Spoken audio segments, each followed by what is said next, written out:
the Saratoga Show. Pick threes, doubles, exact to stacked up high.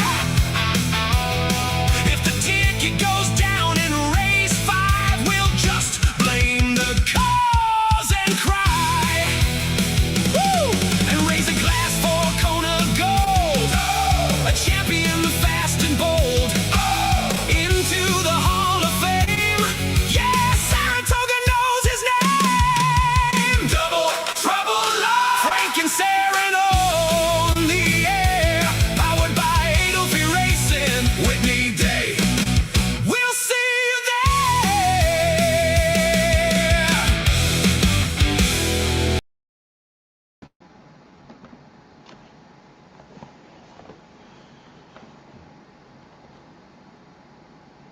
Hello, everyone, and welcome to a very special Saratoga Saturday edition of Double Trouble Live, powered by Adelphi Racing Club. We are so thrilled to be here on Whitney Day for the Late Pick 5, a stacked sequence. I am Frank Scottoni, joined as always by the Chief Gambling Officer, my man Kieran Thornton. What's up, good buddy? Chief Gambling Officer needs to win something, so I have stuff to gamble with. My word. The amount of 2 out of 3s, not that I would have had that 57-1 shot, although when I saw yesterday, Frank, that it was 57-1, it still would not have beaten your record, so it didn't matter if I had it anyway. So. Yeah, maybe we should start calling you the Chief Racetrack Donation Officer. Because Like the handle growther. So Kieran was referring to our Del Mar plays yesterday. We've been doing the late pick 3 and the late double, the low takeout wagers every Thursday and Sunday on this show. We are doing a special low takeout late pick 5 show for Whitney Day, and we'll be back again on Travers Day, all made possible by a phenomenal ownership group named Adelphi Racing. They are New York's racing partnership, and our friend Larry Danamiller, who will be on the show a little later to talk about his experiences with Adelphi, put us in touch with Matt Couture, who is the head of Adelphi, and here we are. So I'm just so excited. Can't thank those guys enough. And Kieran, I really liked your song because you threw in a little Kona Gold reference there. I was actually, I know I'd forgotten about it, but I was still shocked that had not happened by now. So about time. I mean, they thought it was going to happen a few years ago, so it was well overdue. I hope we don't have the same kind of sweat with Gold Phoenix down the road. Well, when we get to the 4-star date, we'll talk more about Gold Phoenix because there's a historical relationship there as well. But Kieran mentioned Kona Gold in the intro because, we talk about how Adelphi and Double Trouble Live try to bridge the gap between the West Coast and the East Coast because we are all in this crazy game that we love all together. And the timing was just perfect because there's a young gentleman out here by the name of Berkeley Headley. I don't know what's wrong with him because he happens to be a huge fan of the show, but when he's not watching the show, he is the assistant trainer to his mom, Karen Headley. So Berkeley is Bruce Headley's grandson. Now, for those on the East Coast who don't know who Bruce Headley is, one of the best trainers ever in Southern California, and he trained Kona Gold. Kona Gold was just inducted into the Hall of Fame on Friday, and Berkeley was there to accept the award and give a speech about his grandfather and about the great Kona Gold. And he'll be on after the Whitney to talk to us more about that. But here, I know you're always itching for a scratch. When I blah blah blah talk too long, you're ready to fire away. Anything to add before we get right into it? No, that was a good comment. I actually ended up having to do a Bevmo run. I tried to get some Kona Gold beer. I got Kona Lager, so I'll be drinking some Konas later. That was the best as I could do. So it's so funny because I can't help myself because the Kona Big Wave stage in the Plaza de Mexico there. I always refer to it as the Kona Gold stage. Yeah, that's what we always end up calling it, the Kona Gold. We have for years, yeah. Yeah, we're hoping one day we'll be able to do a live show from the Kona Gold stage. But that's a conversation for another day. What a stakes stacked card to end the late pick 5. And I kind of like it. I saw some chatter on the on X about why doesn't the pick 5 end in the Whitney and this and that. No. You got to keep the interest going. I've always been someone, even with the contests, I always want them to continue till the last race, because imagine you're in the last race. You want everyone watching instead of taking off and leaving. Exactly. I like it when they do that. I'm with you, and I also think different races for different types of players. Correct. It's great. Look, don't get me wrong. You can have your all stakes, this and that, and I'm all for it. And I think it's fantastic. But I am all about the traditional late pick 5 on big days, even when the big race of the day is not the last race. Those are the races. Really good races to end the card. Those are the races that blow up the tickets. You know what I mean? You get paid on those the non-stakes races. Usually are where you get paid. All right, we got to jump in. You got your pick, Frank? I was just going to say real quick though. I did end up doing a ticket where I went all in the last leg because it, it's a marathon race where that's the kind of race where anything could possibly happen. But why don't we put yours up first? I got, let me see, is that it? Yeah, Saratoga race 10. I got 2 of them. Oh. Hold on. You know what? Larry Dannemiller, who's going to be joining us, he actually sent me his There we go. late pick 5 as well, and I didn't have time to put it up. So I'm going to get that ready so I can... Well, I'm going deep, singling in the second to last race, and then I'm coming back with another ticket where I'm kind of going tight and a single and kind of spready type. So I thought you could go a lot of different ways here. All right. I ended up going back and forth. Rhetorical is the one who ended up winning that Gold Phoenix race where Gold Phoenix had 0 chance because of a bad trip. And then we played the next time Rhetorical ran, and I think Deterministic, beat the horse pretty good. So and it looks like we're going to. I think looks like we're getting a good price on Rhetorical here. So it's 5-1. Everyone, I get it. They're all about number 5, Deterministic. I get it. What is it? How many in a row? 1, 2, 3, 4, 5, 6 in a row, and 7 of 8. So yeah, the worst this horse has ever been was in 2024, a 5th, and it was like second, third, first. So yeah, I get why everyone's all about it. I took a stand with Rhetorical on a single on a ticket, but I did spread in this race as well because I thought, who knows what's going to happen, and I want to get out of the first leg, at least on a ticket. Well, here, I'm going to give you a little credit because last time in the Manhattan, we were actually doing a show because we were, trying to get our sea legs under us for this show, actually. So we did that pick 5 that day at Saratoga. It was Belmont weekend. I was all about Rhetorical. You were all about Deterministic. You were absolutely right. But I just found out, I was reading in the racing form, before that race, Rhetorical had a foot fungus. And he was dealing with that issue, and he was wearing aluminum shoes that day. And if you look at that race compared to his others, it's not very good. Apparently, the foot fungus is all healed. It's fine, but he's wearing aluminum shoes again today, or at least he was supposed to as of a day or 2 ago. So that kind of put me off Rhetorical. Like I said, I'm all about the 3 Zulu Kingdom and the 5 Deterministic. And let me just add my wise guy horse in there if you're looking for a price. That's number 6, Capitol Hill. I'm not someone who jumps off the aluminum hoops because Go Phoenix won the 2023 Eddie Reed wearing them. I have the set back here, so it's not something I usually don't discount that. First time I've actually heard someone do it. I get it, but yeah. Not something and I wonder where you can find that information because it would be good to know.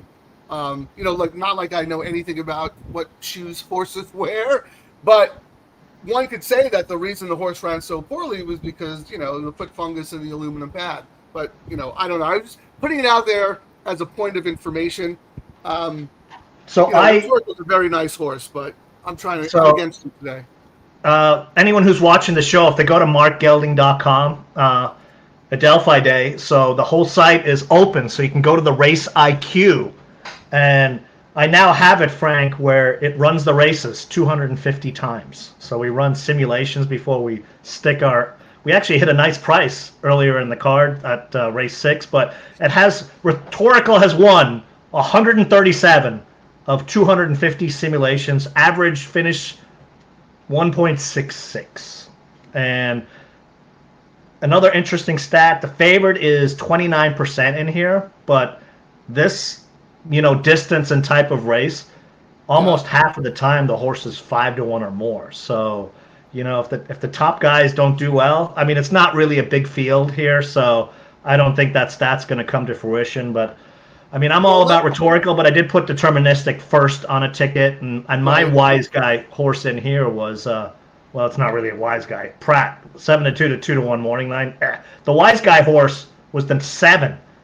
I did not want to use the 7. I did not want to like it, but everything seemed to say that if these guys kill each other on the front end, and there's some sort of speed duel, 7 can just sit back and swoop in the lane, and the 7 has won 5 in a row.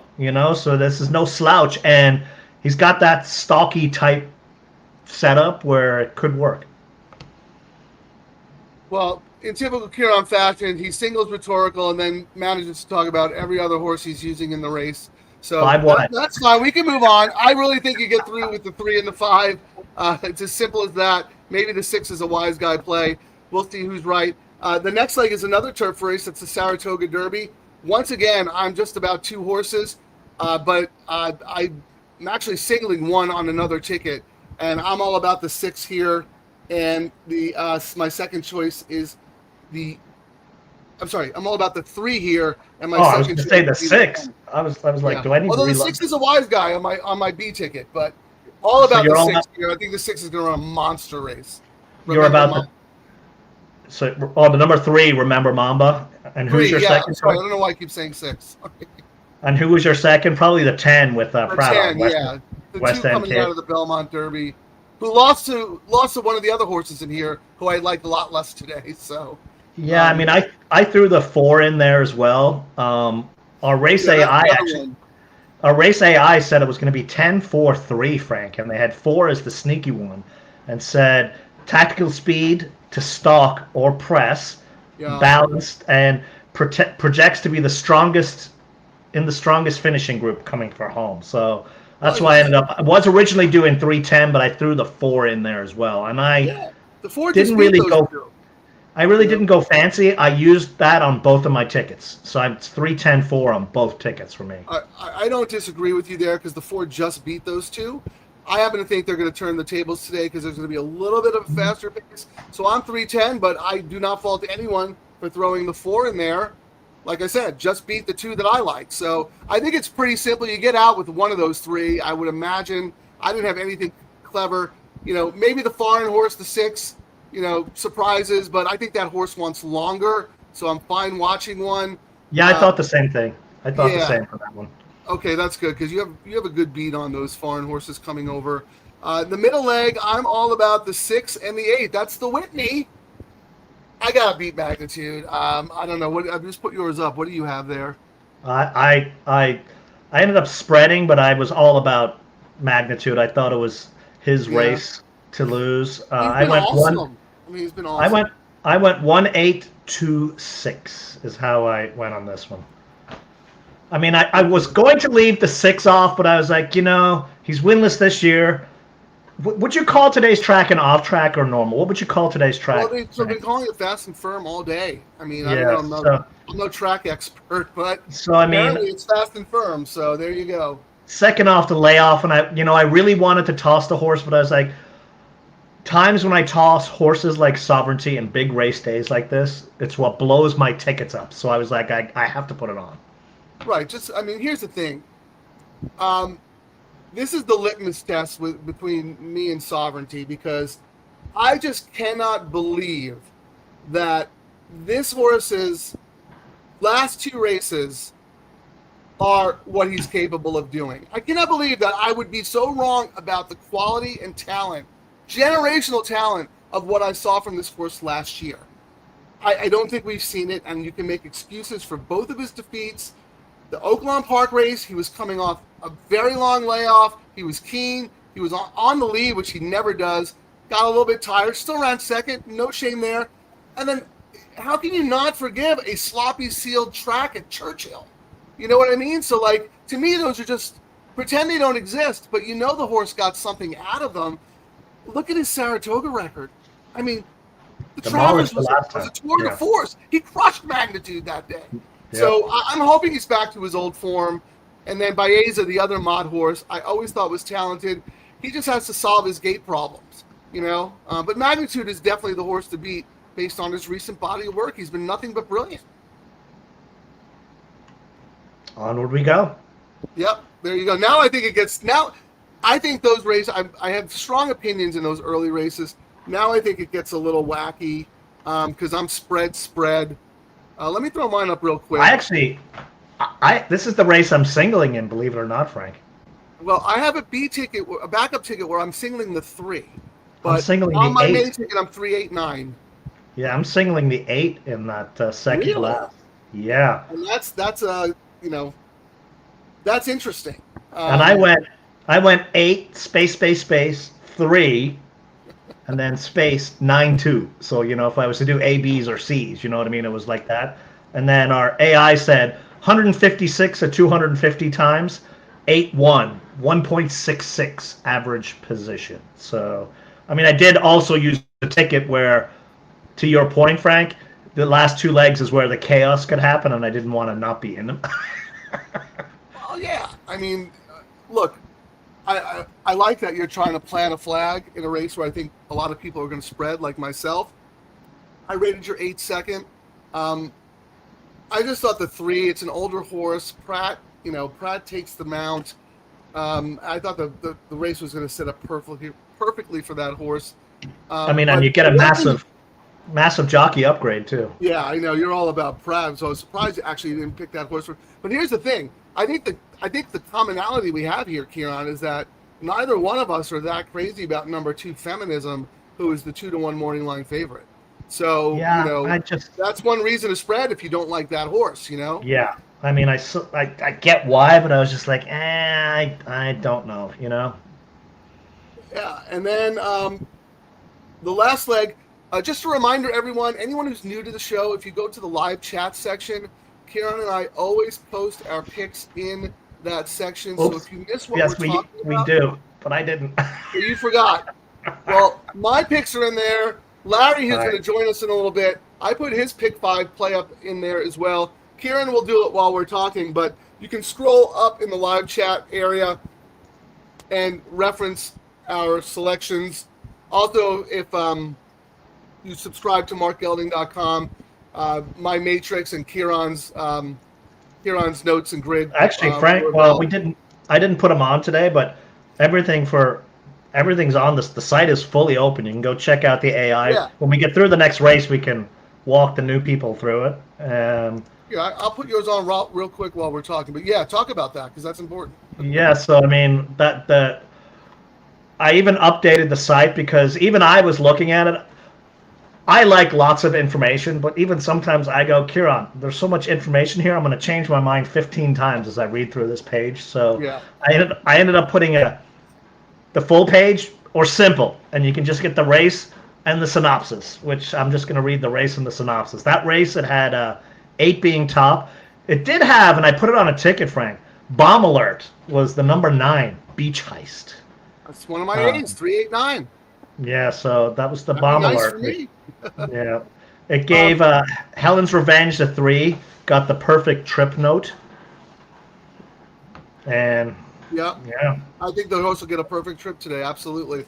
And you got the perfect jock, right? So, Larry's in the waiting room, but Larry, bear with us for a minute because Kieran and I are just about to go through our last leg, and then we'll get you on to talk about who you like and share some thoughts with us.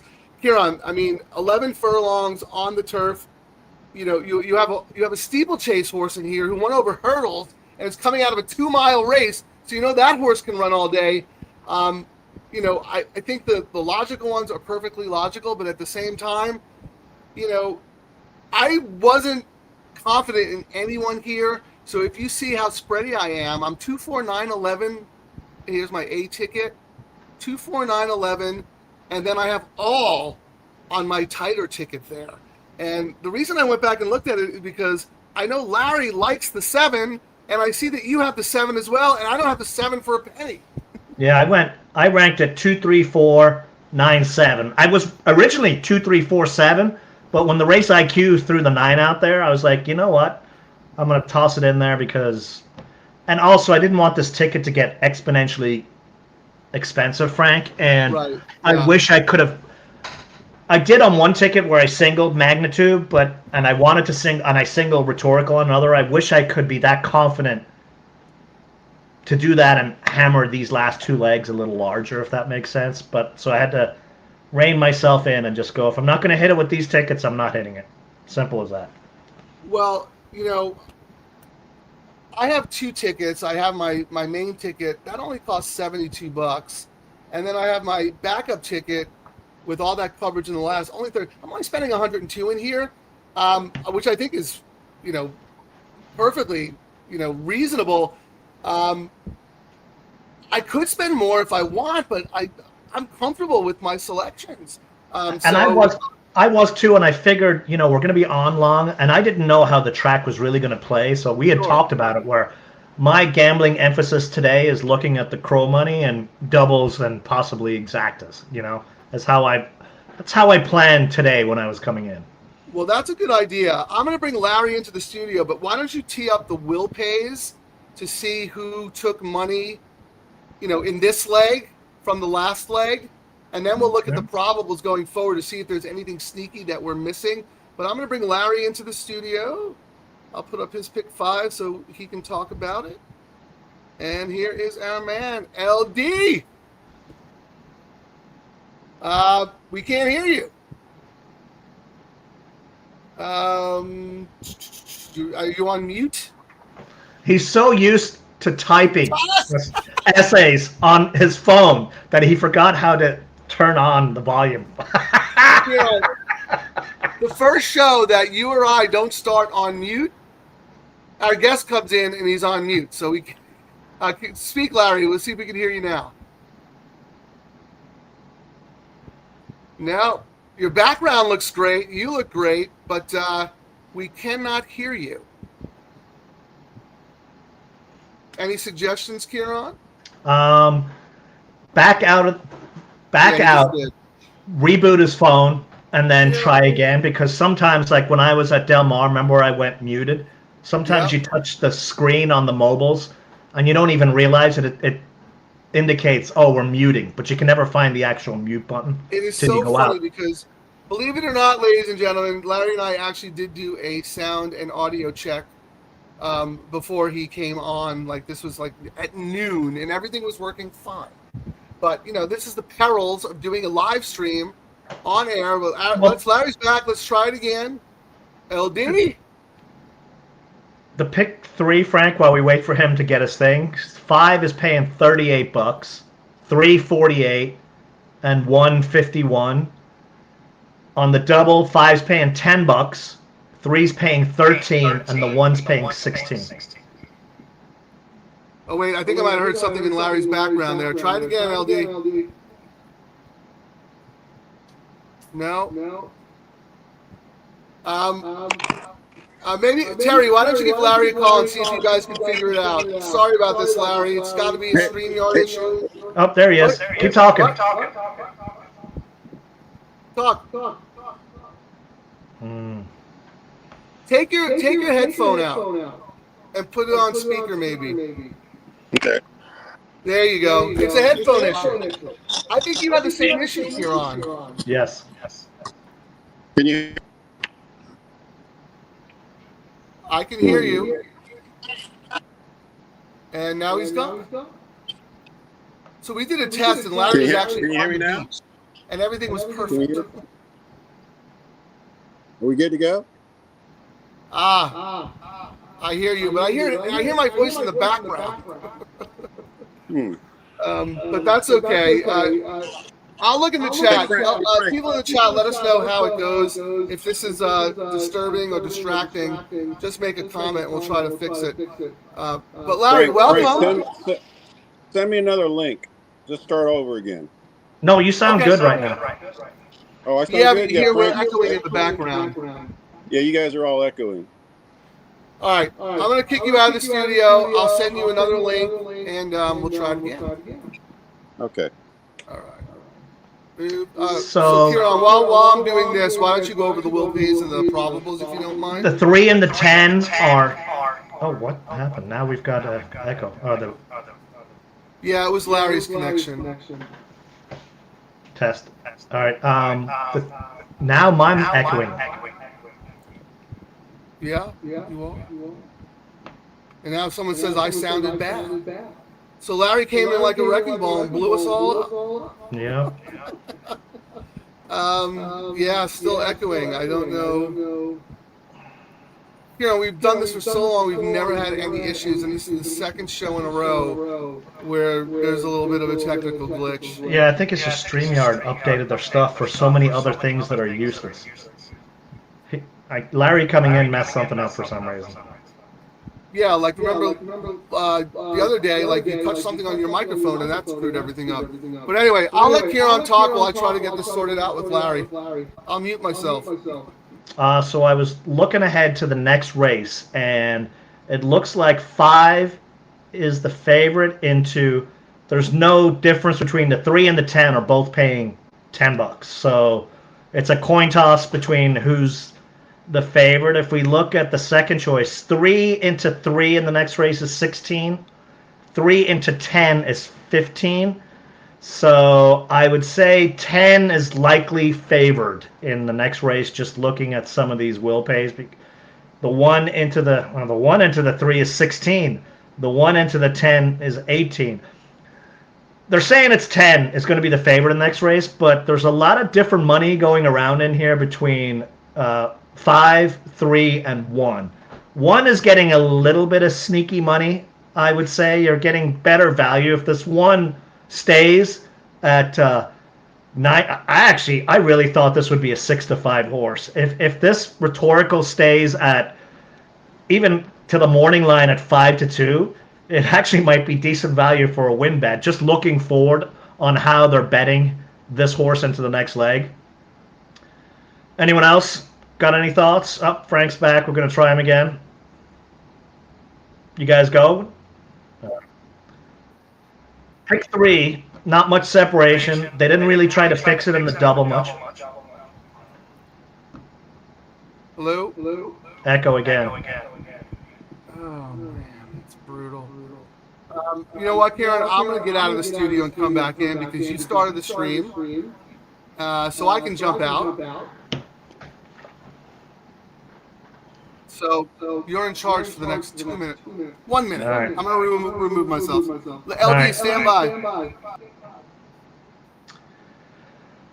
Looking at the win pools here, I mean, they're hammering this 5, 180 times the money. I'm a little shocked at the 1. I'm still going to say I think the 1 is the value looking forward, unless they hammer it late. 5 to 10 is $9. 10 is absolutely going to be the favorite in the next leg. 1, 2, 3 in the next leg is 15. There's a lot of differing signals in here. I mean, they're essentially my 7, my sneaky horse, into 10 is paying 22. 6 into the 10 is paying 22. Yeah, if I was to say there was hidden money, it's this 1, and I think the 1 is probably going to be the horse that gets hammered when they do the cutoff here. Anyone else have any opinions on this? Let's see. There's Larry's pick right here. 3-5, 3-4-10, and then massive spread. Ooh. Good information, Steve. I did not know he was off his mouse. What happened? Oh, yeah. That actually might be why, indeed. Anyone know why Irad is off his mounts at the moment? 7-2. I think the late money is going to come in on this one. The other one getting some interesting money is the 7, but not as much as we would think. Zulu's drifting up a little. That would explain why 1 has gone up so much. Did you hear Irad's off his mounts, Frank? Yeah, I saw that earlier. I still hear an echo now. I don't know. I went out and I do not hear an echo. The echo's gone on my side. All right. You want to try to bring Larry in? How many minutes? Let me see how many minutes we got. We got 1 minute to post, so let's bring him in. Bring him in and talk about Zulu Kingdom. Go. Yes. Whoops, sorry. Bill Strauss Pamplemousse absolutely thinks this horse is going to just win big time. And the reason he's going to do that is because in the last race, it was 24-48-2, and he has the capability to come home in 22. So I'll just say that. My big pick is Zulu Kingdom. And Chiron, I'm 135 over 3410. Spread 7. Yeah, I put your ticket up, Larry, so people were able to see it. Sorry about those technical issues. I'm with you. Before we even talked yesterday, I was all about Zulu Kingdom. I think Zulu's ready to run a monster race. And then deterministic. I have to use deterministic because I just think that is, arguably the best turf course in the country. I was against rhetorical. That was my stand. And I'm certainly against, look, if Knight, if Mibago, wins, hats off. There's going to be a lot of speed in here. So I thought Zulu was going to get the perfect pace to close into. And I think 3-1 is a fantastic price. Yeah, I'm going to have to do a win bet on rhetorical here. I've got it loaded, so I'm going to see if the odds stay at this stage, at this price, Frank. Did it just start to rain there? Anyone on the ground? Yeah, there was actually planned for the rain to come in at this time, so I'm not shocked, but it's not as bad as the forecast.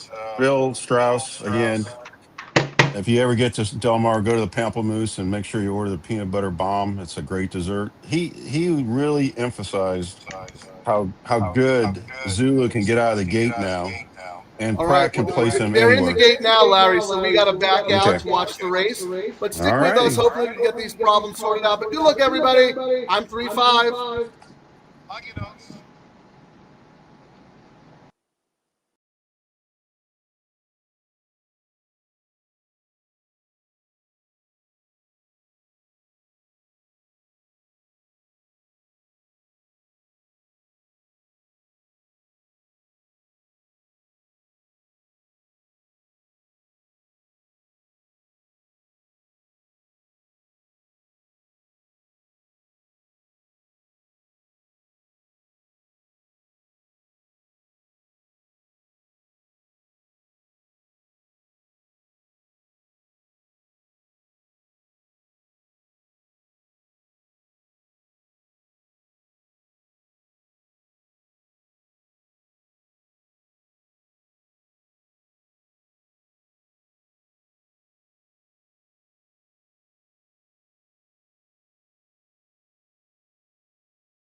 thought I'd come in first to see if I have an echo when I'm just by myself. Here, I go out of the studio for a second so I can just do a quick test for the DTL crew. If you don't mind. Testing 1, 2. We are back. Let me know if I am echoing now or if it's something else. We'll try to work through it as best we can. If it is me echoing, when I'm not talking, I'll put myself on mute or something. But anyway, deterministic. Miguel Caman said earlier in the week that he thinks this is the best turf horse in America, and he is right. And yeah, see, now I'm hearing an echo, but Sophia just said that I sounded good. So it's something to do with when we're all in the studio or one of us are in the studio. But real quick here, welcome Sophia and Serafin Carmona. How you guys doing? How's he doing? Friends of the show. Nothing but love and good wishes to you two. I know you and Terry spoke yesterday, so we are thinking about you. And the DTL crew is here to support. Serafin had a spill at Oaklawn earlier in the year, and the dude is just a warrior, and Sophia is just an amazing woman. And they're on the comeback trail. So thank you for joining the show. We really appreciate it. Love and good wishes. So what I was going back to deterministic, Miguel Caman. I'll have Larry come on and talk a little bit more about that. But Adelphi Racing has horses with Miguel Caman. Miguel Caman is a phenomenal trainer. Dad, of course, the great Christophe Caman, who passed away, last year. Finally got his due and was inducted into the Hall of Fame this year, along with John Sheriffs, who also passed away. And the great Kona Gold, who Bruce Headley's grandson, Berkeley, will be on the show. There's a lot of history on the show. So we got the Clements, we've got Kona Gold, we've got the Headleys, and the last one is the race coming up, 4-Star Dave. What does 4-Star Dave have in common with Gold Phoenix? You tell me, Frank. 4-Star Dave. They named this race 4-Star Dave because he had won a race at Saratoga like 7 or 8 years in a row. Okay. 5 of them stakes races.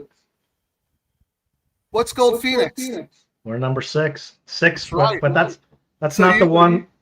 It's not the one we're going for. And our next Adelphi show is going to be Travers Day, when Gold Phoenix makes the record in the Del Mar Handicap, same day.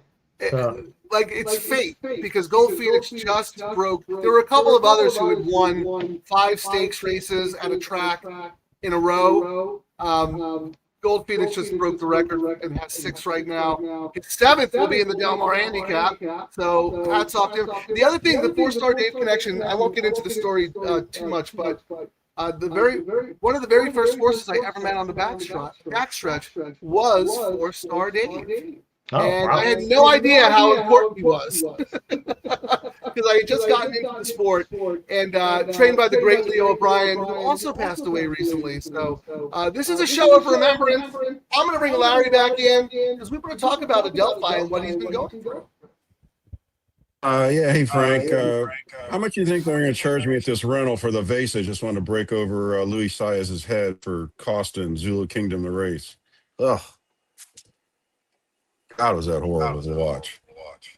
It's tough. I don't know. Do you think anyone was going to be deterministic today? Oh yeah. I mean, Saez came right over on Zulu. That was disastrous for him. Pratt had a lot of horse there. Anyway, it is what it is. I bet they take the 2 down for sure. But maybe not. When they look at it this long, maybe they keep it up. But anyway, no, Adelphi's been a wonderful experience. Mac Couture really knows how to take care of his partners. He's very informative about all the races.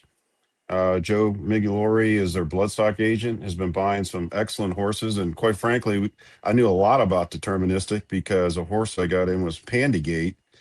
And when Christoph was alive, he decided to send Pandygate to Dubai so that Pandygate and deterministic wouldn't run against each other. And unfortunately, Pandygate ran 3rd to Forever Young, so that was pretty strong. But he came back with like 150 bug bites from Dubai on the plane back. And let me put it this way: he's never been the same since. But the good news is he's back in training, and he'll make his first start at the new Belmont. Just when you thought you heard every story of something that could go wrong with a horse, you hear a new one. Attacked by bug bites in Dubai. Yeah, and the funny thing is that for some reason they put a 4-year-old in a 3-year-old race. So I guess you don't argue when the Sheiks want to run a race.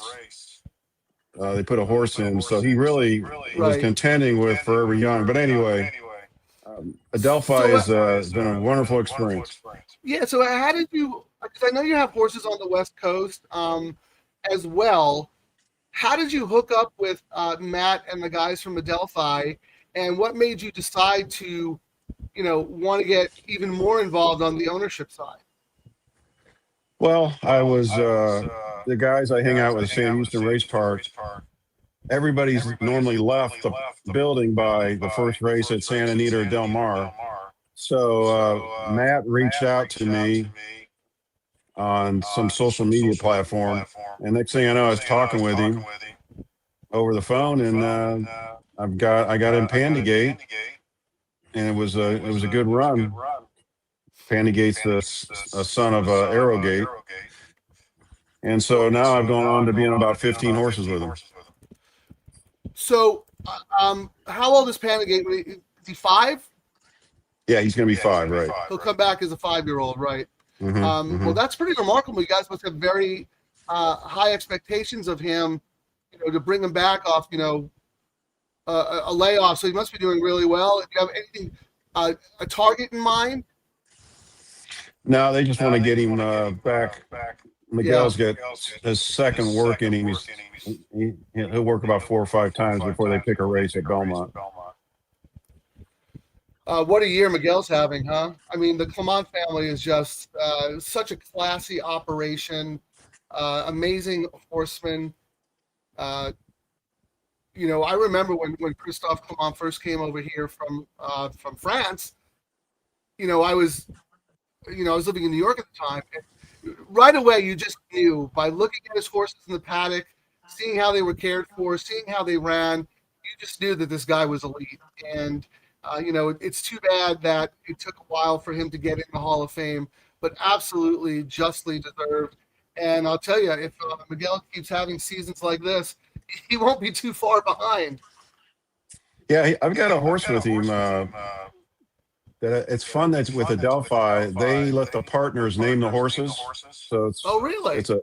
So Matt does a voting system so I end up naming a horse Hidden Rose, actually after my sister. So she retired from teaching 40 years, second graders. So she's hidden but not forgotten. Well, how do they? No, that's incredible. I love it. I love that you're honoring family members in the names. I assume that a lot of the horses have multiple owners, right? So is it kind of random, or does he throw it out there, or do you call him up every night and say, "Hey, can I name a horse? Can I name a horse?" Well, for instance, like I'm in Dreams of Rome. So the sire and the dam had some Greek in them, and I slew out Dreams of Rome and made it through the first round of voting, second round of voting, and then you vote, okay? Yeah, third round of voting, okay. I got all the votes. That's awesome. Yep. So that's cool. That's really cool, and doesn't matter if you take 20%, 5%, 2%. If you come up with a cool name, everybody will appreciate it and vote on it. That's excellent. I love that kind of participation. I know Matt also does a lot of client outreach, functions, great days at the track, things like that. What has been your experience? Look, this is a tough game to make money in. Whether you're a gambler or an owner or a trainer, it is not easy. It is hard, especially on the ownership side. So the experience has to be well worth it, and I know Matt does a really good job bringing the owners together and really showcasing the fun and exciting part of being around thoroughbreds. Yeah, it's not for widows or orphans or those who are faint of heart because Those in short pants. those are short pants. But like in my business I was in, 20% of our customers made 80% profit. Right. If you're lucky owning 30 horses, it's 90-10. So 10% will help you break even, have a great time. Maybe make money. Well, yeah, no, I mean, well, I'm fortunate to be around both you and Kieran because I would say of all, well, my buddy Jerry Wesselo too has had some very good success. You guys have. The first horse Kieran ever bought into was Gold Phoenix. So, Yeah. $2 million earner, record breaker, one of the best American turf horses for the last 5 years. So, it's so much fun talking about that. Soon to be 3 million, Frank. It's 3? No, soon to be 3. I love the confidence. And you, Larry, you've had some great success as well. So just real quick, any other horses we should keep an eye out for that you have a piece of with Adelphi? Yeah, Miguel, he named a horse, a 2-year-old who will be racing here probably at the end of the month after a Formula One driver named Antonelli. So that horse has got a lot of high hopes. Okay. And the other thing is why I singled a 7 in the last was LSSS Thoroughbreds is a big time partner with Adelphi, and I met Stephen Rocco at the Belmont, and I asked him a question. I said, "How many horses do you have racing in Saratoga meet?" He said, "I have about 30." And I said, "How many do you want to win?" And he said, "If I'm lucky to get 2 winning photos, I'll be very happy." Yeah. And one of the horses he mentioned was the 7 in the last as one of his ones he thought I might get a win picture with. So that's why I singled the 7, and I'm hoping to be live and be turned into Hedgehog. Yeah. Larry's been on the show many, many times, and he's often up to bat for big scores. And we always have a conversation on whether or not he should hedge. So we started calling him Larry the Hedgehog. But yeah, you got a lot of spread going forward, and you're single to the 7. So we might have you back on for that race if you are alive and you want to join us. But just real quick, because you and I talked about this before the show, I know Matt and Adelphi do a lot of charity work and philanthropic work within the industry. They're very, very big on thoroughbred aftercare. They support. There's awards that Nagri gets out to the grooms, and they're a big part of that. Out here in California, we have the Farmathon today, which is an organization that is also a thoroughbred aftercare organization, teaching them second careers. And these are things. Whatever level you are in the game, it doesn't matter. Every little bit helps. There is no sport without the horses. We only exist because of the thoroughbred. So I just love being able to use this platform to help talk about things like that. Anything that you would like to add? No, it's karma4horse.org. $5, $20, any donation, because both Matt and the organizations in California really support aftercare, and I won't get with a partnership that doesn't really have a aftercare program.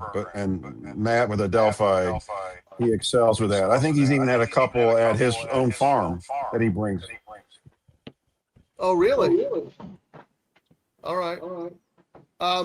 So real quick, here's a comment. The echo is worse when Kieran or I in the studio. So I'm going to let you guys talk about this race. So I'll back out for a little bit so the echo doesn't drive everybody crazy. And then I'll come in a couple of minutes and figure it out, because we never really got to talk to Larry about the rest of the legs, the sequence. We just talked about the first and the last. So Kieran, I'll let you take it for a couple of minutes. And sorry about the echo, guys. I'm not sure what to do. Hey, so who do you like in this race, Larry? The money looked like it was going to be on the 10, and then they hammered the 3 late, and we're seeing that. And the 3 is the favorite on the pick 5. It's the favorite on the pick 4 by $1. It's the favorite on the pick 3 by 7.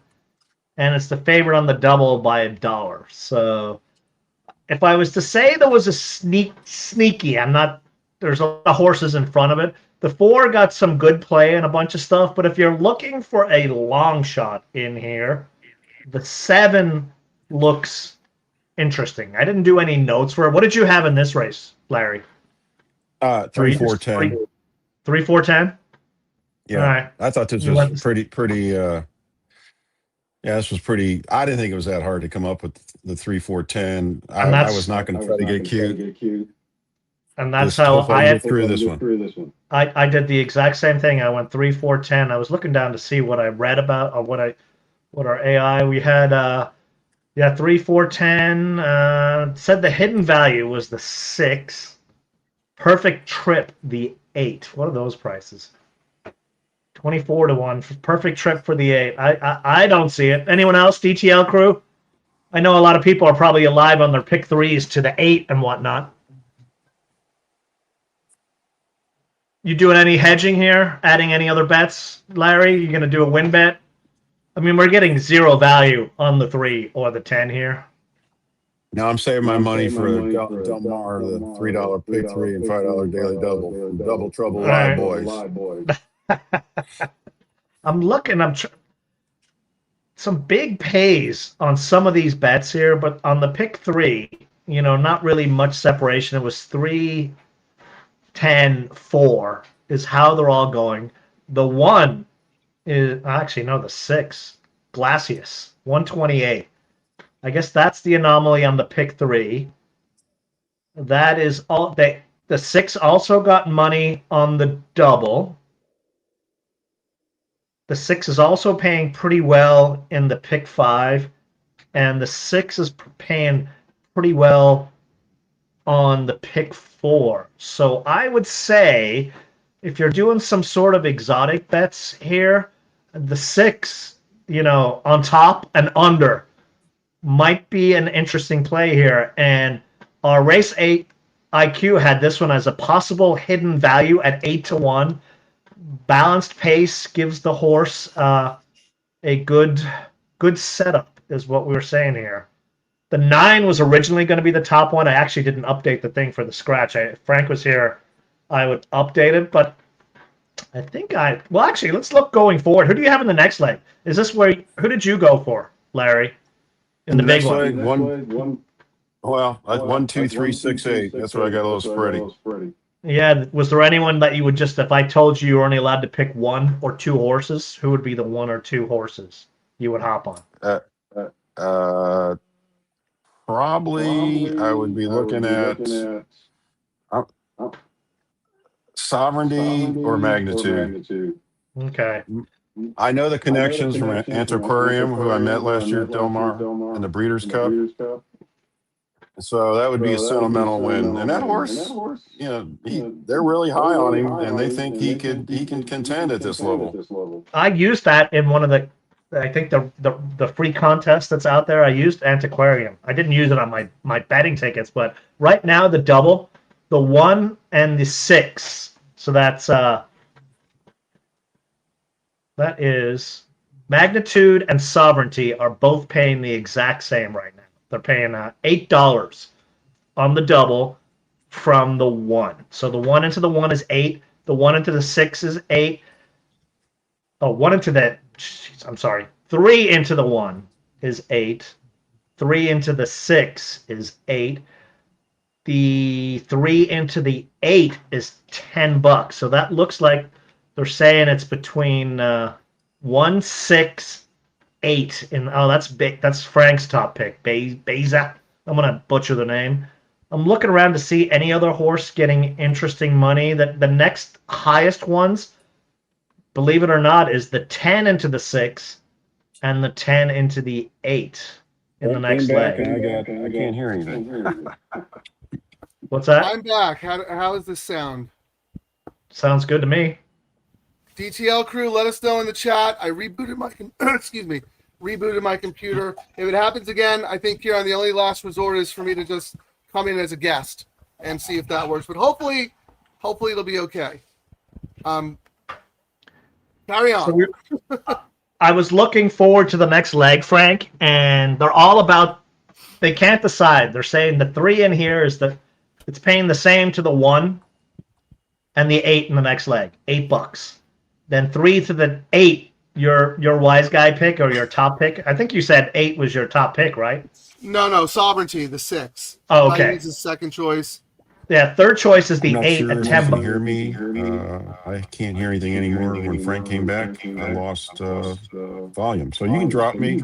I wish everybody the best of luck, and I really have enjoyed the show. And take a look at Adelphi if you want to get in on some partnerships. We are having a lot of fun in Saratoga at the meet. I was up there just in June. Matt took care of a lot of things: seats, suite, private party. It was excellent. Thank you so much, Larry. I know you can't hear us, but I'm just go ahead and drop. All right,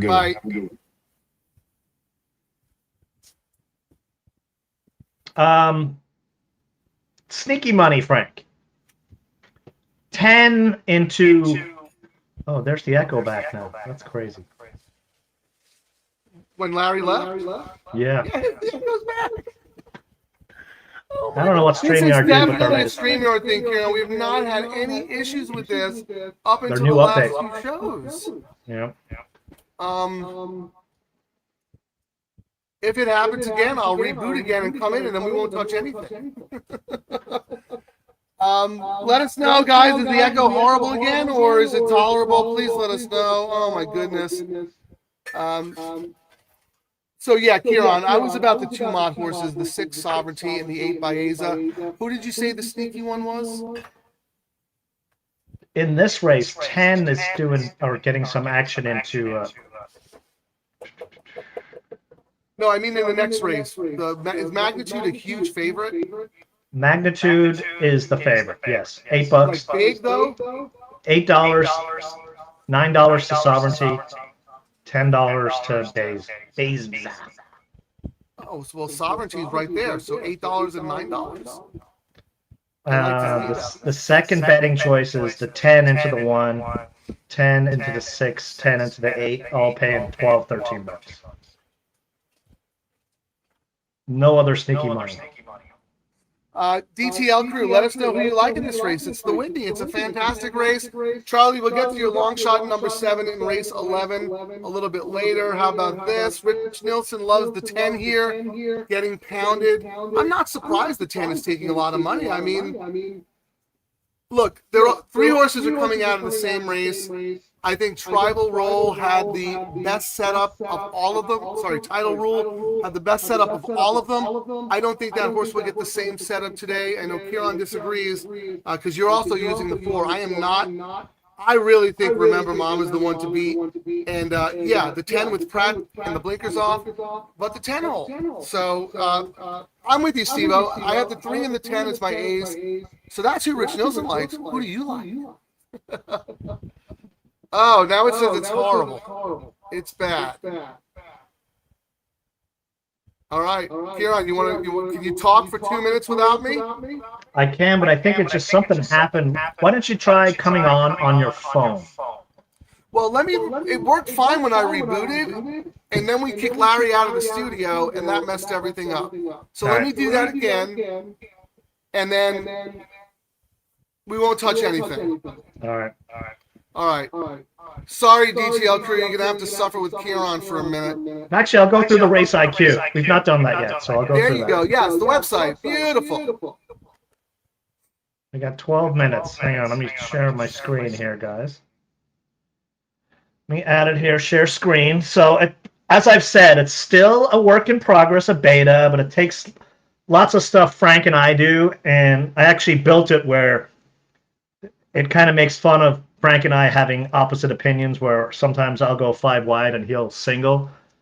Adds in lots of other biases that we have. Track bias is probably one of the biggest things. So track bias works when it works and doesn't when it doesn't. So that's why we're still tweaking the model. But let me find it here. Let's pull it up. All right. So we're going to scroll up to this race. Like I said, the site is open for everyone. So right now, if you go to markgelding.com, I'll go there and I'll walk you guys through. I opened the entire site's open right now. So if you go to markgelding.com, click on dashboard, and then you'll just scroll down here. Ignore that. You'll see our picks for today for Del Mar, for Frank and myself. But what I want you guys to look at is right up here, you got this button called Launch Race IQ Studio. So you click on this here. Wait till it loads, although now that everyone's in, we're building it up. So we're going to go to Saratoga, and we are race 11. And then I made it lazy where you don't have to play the race. So whatever you see here is how the thing wants to go. If you want the enjoyment of seeing the horses run, yeah. But it says it's 10-4. This is the complicated part of it. I've got all sorts of stats that we're still kind of building on. Don't read into any of the numbers except the top number. And right now it says it's given this one a boost because of post, etc., etc. But let me show you the simple view, because I know a lot of people just like the simple view. Simple view just does this. Tells us why we like it. And it's saying it's going to be 10, 4, 3. It gives the one a tactical advantage. And the hidden value, as I mentioned earlier, was this number 6 here, Glacius. So, you go through this. You can make it as complicated or as simple as you want. And simple as that. We've got lots of other stuff in here. If you click on Frank's Matrix, you'll see it for Del Mar today, free. My notes. You can go into Gelding Labs here. This is where we have all the fancy smancy stuff. We got like a track intelligence. I've not loaded all the other tracks yet because it's still learning. We've got a premium archive. It's not connected yet, but I have 12 years of my write-ups loaded and Frank's Matrix for the last couple years. So we're training our AI off of how we've looked at races over the last decade and tying it to results and whether we're wrong or not. So there's a lot of stuff on the site, guys. Poke around. There's a contact button here. You can just email me here if you've got any issues, and I'll take care of it. So I guess let's echoes back. I didn't say anything. I can hear myself talking in the background. Now you have the echo. I probably sound good and you sound terrible. We'll ask the DTL crew. Yeah, we went through the site stuff. I think we've been hacked. I think this is live stream sabotage. What's going on, man? This is crazy. Let us know, DTL crew, what's going on. We are so sorry about this. We've been doing this for so long and we have never had this kind of issue. And all of a sudden, 2 shows in a row.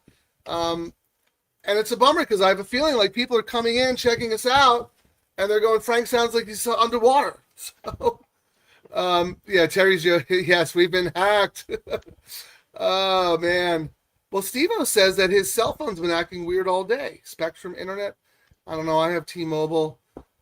We have other options to do. I can come in as a guest. I can try my phone, Kieran can, etc. But we're going to power through and do the best we can unless we're driving people crazy. Kieran, what is your order here? I know you have the 4, the 3, and I think the 10, but anyone else? I went just 3, 4. I went 3, 10, 4. 3, 10. Okay, yeah. If I had to add another one, I would absolutely use the 4. So the 3 is your top pick as well. What's the tote? 8 to 5. Yeah, I'm not surprised by that. We last time we did the Saratoga show, I think it was Belmont weekend. We were on the air for, if you look at the 1-horse Kieran, the Lavin, we were on air for the Saranac. That was a really good race, but I had to take a stand against that race for this group because you have 3 horses coming out of that much tougher Belmont Derby, which is a grade 1. And I'm not sure how good the Saranac was. I guess we'll find out today. Yo, yeah, that's one of those things you look good. How is it Stack up? real? Ugh, the echo's so bad. The least interesting man. Yeah, the problem was Larry was wearing headphones, and that's what screwed everything up. But Yep. Karen and I will figure it out. But again, if it's unlistenable, we'll do something to try and figure it out. Karen, you sound fine to me. I don't hear an echo. I have no idea. Hear myself in the background. StreamYard issue. Huh? DTL Crew, do you hear me in the background talking, or Frank, or both of us when we talk? Echo. Maybe Terry can listen and comment. That would be great. Just let us know, everyone. I had a question for you. Oh, did you do notes on every horse for this sequence? Nope. Just the ones that you liked. All right, Kieran. Terry says here's an echo on Kieran now. Well, we need someone else other than Terry, who's 10 feet feet what, from. Kieran, when we take a break for the race, oh no, you can't leave because you started the stream. That's what I was trying to say. No, I'm going to leave now because I think it's okay. As long as one of the co-hosts is in here, it should be good. All right. Well, if it isn't, we'll just start over again. Oh my goodness. What the heck? Okay. Kieran is not in the studio. He's going to go out and come back in. Am I echoing, ladies and gentlemen? See, this is going to show you that it's not on my end. It's not on Kieran's end. It wasn't on Larry. It's a StreamYard issue. It has nothing to do with what we're doing. Because if I'm clear now and there's no echo, it's not my microphone. It's not my computer. Same thing with Kieran. But Frank is okay now. Just Kieran was echoing. Oh, wait. Charlie says, no, Frank. So I am echoing? Is that what that means, Charlie? How about this? Why don't you guys put who you like in this race and let me know so I can go through the DTL crew in the chat and say hi to everybody. We haven't been able to do that because we've been... here, LD says there's no echo for him. Jeff says no echo. Scott, okay. Well, if you're hearing an echo, those are the voices in your head. Although, I don't know. Now, Kieran's back. We'll see if the echo comes back, but hopefully not. I was fine, Kieran. Yeah, nice. Very funny. Very funny. Can you hear me now? Yes. And no echo. You hear an echo? I do not. Nor do I. Don't touch anyone. Yeah, Brian, echoing the bunnyman. Lips like sugar. That's right. Is there a horse named Echo racing anywhere in America today? Because remember on Del Mar the other day, Bad Connection almost had the upset. And I actually threw some money on. I think Terry's onto something. I think we were hacked here because this is just crazy. So I asked the crew, who they liked in this race. No, 6 here. I'm actually, that was what our race IQ said. That is the sneaky horse in here, Frank. So I was debating. Yeah, I was debating an exacta, like 6 over 310, and then coming back with, opposite on it. So I think that's what I might do. I looked long and hard at that horse, and I made that horse a B. And we talked about this at the top of the hour. I thought maybe this was not the right distance for the horse. Let me see. I've not found the right betting number, Frank, because $10 is no bucks and $2 is no bucks. I'm trying $5 is some bucks. So I'm doing $5 win now on glasses. I'm going to find the magic number where when Steve-O's on that I actually hit one of these bets, We would invite you on the show, Steve-O, but we're not touching anything. So we do not want to mess it up. Here's Jeff. He's going to do a double. Yeah, that's right. By the way, the double's only 18.5% takeout, so not bad at all. Unfortunately, it's not the high minimum, but that's okay. And the win play show pools are low as well. So there you go. So he's 1, 3, 6, 10 to the 3, 4, and the 3. Jeff, that's a little confusing because that looks more like a pick 3 than a double, but maybe I'm reading it wrong. Oh, what a crazy day! Yeah, the double. So Day. six into the next race, Frank. You know, if we're thinking that 6 into 1 is 48. 6 into 6 is 35. 6 into 8 is 35. Which is, but right now the 3 into the. Why do you like the 6 now all of a sudden? I don't. I'm just saying. I was just looking at, I was looking at. I'm trying to hunt around and see if we can find A little bit of, I get it. Some juice that's hidden somewhere. Yes, exactly. I get it. Let me look at the board because I feel like I have a good feel of this race. Yeah, no one from the Saranac is taking any money. If anyone, it's the 3 horses coming out of the Belmont Derby, which is not surprising, and then the European horse, who, is probably priced up right. Yeah, I don't know. I don't know. I always like to upgrade European horses here. I also read some stat here on, I don't know if you get trainer stats for Euro trainers, but Hugo Palmer is like 0 for 15 when he ships a horse over here. Oh, wow. I don't know. I mean, maybe he was shipping over tomato cans. I have no idea. But I think I read that in the racing form. So I like to credit my sources. Wow. That's, and I mean, right? It came from really, it came from Newmarket, Ascot, Sandown. Like, that's like racing at Saratoga, Santa Anita, Churchill. You know what I mean? So it's not like it's some of these donkey tracks that are over there. Right. Yeah, and look, the horse has form on, good to firm. So I think that's probably why they shipped the horse over here, because they were expecting that.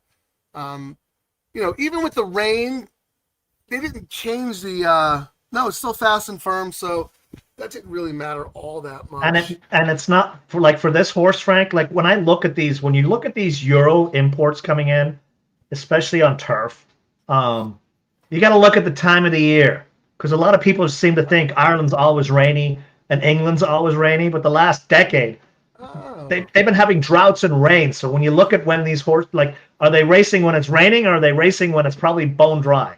And this is a horse where races when it's bone dry. Never really thought of that, Kieran. That's interesting. Very, very interesting. A lot of times people just think, oh, you're coming from Ireland. Oh, yeah, you're going to love the ground out here. Well, no.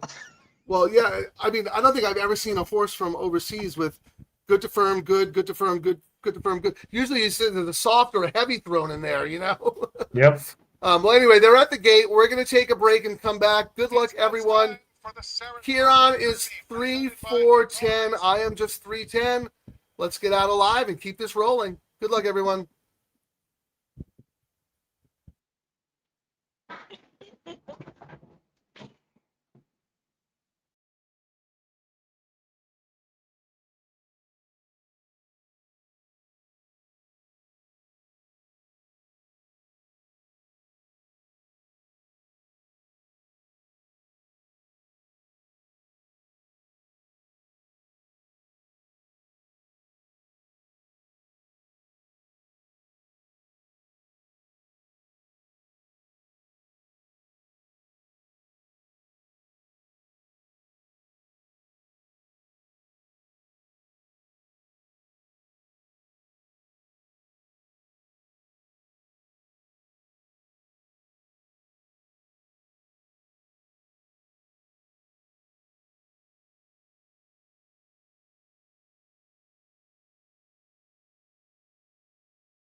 $5, lots of bucks, Frank.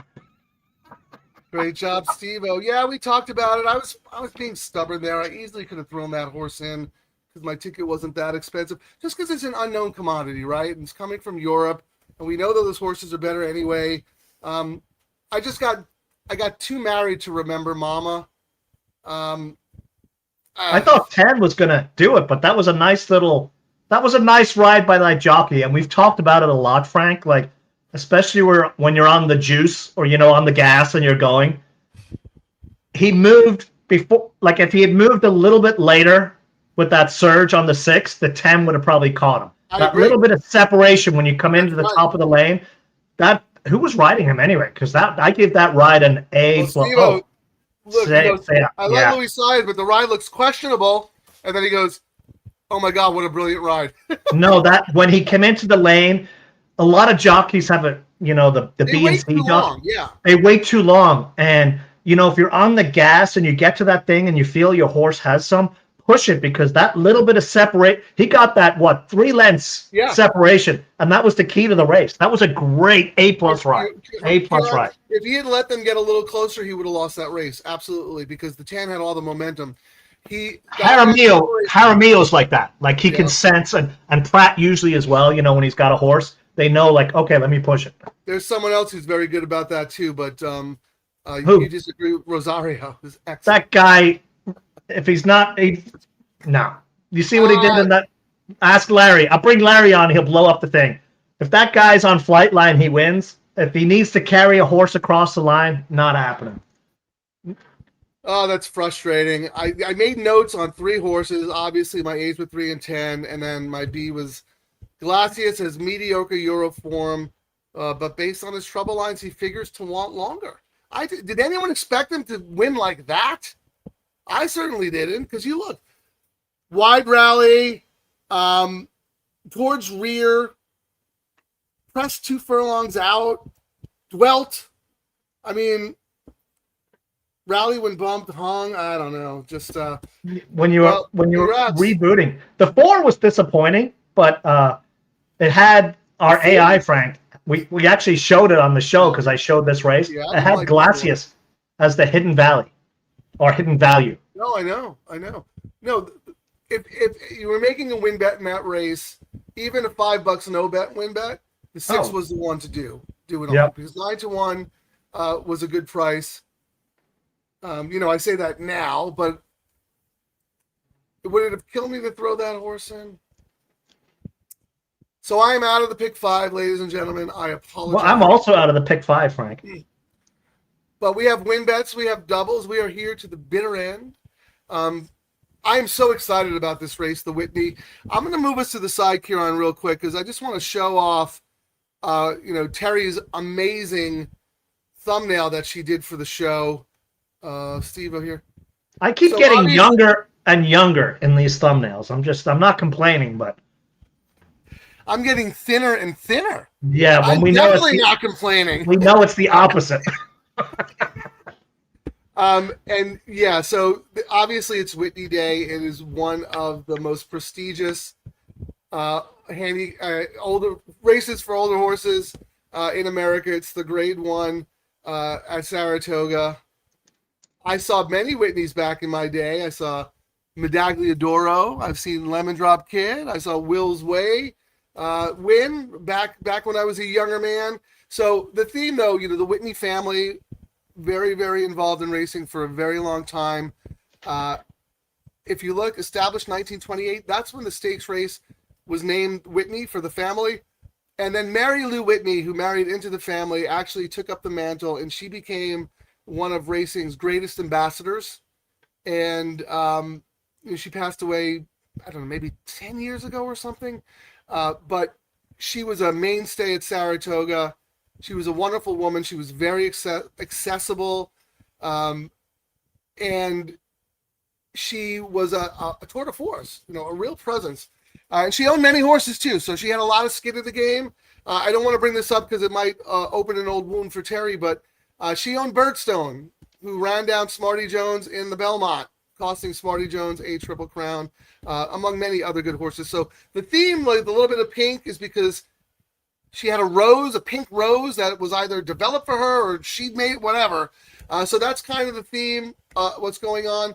We got 4-star Dave in the front. We talked about that horse earlier and the connection to Gold Phoenix. Kieran, talk about Gold Phoenix and 4-star Dave. They don't make horses like that anymore. Nope. Running till they're 8 years old, running every summer at Saratoga, you could expect 4-star Dave was going to win a race. Every summer at Del Mar, Gold Phoenix is going to show up. Well, what's funny is whenever I would go up, in that contest at Del Mar, John Reynolds would always go, Gold Phoenix is racing, right? Because it was every contest day, the big race days. He has a fan club. I mean, you see when we talk about him in the chat room and how happy everybody was when he won. And then at the bottom there is the panel, the DTL crew, including Matt and Larry from Adelphi, who are part of the reason this is happening. So that's just a little bit about the artwork. Thank you, Terry. She works really hard on these. We like to make the show interesting and creative. So when we're having echo issues, people could just mute us and just stare at the artwork. Yeah, but that's an interesting, Larry came in and messed everything he up. sounded fine at first, but then whatever he was doing with his headset. Well, no, remember we couldn't hear him. So he took the headphones out. And then after that was it. And but that should not have happened. Whatever they've done on you moved your microphone and that screwed everything up. So well, what happened was I was trying to raise my desk up because I've got one of those standing desks, and I was trying to raise it because my pick was so bad where it slowly had me go out of the screen. But I forgot I had the mic stand attached to the other side and it fell off. But then since then it was jacked up. And that messed everything up. So I knew it wasn't us, Kieran, because when you were solo, everything was fine, and when I was solo, everything was fine. If it was our problem, we would have echoed. So it's definitely a StreamYard issue. We'll get it resolved for sure. Well, late pick 3, Frank.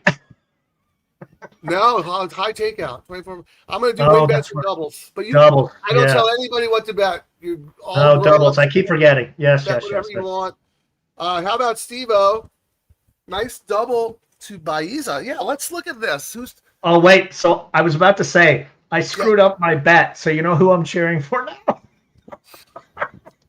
I had the exacta. I had 6 over 310. You're going to use the 6, yeah. And then I did a double 6 with 1. And I'm looking, I'm like, I didn't think. That's magnitude. Yeah, at 1-7 I did. I clicked the wrong. I got Tistastic. So, hey, maybe we'll have a big upset. Oh, yeah, that's going to be stacks. You're like, we're only not even 3 races in yet. I mean, would you get up early this morning and start celebrating? No, I got up early this morning. I was like, every time the website updates its software, everything breaks. So I had to make sure everything was working. It took me hours. Well, Jesus, thank you for joining us. I'm going to assume that you are from Venezuela, because every time someone comes in and asks us who won a race, they're usually from Venezuela, because we had a lot of Venezuelans joining our show because, we talked a lot about Jaramillo. And Kieran even has a song for Jaramillo. So wherever you're from, it doesn't matter. We love having you, Jesus. But I did post in the chat, number 6 won race 11. So hopefully you had the winner. So someone mentioned that Larry had good info. So his comment before the race was, has not won since Maiden. No Euro Irish shippers have won the whole meet since Belmont. Well, what do we say, Kieran? They're not going to go 0 for a million, right? Yeah, I mean, even Del Mar today, I'm jumping ahead and we might look at it. There was a horse later. Actually, it's a Rosario horse, if you can believe it, Frank. In the last race, I used Rosario on a debut horse for Powell, who's 0 for 21 and 0 for 31 debut on turf. But then it's like we were saying, it's like good trainers like Powell will start winning in stacks. And when you see some stats that are so bad, you almost have to hop on the train and just ride it till it actually hits.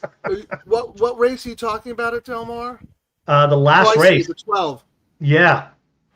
And his numbers. $5,000. Yep. And that's kind of the horse that would win that race. No, it's true. Who won the last race I would yesterday? even that race. I was counting my money in the last race yesterday. I'm like, the rail opens and a 51 or 57 to 1 horse blows them out of the water. Kieran, So. it looked like Goldfoot was going to win by Oh, yeah. a mile. That move, that monster move And then he made on the turn.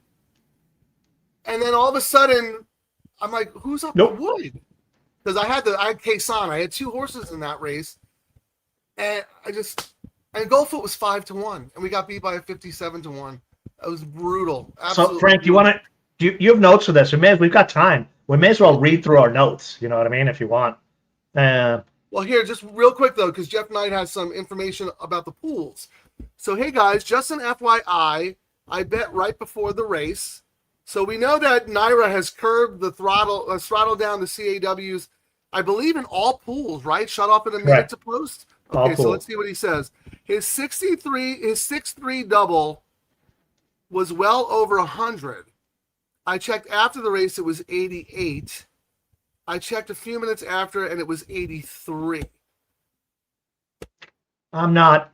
That doesn't seem too significant to me. That's, believe it or not, that's pretty good. If it was what it was in the old days, your pay would be $51. And I'm not exaggerating, so that's you're 100% right. And that is the late money. 9 to 2. Yeah, the totes are just really delayed with grabbing everything from elsewhere, even with the 2 minutes, and they can still bet multiple times. But yeah, old days that would have been a $51 double.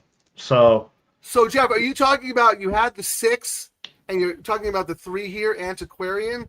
So that you're saying the will pay is 83 to Antiquarian? I mean, we could do at some point we can do a parlay. And I need to make the parlay. I don't think that's that significant a drop. In this day and age, that is not much. Yeah. Oh, he's saying why did it change 4 minutes after the race? Oh, that's probably just a tote delay. The money just came in. And it's a big race day, and you kind of see it because it takes them forever to update the results, and there's money coming in all over the place. Plus, Mark Gelding got hired to run the tote system. So is he still working there? We haven't heard from him in a while. You must have him nose to the grind coding for the website. Yeah, that's why it keeps breaking. All right, so you want to talk about this race? Yeah, I figured we did. This is the one race we did a write-up. I mean, I ranked it 1826, Frank. The favorite is 29%. 31% of winners have been 5 to 1 to 10 to 1, and 10% over 10 to 1. When I ran our race simulation, Sovereignty won 92 of 250. That was the best result, to give you an idea. That's really, really low compared to some I've seen. So it kind of tells you it could be in anybody's race. But I went in here and I went, number 1, Magnitude.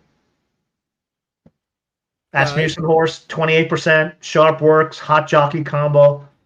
Horse has 2 wins and a third on 3 off tracks. Rain is expected. It's still raining there, right? I don't know if it's still raining, but has 1 and 4 in a row. Top Power. Then we've got number 2, Nitrogen. Jose left for Magnitude. Dominated last out. Johnny V's 3 of 6 for the trainer. 1 of 2 on off tracks. I said backup play. Antiquarian, Johnny V bails, but Sharp Works. You got Ford Steel, Safi with husband's riding, and he won a stakes race with this jockey last week, but Pratt rode and bailed, so you usually the Pratt off angle. Irad's off the 5, so that kind of changed every reason there. Sovereignty, we kind of mentioned it earlier. Yeah, who picked up the mount? Do we know who picked up that mount? We do. Because Irad got hurt, right? Yeah. DTL Crew, can you let us know? I mean, we could certainly check, but I'm looking right now. Let's see. Yeah. Wide Barrio is a tough nut to crack in this race for me. I mean, he's an awesome horse. I could absolutely husband's riding that one now. Okay. Well, yeah, all right. He's he came out here and won. We both had this horse. It wasn't a show day, Kieran, but it was the Clement L. Hirsch, Eunomia. Safi Joseph and Micah Husbands. He brought his jock out, and that horse won at like 12 to 1. Yeah. How great was that? The horse that I mistakenly bet here, Tistastic. We got Gaffley on for Asmussen, Sharp Work. Visa. I mean, Pratt from Mott. The last time this horse won was at Parks, and winless on off tracks. And I said Pratt would be the only reason. He's a jockey who can carry a decent horse across the line.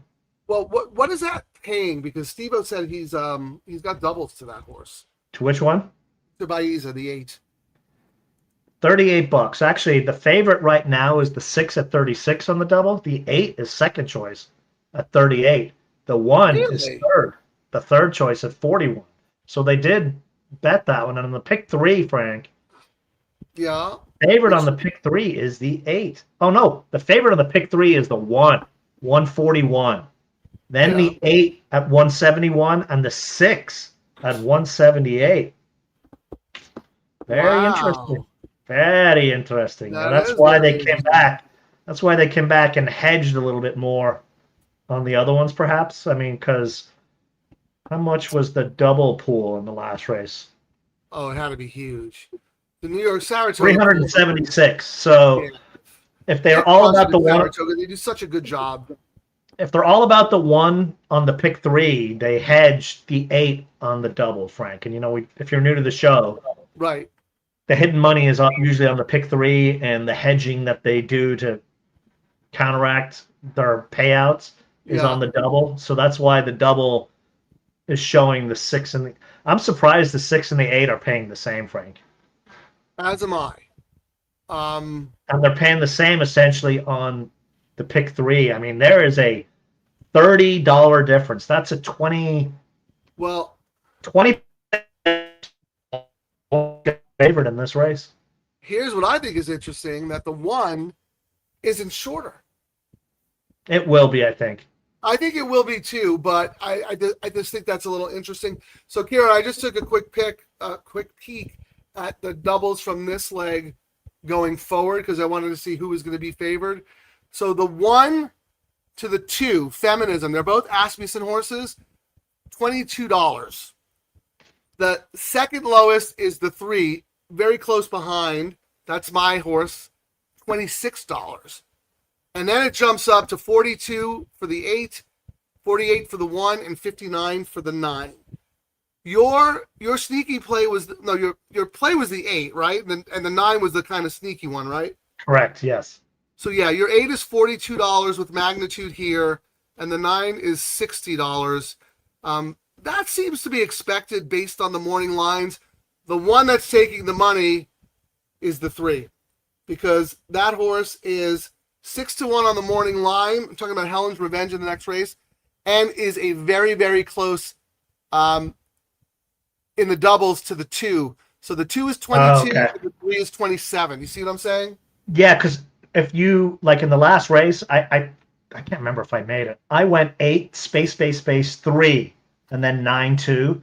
And the reason I ended up putting the 8 on top was because our simulation was like 156 out of 250.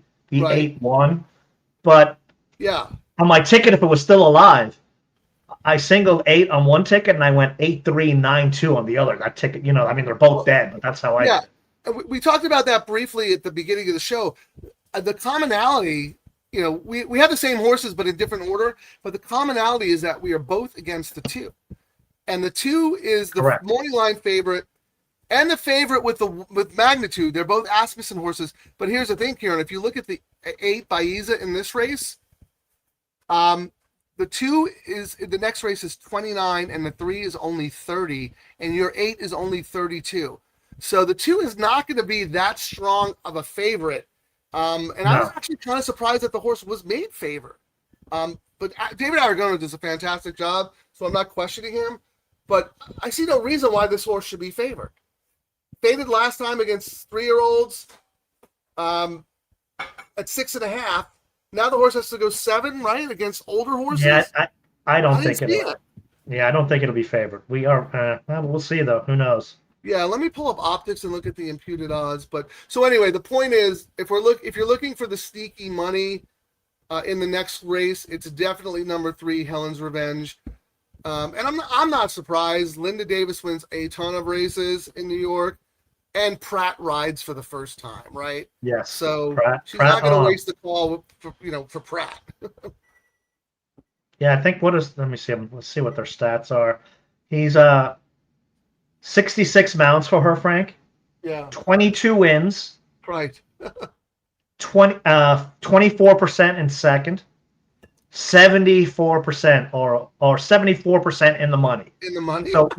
So what that tells you is that's what you look like if you want to know, like some jockeys they get called, you got to look at the in the money number because he still got paid. You know, when you make a call to someone like Pratt, he's got to get a paycheck.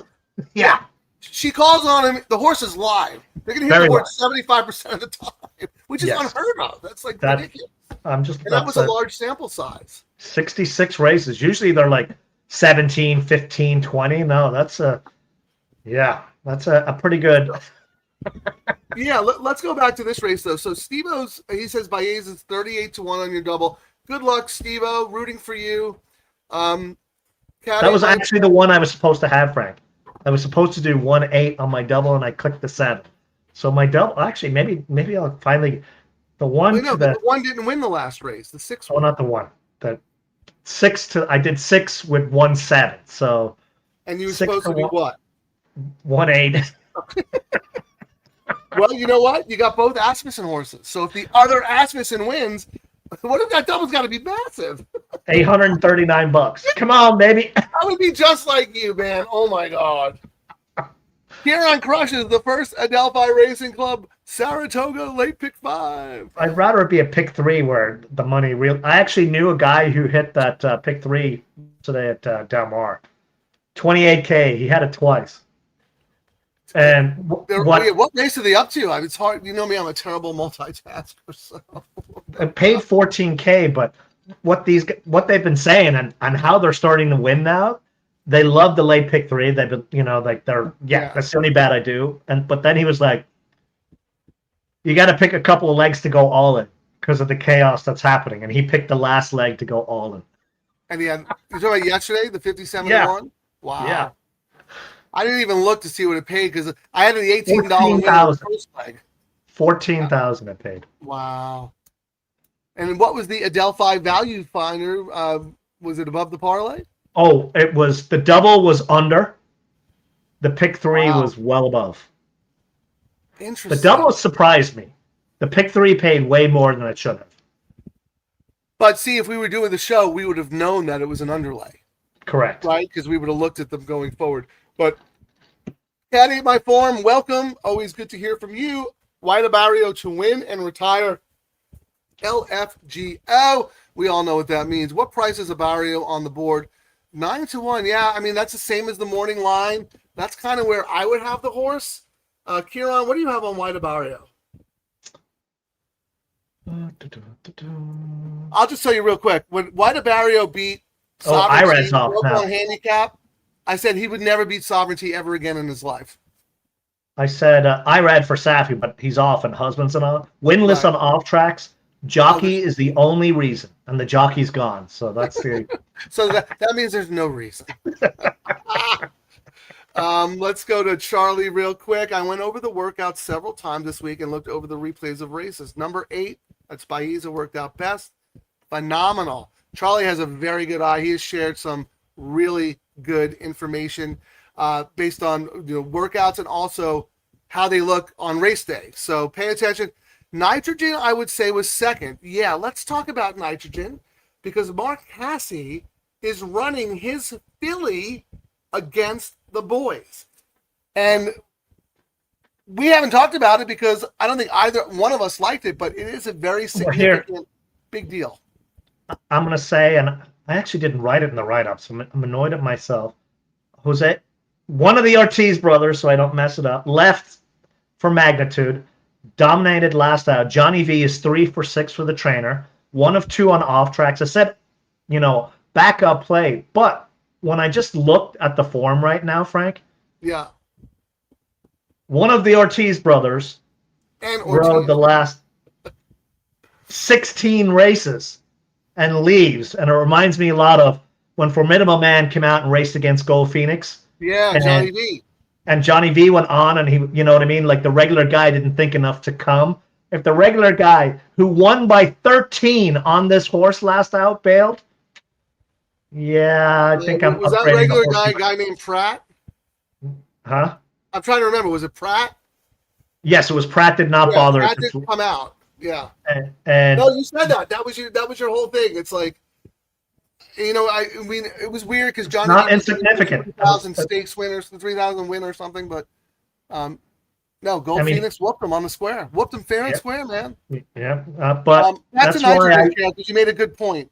And that's why I ended up upgrading Magnitude, because that's the horse he picked to stay with, and that's how we hit the long shot in the Kentucky Derby, was kind of this musical jockeys and where Jose stayed. So that's why I made Magnitude my top play in here.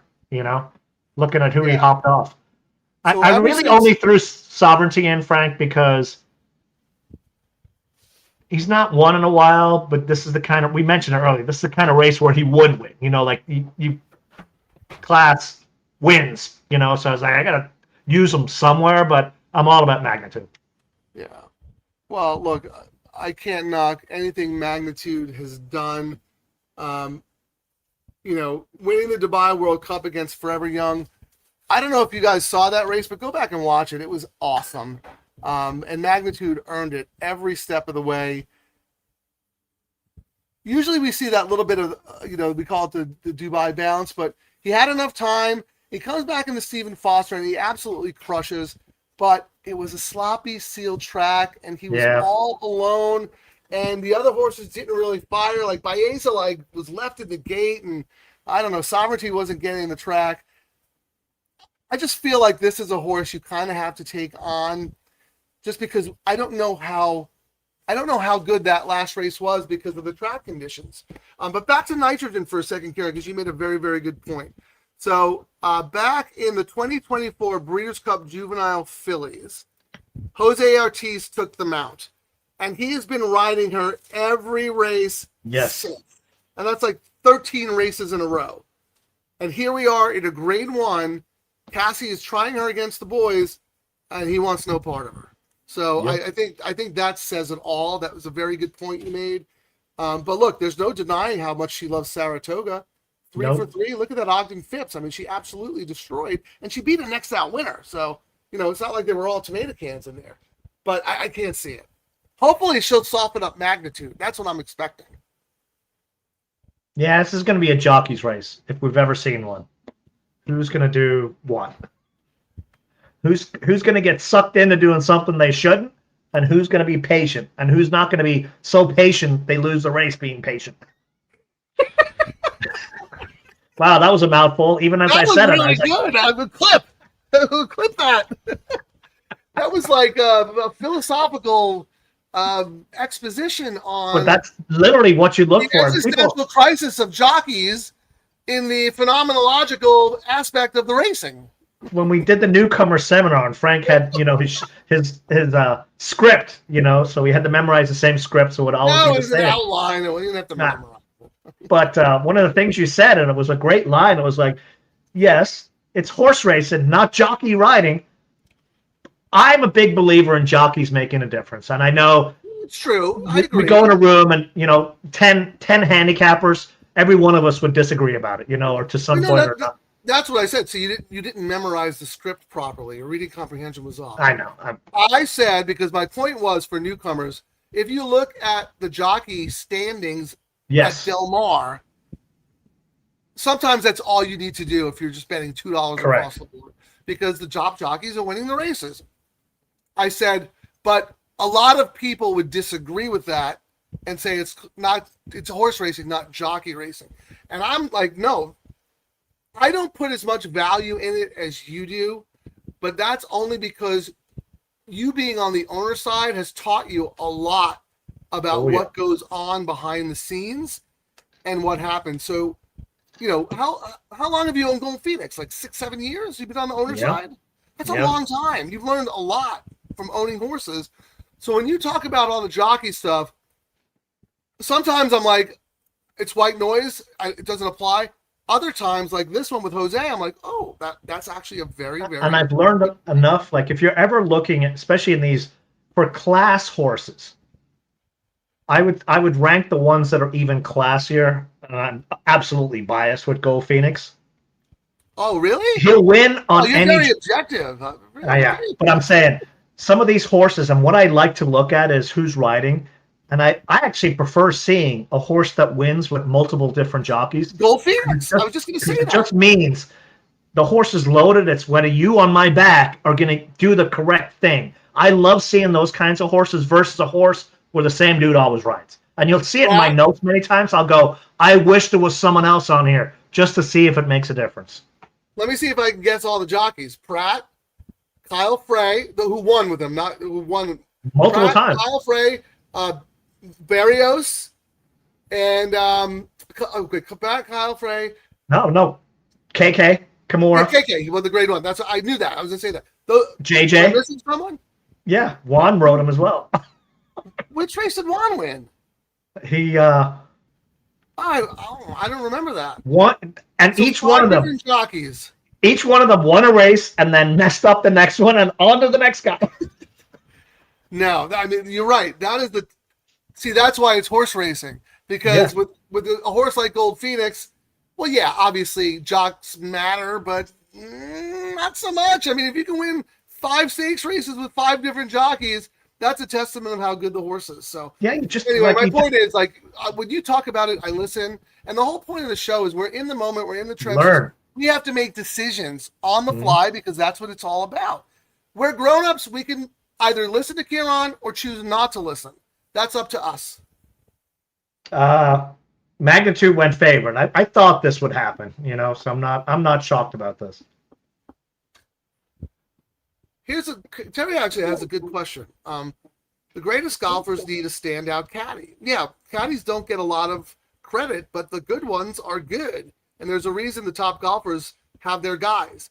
So it's kind of similar with a jockey, right? But I mean, a guy like Rory McIlroy will probably win with any caddy. Maybe, I don't know. I don't know enough about golf. But that's a good point.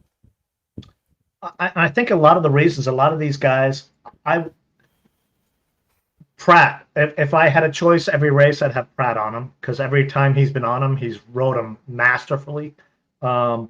It's the clock in the head. The problem with us and why we've lost a lot of our races, the rule is cover him up. If he's outside, he's not going to win because he likes to be covered up. And relax him, and then away you go. But some of these jockeys, I didn't want to go in there. And then you start hearing the excuses, like the excuse I got from Rosie, and I was like, okay, why are you still talking? My opinion of your IQ is starting to drop. Well, that's the other thing. Following instructions once the gates open, sometimes it's a little difficult. Well, I was actually going to ask you this. I'm glad you mentioned Rosario because he rode Arrakis. I don't know what's planned for Arrakis, but if you had to pick a jockey to ride him from this colony, who do you think fits him the best? The guy who should have ridden him in that race, and there was a miscommunication, and he got booked thinking we weren't going to go into the race. Freshu came back this weekend, and Arrakis worked out with later than planned. And stakes winner, I think. Yeah. Okay, that's very interesting. And Freshu is one of it probably Phil's go-to guy, I would say, right? I mean, he uses a lot of different jockeys, but he's real solid with Freshu. Yeah, it's him, Barrios, and Rispoli are the guys, that's and right. Their stats are through the roof. So one more question. Do you have a race circled for Arrakis? We're waiting on the condition book. Like they were trying to find a mile, but we talked about it on the show the other day. We can't find it. They want to try and route it to see if that'll, do something. They always want to route. I just think go for all the short races, but the condition book opens so much more if you can route. If you find out he can route, then you have like so many different options. And I'd be shocked if he couldn't route. I mean, Phil doesn't buy 5 furlong turf sprinters. You know what I mean? Like they're supposed to go long. I know he was supposed to go long on dirt, and that didn't work out. But he's proven on turf. Why not try him? Real quick, because we only have a couple minutes to post. Chris, thank you so much for joining us. Chris has been on a tear on the tournament circuit, so congrats to all your recent success. He is doing a Pratt double. Baeza to Helen's Revenge. I like it. Did you see Helen's Revenge was taking a lot of money in the probables, co-favorite or second choice to feminism? But I think with Baeza here, it should probably still pay okay. LD coming back, playing the pick three. Pick three, yeah, it's a high takeout. We talked about it, but, needs must. Spread. He talked about signaling the 7 in his pick 5. He's going to add the 2 in the last race to his pick 3. And then here's Charlie. If Baeza gets out of the gate, it's all over. He's always been a beautiful looking horse. I want to say this. CRK Stables, whoever their bloodstock agent is, they pick out the most beautiful looking horses. They always have a nice big frame, but not too big. And they're always long and leggy, and they can get a distance. Always. So I love their horses. I love all their horses. So yeah. People underestimate, like our good buddy Tom Quigley. People underestimate how the horses look in the paddock. Like it really, you can spot. Like when you do the seminar, you're like, you don't even need to know anything about horses. You can walk in there and go, I'm not betting that skittish looking horse. Yeah. This dude looks like he's going to own the track, and more times than not, even if you know nothing, those nice horses do very well. Yeah, well, I don't trust my eye, but if I see a horse who's taking money who just looks terrible and is washed out, that's my advantage there. For those who don't know, on X, at Quigley's_corner, he does live paddock tweets for every race at Del Mar. He's good at everything, but I will tell you right now, if there is a 2-year-old race with a bunch of first-time starters, he will pick out the teenager who can go to the NBA compared to a bunch of high school players. I mean, he is so good at seeing which horses at a young age are more developed than the others. I call him KOTB, King of the Babies. Where are we at here? 9-5 on magnitude, Kieran, as you predicted. 0 minutes, so we probably won't see this much. This horse looks best. Quigley has spoken! Only we knew which one he said looks best, Frank. He's not at Saratoga. Well, depending on how the rest of the show goes, we might end up sticking around for the late pick 3 and the late double. I actually really like the sequence today. I have very strong opinions. I did too, and I actually handicapped it a little different today, so I want to see if it worked out. You would have noticed it in my notes. We could always do a pop-up show. We could take a 2-race break and come back if we want. That could be fun. Because I did Frank's. I just wrote about my top picks in my notes today for the late pick 3, but I went through and handicapped it like we weren't doing the show before or sending my notes out, Frank, and then came back and wrote about them. So I'm hoping that, because when you go through and you're writing your notes for Del Mar, though, right? Huh? You did all your notes for Del Mar? Just for the horses I picked. I changed it up today. I was like, maybe I'm just getting so drained writing about horses I'm never going to use versus just getting distracted by it. You tell me that all the time. You're like, Frank, why do you write a novel and then your conclusion is X? So that was the approach I took today. So we'll see. It's mental energy. Yep. Well, look, you pivoted on Glacius, right? So you made money on a win bet at 9-1. And I have a win bet. I did a win bet on Tistastic. And I did a win bet on Tistastic, and I got a double into 8 because hey, why not? You got Tistastic. You're gonna roll Tistastic. It's gonna be the key to your day. 300 cash here, probably a 500 cash in the next race. Jeff, he watched the show. Kieran and I and a couple of our buddies went to see Queensryche. 3rd row seats at Saquon, thanks to Kieran right here. How good was that show? That was really good. Yeah. You can tell from the jump if they're good. Oh, they're in the gates, Frank. We can talk about that. We'll come back. Good luck, everybody. I'd like to see Sovereignty win.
Oh, I'm so happy.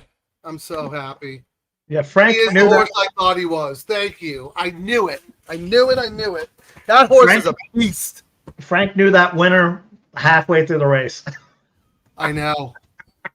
I did. I saw the move, and I knew Nitrogen was going too fast, but you never know when you're that wide. Like sometimes they just empty out. He found another guy. I was worried about. There was one horse that was making a move like between horses on the inside, had good momentum, but Frank was already like Sovereignty won the race, and he was right. What a flop on magnitude! I told you he's a fraud. Absolutely. Like yikes, that is so bad. He caught the sloppy track. Yeah. Absolute fraud. Look, I won't say he's a fraud because I thought his Dubai World Cup was absolutely amazing. He got lucky in the Stephen Foster with a loose lead on a sloppy track. Ooh, that was bad though. Really bad. Where was Bizbazi? Hit the board, but broke slow again. 5 lengths off, just. Yeah, if Pratt can't get a horse to break, yeah, that horse is. I mean, and look, he was with John Sheriffs, and now he's with Bill Mott, like arguably two of the greatest horses of our time, and they can't get him out of the gate. So, like, what's gonna? It's a shame because he's such a talented horse. But I said after the Oakland Handicap, White Barrio is never beating Sovereignty again. No, that was it. Sovereignty that dude is a generational talent. He's a beast. You heard me say, I said, if he doesn't win this, I'm going to have to go back and question my life choices because I'm really is he really not as good as I thought he was? No, he's better. That was awesome. That was a good group. That was not an easy field, man. Oh, no. Nope. And, I didn't like Nitrogen at all on the spot, but, hats off to Mark Cassie for trying, testing her, giving her a shot to show her brilliance. If she had beaten the boys, can you imagine? I mean, what a story. True. So, I like that kind of sporting, moves. Now she'll just go back again. She'll probably run in the Breeders' Cup filly, in the distaff and win for fun. So unfortunately, we said none of us were alive. And, I didn't do anything. I'm just happy for the sport that the Kentucky Derby winner from last year. Yeah, finally. Yes, back. agreed. Yes. Yeah, he's back. And, if he stays healthy, which I don't see any reason why he wouldn't because Mott is such a good trainer, the Breeders' Cup Classic, oh my goodness, it's going to be fantastic. So if I was still alive after the second leg, this would have been my single, Frank. Battis Grove in here. So in race 13, which one? Number 8 was my single on my right. my expensive pick 5 ticket. Yeah, and I went. Yeah, it's good to talk about it because it's going to come back to bite me that I didn't include that European horse. I had 3, 8, and 9, but I did single the 3 on my backup ticket, which is Gonzo, and that was the horse Helen's Revenge with Pratt, Linda Rice, who was taking all the sneaky money. So once we see once it's official, we'll do our typical pool analysis. And see how it goes. Well, I was looking at our race IQ, Frank, and something I've already noticed, and I've told you before. So if you guys are using it, don't rely on the number 1 winner. I need to tweak the formula somehow because it's like the top 3 horses are hitting at like 75%. I've just not figured out what I'm doing with the formula. Not to get it the right order. But what do you mean? It's every race we're getting the top 3, like the top 3 horses we're picking win the race. We're just not getting it in the correct order. Like I had 1 over 6, the last race it'll be like the 3rd choice. It's probably just a matter of balancing the formula. Which tool is this one? This is the race animator. Yeah, the one. Okay. So still needs a little bit of tweaking, and it's probably what probably happened. I uploaded Frank's phrases, and that's why everything's gone. Yeah, let me see what I didn't post my notes because I wanted people to come and watch the show.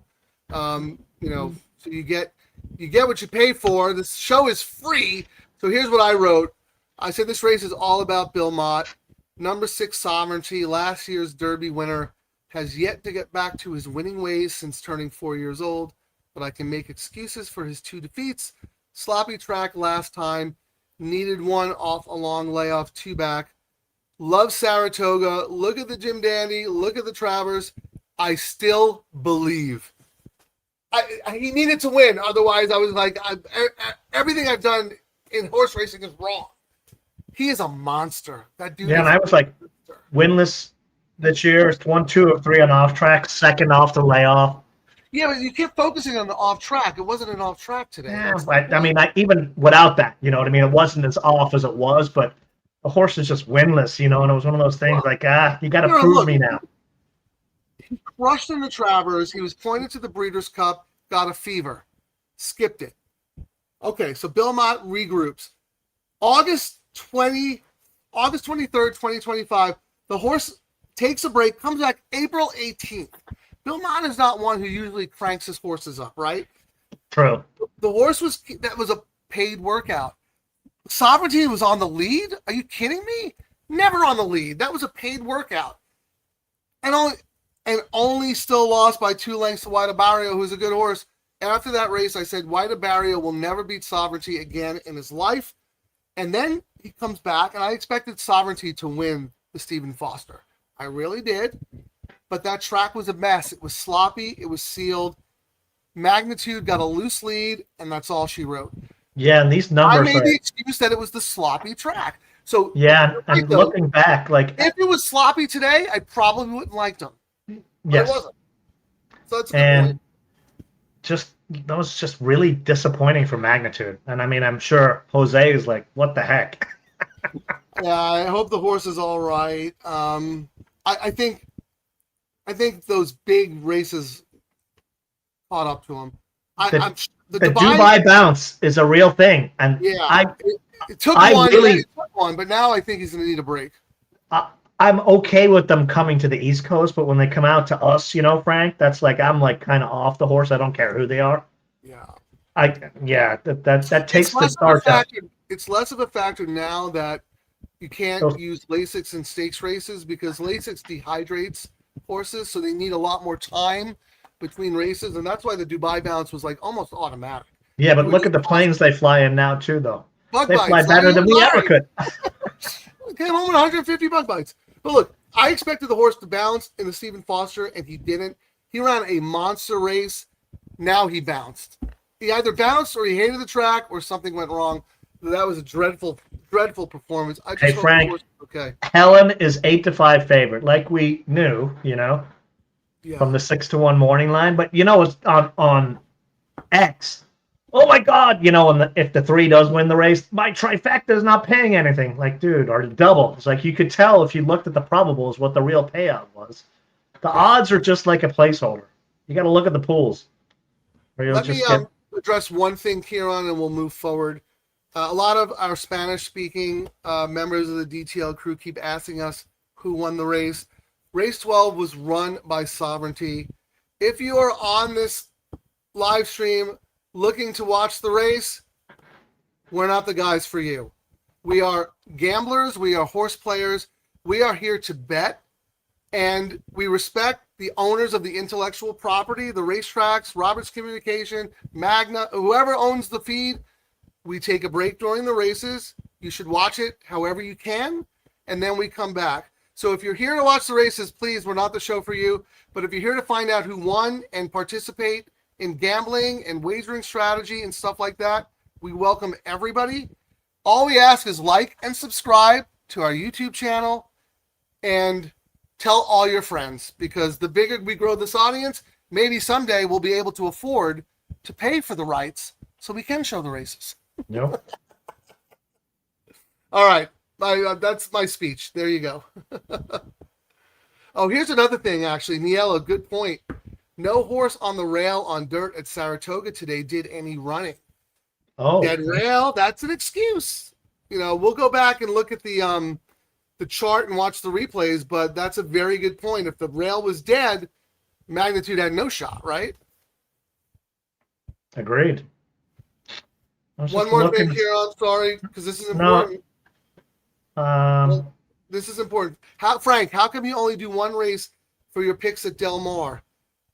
I've always done one race at Del Mar because they have an online contest. That is the race of the day, and that's what I do. I always do 4 races for Santa Anita. That's where I do the Matrix. Starting this year, in addition to the one race on DMTC.com, I now do the Matrix for our website. Kieran provides all of his notes, all of his selections, all of his potential wagers that we discuss on the show. I provide my Matrix. I provide my track trends, horse notes, letter grades, and my potential wagers. If you want to see them, markgelding.com. It's free today. Right there. And everything's open today. Email and your state.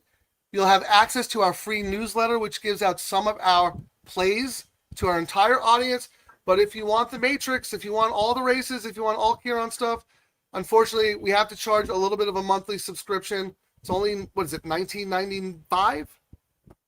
$19.95, and you get everything. And Kieran, Justin, I don't know when you joined, but Kieran has developed unbelievable tools that nobody else has that we're providing to our community. So it's all about building a better community so we can win more money on the gambling show. So thank you for asking. We really appreciate it. markgelding.com. And click on the QR code in the upper right corner to show some love to Adelphi Racing Club. That's why the website is open for them today. So you can go poke around and check out our AI tool and whatnot. So scan the QR code.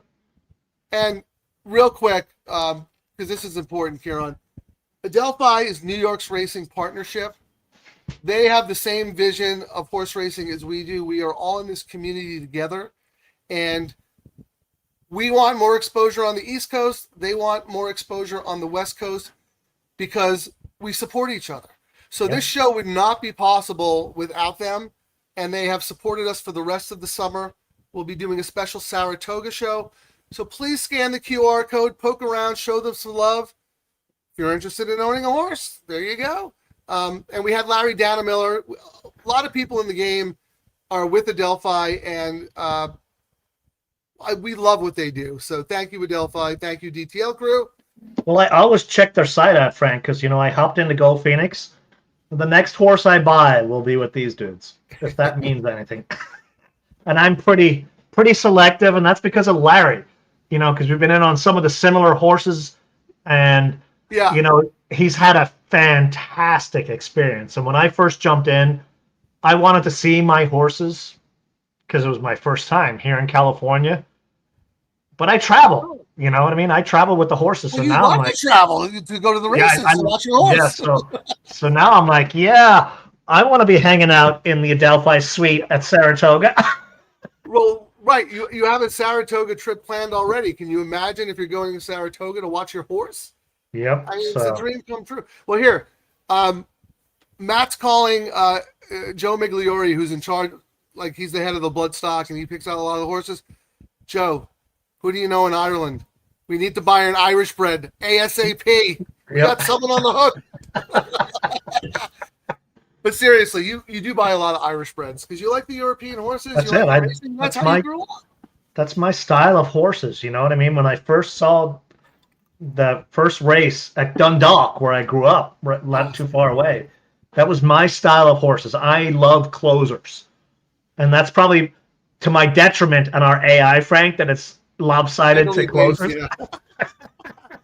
Well, you know what? You got to do Turfway Park because those closers come from the clouds on that synthetic track. All right. Well, Pepe Alonso, thank you very much. We appreciate you guys. Justin, thank you for asking the question. We are an open forum as long as everybody's respectful. And you're allowed to tease a little bit. But seriously, Justin, thank you for asking. I hope you go to the site and check it out. Kieran's done amazing work on it. So Steve wants us to do race 13. And then Collins wants us to do race 14. So time to get serious? I was just going to tell the people who are new, and they probably heard your Matrix.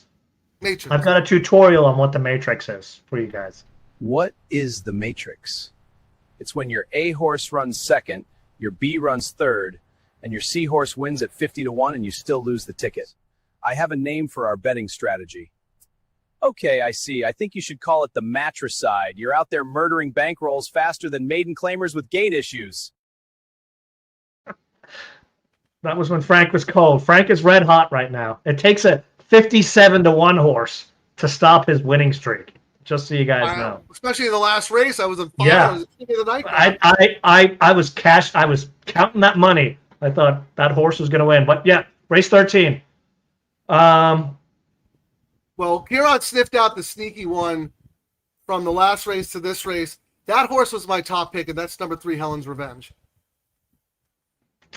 Still the favorite here? Oh, wow. What? Dominant favorite. Oh, the CAW horse, Kieran. Yeah, but on the pick 3, Frank. Yeah, let's look at that. 256 for the 3, 266 for my 8. So my 8 is an attractive win bet. On the double. Wow. The 8 is the favorite. Yeah, look at the 9 in the pick 3. Yeah. But the 9 is the favorite. On the pick.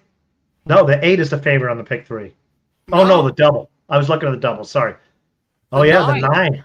The 9 was the sneaky one in here. The 9 was the AI horse. Our AI horse, Frank, was the 9 in here. Well, the 9 is one of my A's. I can't. The CAWs are all over that horse, and they buried the money there. Yeah, what did it say? Beach heights. Yep. Bomb alert. And this is usually when I have it hit the bomb alert in race 6, Frank, and I tweeted about it. This one's even higher than that one that hit, and it had bomb alert. It's second choice. It's 8, then 9. Rates as a long shot, and this was at 6-1. I don't feed in live odds, to the robot. Right, because you're doing it in advance. Yeah, balance pace. I don't even give it morning line. It's totally unbiased. Oh, that's fascinating. Okay. It's unbiased, you know what I mean? And then it looks at it later. And then balance it pace decides it's a live long shot. Okay. Gives the runner more than one path to a favorable trips. Projects to be in the strongest finishing group, turning for home. I like it because that's one of my A's, and here's what I said. And I did not use artificial intelligence. I used the Matrix. Beach Ice, first dirt race, but showed a lot of class on turf. Has speed, but doesn't seem like a need the lead type. Gets off the rail, so not forced to go. Franco was on fire yesterday. Very interesting. That's a win bet, I think. Yeah, and then I was going to scroll down. There was a new thing. Remember, everyone, the IQ thing is beta. We're still playing around with it. But I added a new thing, Frank, where it does, if you wanted to spend some money, it gives you I've not tweaked it yet because I've been working on other stuff, but you scroll down here and it lets you modify. I only want to spend $40 on this race. And it'll go, well, do 14 to win on the 8. The algorithm still is all tied up on singling the win horse, so I've not even played around with this yet. But when this gets better, is like your mini CAW program where you're going to spread money around so you could win. Well, this was the whole thing. This was the thought behind it all, Frank. We talk about them. Just let's swallow up the data, use our biases and experience that we have, and spit out possible horses. So that's where we came. You have two choices. You either complain and still get actually 3 choices. You either quit the game entirely, or you complain and still be a mope and mug and go against them, or you can use them to your advantage because the data is there. Yeah, they're using the same stuff. So it's work. You have to look for it. You have to study it and be involved every second. But if you want to win in the long run, you have to do it. And that's what we're doing. Karen, I love that you're making this automated because, we go through the probables and the will pays. And, that does take time. It's fun on the show because we have an interaction. But what you're doing is it's revolutionary. It is really revolutionary. Steven wants to know about the 1 in this race. Romantic. Didn't do any notes. I didn't like the posts. but I thought had a shot. And, well, the big shot was Irad's echoing No, he's again. not anymore. What did you have Did you do notes for yourself on Beach Heist, or just the AI notes? AI does it with a little bit of input from us. But you did notes on your 8, right? Because that was your top choice. I did not. I didn't have to. I didn't feel like doing it today. Well, does the AI have something on the 8? It Because I like does. the 8 also. Let me see. It owns the strongest overall IQ in the field, So, balanced pace, more than one way to win, projects to be strongest finishing turn for home. really? Okay. And it has. Well, here's the thing, though: is the baseline IQ Mark Gelding's IQ? Because everything's going to be higher than his IQ. We're still tweaking it, but I added something in that we're still working on. If I could only bet one horse, I added that in as well on that page, and that's this one. Yeah. Okay. Well, Steve-O, I have 3, 8, 9 as my A's. I have the 1 as my first B. I would like the 1 a lot more if the 1 was off the rail. 7 furlongs is very difficult at the rail, and then as Amanda Yellow pointed out, the rail maybe kind of dead today. 5 minutes. Well, the other thing we have on there too, Frank, is it rates the race, and it rates this one at 71% B. Says it's tough. The 8 won 156 out of 250 simulations. And the race DNA is speed 15%. Stalkers and closers should dominate, but it's got chaos as well. And I'm going to back out because I'm echoing. Yeah, that's what Terry said. And we have Berkeley in the waiting room, but his camera's not on. So that's what. Someone came in and an echo came out. But I'll hop out. Yeah, well, how much time do we have first? Hold on. Oh, we got plenty on. Yeah, let's get Berkeley on real quick. Kieran, anything? It's 4 minutes. It says 4 minutes to post, but they're just walking out to the track now. Well, let's hop off. I'll hop out and see if the echo disappears, but I think it's because someone jumped in. Okay, and if you want to come back in towards when you get closer, just do it. But here, Berkeley. Hey, You there? how are you? Everyone, Berkeley Headley, we mentioned him earlier on the show, grandson of the late great Bruce Headley, trainer of Kona Gold, finally got his due today, inducted into the Hall of Fame, and you had the honor to be on stage to talk about it. Yeah, it was a surreal experience. I mean, I loved my grandfather. I know he loved the horse, and he taught me everything I knew. So being up there and accepting the award meant so much to me. It was awesome. Just give us the Cliff Notes version of like what you said. Well, first of all, were you even old enough to watch Kona Gold? You're young. Not really. I was about a year old, but I rode it. My grandpa took me on the train track with him when I was a little kid, so I used to jog him around the train track. That when he was a stable pony for us. Oh my goodness. That's amazing to me because I think I shared this picture with you, but there's a young horse player. He's a little older than you, named Tyler Hoffman. Do you know Tyler? Sorry, could you say that again? I'm literally in the middle of Saratoga. It's the loudest ever. Oh. It's crazy out here. No, that's all right. We're just so happy you're here to join us. Yeah, Berkeley's at Saratoga. Actually, I'm going to shift my question and say, have you ever been to Saratoga before? No, this is my first time. It's just a real experience. I thought it was going to be similar to Del Mar because they're always compared, but it's nothing like it. It's a whole different experience out here, to be honest with you. It is totally different. And to me, the biggest difference is when you're in town, it's all horse people. Like when you're at Del Mar, it's spread out a lot more. Yeah, definitely. Like every lawn over here has a locky, and everyone loves the racing. I mean, I thought it was going to be small because the grandstand looks really small, but it's huge. I mean, there's plenty of people here. It's crazy. Oh, and they have the backyard. It's super, super nice. So, no, it's super nice. You were hanging out before the Whitney with CRK Stables. Yeah, Diaza ran great again, but the slow break. from April Mayberry, and they actually bought and picked Baeza. So I met Lee of CRK Stables, really nice man. We went out to dinner last night, and got to go to the paddock. Got my Whitney paddock pass. So I was in the paddock with Baeza. Unfortunately, he didn't break well, but I mean it was fun. No, again, it's a shame. He's such a good horse. Well, you mentioned Mayberry. The Mayberry family, for those who don't know, have been incredible in horse racing for a very long time. I forget the probably the grandfather or the father of Summer Mayberry. He was a really good trainer, and they used to break a lot of 2-year-olds, right? Yeah. He was a great trainer. He's really good friends with my grandfather. Summer and April are really good friends with my mom. And they have a big farm out in Ocala, and they have a bunch of 2-year-olds. I mean, they break some of the best babies. They bought and broke Englishman, Baeza, the bunch. I mean, they had Zenyatta there, Flightline. Yeah. I know that because when I first came to California, my good friend William Murray, who was an author and like really big in horse racing, he was good friends with the family, and just a class operation from top to bottom. And I'm not surprised that your grandfather was tight with them because, you know, he was pretty good developing horses himself. Awesome. I love hanging out with them. They teach me a lot. I walked around the Saratoga sale with them. We literally looked at every horse in the sale, and it was surreal seeing all the great yearlings out here. Because I mean, it's a select sale, so it's just the best. It's hard to pick. Yeah, and listen, if you have to go, just say so. I mean, I'm happy to talk to you forever, but I don't want to keep you if you have to be somewhere. I can't hear that well. It's so loud.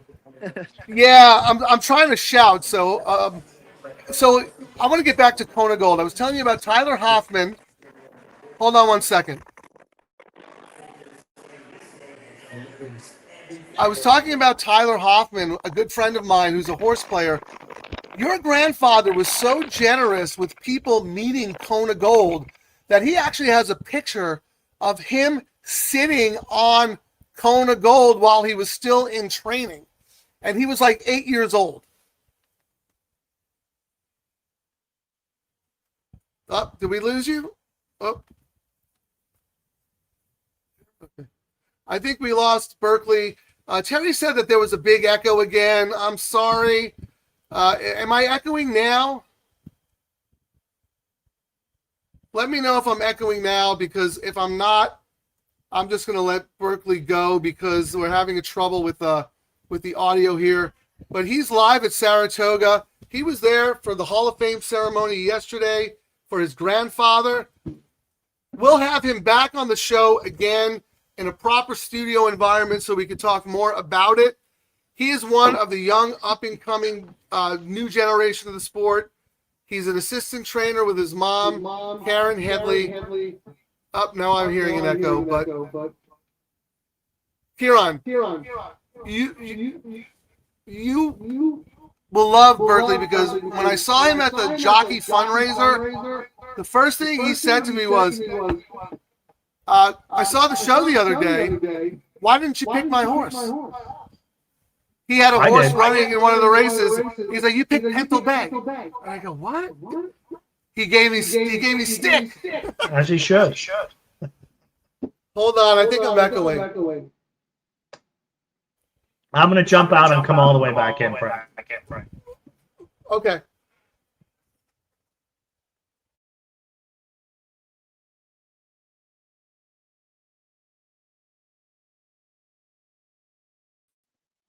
All right, how's that? Let's see, I'm muted. No, I don't hear an echo, do you? No, I think whatever they did, so I was doing a quick search when the guests come on. I guess they have to have headphones on or mic, whatever new thing they did with StreamYard, that's what's messing everything up. And then if we're going to bring on guests, I guess we have to have headphones now. Whatever they did. Yeah, we'll have to work on that this week. I'm just texting Berkeley to let him know that we'll have him back. But that was super cool. First time at first time at Saratoga. And he's right. You know, everybody talks about, oh, Saratoga's better, Del Mar's better, this and that. No, different Why experiences. do you have to they're both different in their own way, and they're both special in their own way. So, anyway, Are they at the gate yet? This is like, oh, they're off. Sorry. All right.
Hello. Can you hear me? I can. So, if we were like all the other shows out there, if you saw my matrix for that race, I went 3, 8, 9, 1, 5, 6, 2. I had the winner, Kieran. I couldn't see it because when you left the studio and left me in, everything froze on my end. Oh my goodness. Well, the 5 won. Will not be swayed, 16-1. Wow. Let me look at that. I think optics really like that horse. Oh my goodness. Wow, that race 2 back was really good. I had it as a B, my second B. I did not use it in any combination, unfortunately. I didn't have it any way to Sunday on any of my tickets. That was the race I was expecting Helen's Ready to ride, to do. Wow. Apologies, DTL Crew, that we missed the first part of the race because we're dealing with tech issues again. I want to thank Berkeley Headley for joining us, albeit briefly. We will absolutely have him back because his enthusiasm for the sport, his knowledge, his history, the involvement.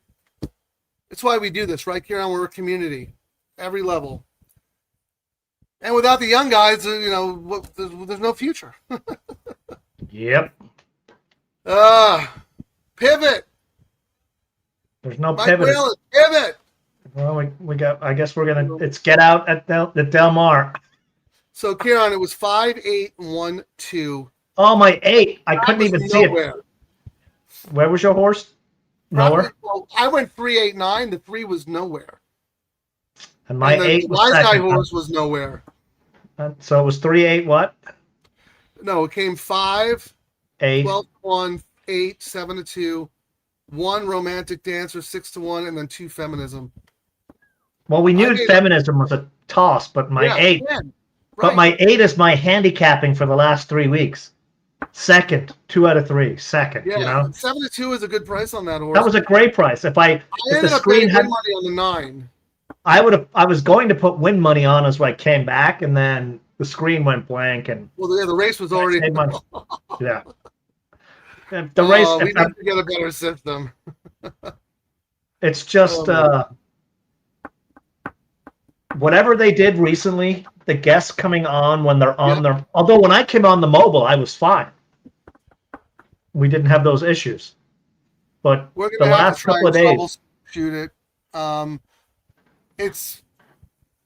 Every time I log into StreamYard, there's a pop-up screen that says, New here's a thing. new feature. But not New something feature, you could new actually feature." use.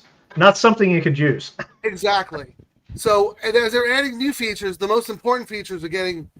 I mean, we can have up to like 8 people in the studio, and right now we can't even have 1 because it gets all screwed up. So we apologize to everyone, but that was cool. Berkeley Headley, all right. Last race. Where are we at Del Mar? We might have to do a Del Mar bet just to like get back. On The race 5 just went off. Was that the all-turf? And my long shot won, but he wasn't really. I'm a track star one.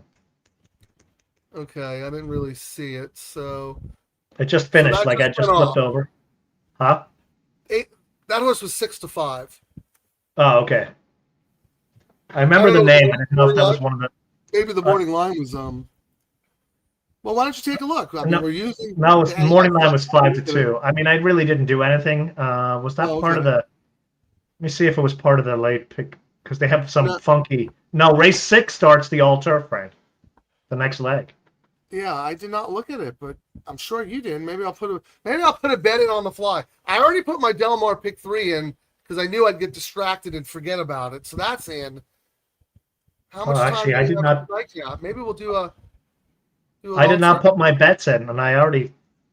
Let me copy them. I'll put them in the room. I did an all turf. I figured everyone would go to the website and grab it, but I guess people are lazy. Here we go. Here's my all turf. I'll put it in the comments so you guys can see.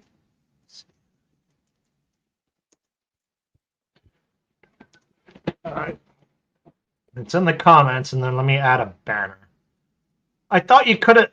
I took a stand on my all turf, and if we do hang around, there was some method to the madness where if the all turf goes down, I've got coverage in the pick 3, and if the all turf is alive, I've got coverage elsewhere. Frank, is how I approached it today. I planted a flag in the last race, and I think you are similar to me in race 8, which is the middle spot, 2-6. I think you're 6-2 or 6, if I remember. Let me look, I didn't put it up because I didn't know if we were going to talk about it, but I can put it up in a second. Where is it? Premium 8. Because I absolutely did the bets for the Matrix. So I did not do this race, Kieran. So what did you say you are in this race? I went 7, 6, 10, 4. All right, let me just see what the prices are. 7, 6, 10. Well, the 6 is 9-5, but your other ones are really good prices. I thought it was a very tough race. A tough race where the chalk could win, and I ended up going back and forth. I thought the Mike Smith, the 10, and the Go Ralph, the Ricky McCarthy horse, the 10-4. I couldn't decide. Oh, not 10-4. 4. 10-4, good buddy. I went, what, 7-6. Oh, yeah. I didn't do 10. I ended up going with the 4 versus the 10. Oh, wait. All right. I'm going to put my pick 3 up. It's not the all turf. It's just the pick 3. So you can see who I like in the turf races going forward, Kieran. Yeah, and I was looking to see what the will pays are because I mentioned the 10, and my bet that I put up there, I went 7-6-4-2, but I debated putting the 10 in as well for a price. And right now on the 10 is a price, I think. Yeah, it's 11-1. You never know with Mandela taking his time or winning first out, but you got Mike Smith on, and this is the kind of horse he'd blow up your ticket, if you know what I mean. The 2, actually the 6 is $12.60 for the pick 3 and $13 for the 2. And then the number 7, the Phil Umberto horse that I put as my top choice is 3rd. On the double, Frank, it's again a split between the 2 and the 6, and the 7 got some play as well. Okay, so that's your first leg of the all turf. The second leg is race 8, which is start of the late pick 3. So I'm singled. I'm all about the 6. Well, I'm 6-8, but I'm all about the 6. That's the 6 race, right? The yellow ribbon. Yeah, and I took a stand. I used it on some tickets, and I put the 2 as my top choice because I wanted to get 2. What is it? That's a great race. It's the yellow ribbon. A lot of East Coasters came out. Sweet Rebecca, Michael Maka, really? Yeah, so I ended up putting that one as my top. And what did I say here? Freshu on the shipper for Maker, 23%.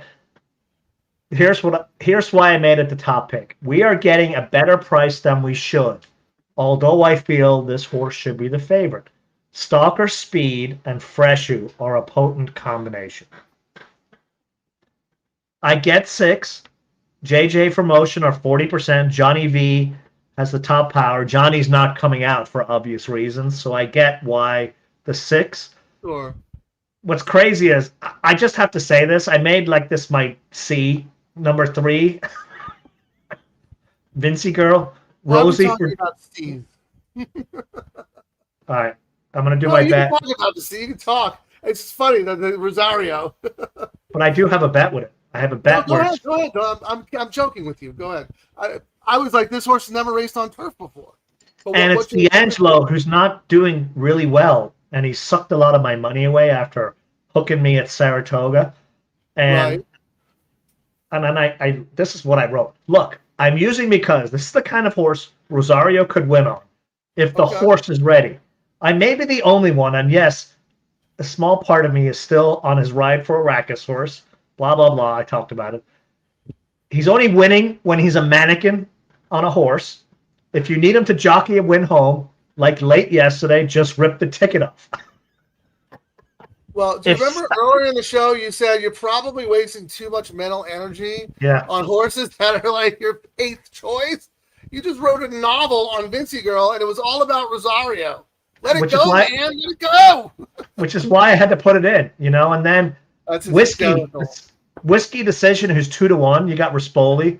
Yeah, that's obvious. Yeah. Up in class, McCarthy sucks. The workouts are slow. And what I wrote was, the form lines remind me a lot of Formidable Man, whom Gold showed who was the boss. I get the 2-1. I'm using the horse, but far from a lock. I hate having to spread in this race, but I feel like I must. Okay, fair enough. No, these are nice fillies. Yeah, I thought it was. So, Kieran, I made your 2 my first B. So I'm 6'8", and my first B is 2. So I absolutely give your 2 a shot. But I'm all about the 6. I said I was going to make $100 win bet for charity for Adelphi, because they do a lot of philanthropy at the racetrack. So it'll either be for their aftercare organization or for their groups, the grooms that they sponsor. Yeah. I'm going to go to race 8 and put that bet in right now. 2, 4. So I'm going to do that. What price do you think that the 6 will be? Because I thought 6-1 was ridiculous. On this race right now, No, I thought. Race 8. I thought I have to agree because I thought 2-1 for Whiskey. I got it was ridiculous. Okay. I think 6 we're to gonna see a 1. lot of them very close. I don't think there's going to be a big spread, right? Yeah, I think it's going to be like it'll be 8 slightly over the 6, and then the 2, and then you got the 5. Like it'll be kind of a 4-horse sprint is what I thought. But I thought 6-1 was like So I don't we're think we're opposite getting there this. because you're spreading, and I'm planning. I mean, I have 6-8 on my A ticket, but I have the 6 singled on a bunch of others. What about the last rank, the nightcap, the last of the all turf, and the late pick 3? I went 5, 6, 7, 12, 10. It's I think what I wrote for that one, Frank, What do I have? was I can't remember which note I wrote. There was something where there's so much speed lined up in this race. Can the jockeys be jockeys and not go with everyone and kill themselves? Like I thought 5 non-domicile and 6 throw the first punch could destroy themselves. So I ended up making 7 I agree, my there's third a lot of choice speed. because it was the best closer in the race, unless Jaramillo for the O'Neill horse doesn't go with the 5 or some of these others that want the speed. So it's all like, what ride are you going to get out of these? Well, I have 3 of your horses, right? You said 5, 6, 7 of your horses, Yes. and I threw the 3 in there, but I think you said you threw in the 12. Is Yes. that right? So we're very Yes. close in the last race, but we're both spread there. Who's your single? The 6 is the first, and the No, in the one. last race. Are you spreading in the last race? No, yeah, I don't have a single. I'm 7-3-5-6, but I'm also 1-9-10 on my backup ticket. Yeah, because That my race is all-turf, impossible. I'm going to add a couple more dollars. I'm going to go 7-6-4-2-10 with 2-6 with 5. So I'm going to single the 5 in my all-turf in the last race. And the By rails the are way, we're what, talking 18? about Del Mar. Yeah, the rails are at 18 feet as well. What about race 9? Race 9. Peter Miller? Matt at 10. I think the Peter Miller either wins by 10 or finishes up the track. I went 19385. Ooh. You're not worried about the rail? I have another novel for about the 0 one. for 13. Oh, there's worse than that. Rail. Umberto Papa, 29%. I upgraded a horse because of something here, Frank. And if you said I was only allowed to bet one horse in the middle in that leg, it would actually be the 3, Miss Joe's Curlin. So number 1, JJ won on that horse last out and went to the Galvin horse, and we get it. That's his guy. Was claimed off Lewis, so it was interesting that JJ left even for his guy Galvin. This is considered a drop, but the horse is protected. Papa's 3 of 4 on a move like this, Frank, for that number 1. Like when he slightly drops, kind of like this. Yeah. But Rosario's 0 for 9 for him. There's all these other stats. There's so many positive and negatives. You could go everywhere. If you said I could only pick one, the fact that JJ went to Miss Joe Curlin, who I said was slower than everyone else, first off the bench, I thought that had to be one you upgraded. The Barrios one, the Miller one, Rosie couldn't win on it. Barrios is back. Bullet works. The positive for that one is Miller actually raced the horse or trained the horse over Del Mar. Right. 46-second workout. And he usually just keeps him up at, SRL or SRL. Yeah. So every horse has reasons to bet them and not. Okay, Annoying race. Fair enough. No, I agree with you. I don't. An annoying race. I think if this was Peter Miller like 5 years ago, he would crush this race. He's Correct. not having his typical, 25% meet at Del Mar, which he usually points towards this meet. Maybe he doesn't have the stock. Who knows? Maybe he's going to heat up, whatever. I do think your 3 horse. I don't have the 3.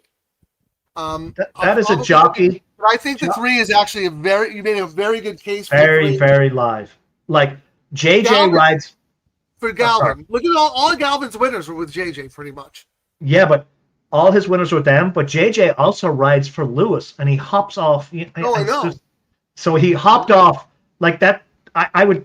Galvin is up here, but Lewis is another guy, that he rides a lot for and doesn't win a lot for. So but that horse got claimed by Papa. Yeah, but He still, didn't ride through the claim though, which is interesting. Yeah, so there was a lot of jockey stuff, but then with all these other positives for the other horses, you've got so many negatives as well. So I was like, you know what? If you said I could only bet one, I'll bet the price horse there. I'll go down in flames. I'll probably do a win bet on that JJ horse. If I had to pick one horse between the 3 and the 1, I would take the 3. Yeah, I would absolutely take the 3 because of those reasons you said, and also Kieran. I looked at the post position stats. It's available on Del Mar's website. The rail at 6 furlongs so far this meet is 0 for 13.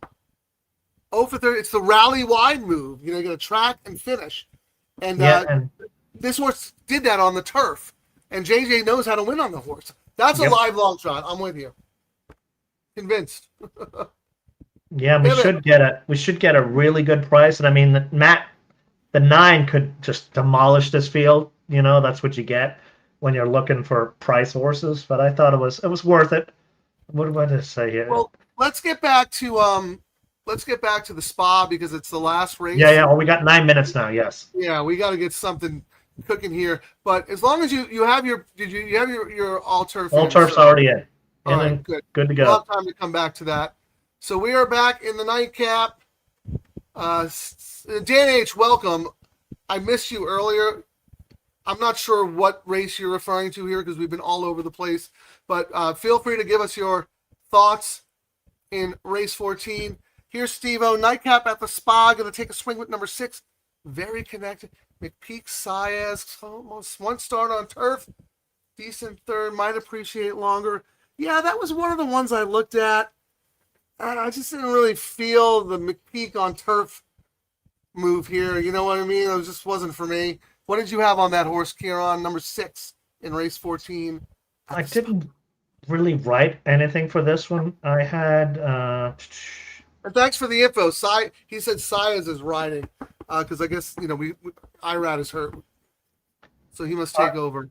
It said it was a very competitive race. It gave the edge to the 4. 2 has a tactical advantage. Hidden value, 8. And the other hidden value is the 6. Very connected, Frank. Okay, Alan's well pace gives this horse a inside track.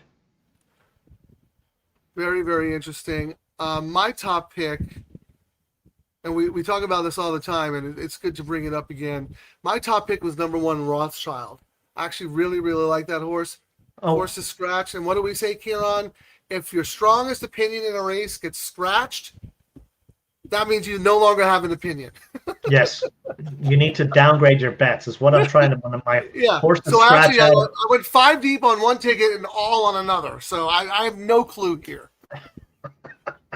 But let's look at the 7 again, because I think you like the 7. And remember when Larry came on, he had some inside info on the 7, and he actually singled the 7 on his pick, his pick 5 ticket, which isn't alive, but yeah, he had a comment about LJSS Thoroughbreds. Mile and 3/8. The horse has gone a mile. I mean, it's all juice and goes to the front. Is that going to hold on? But at least they're cutting back. It won at a mile and a 16th. Got caught late at a mile and a half. You know the horse is fit. Month off. Let me look at the plot again now that there's scratches on optics.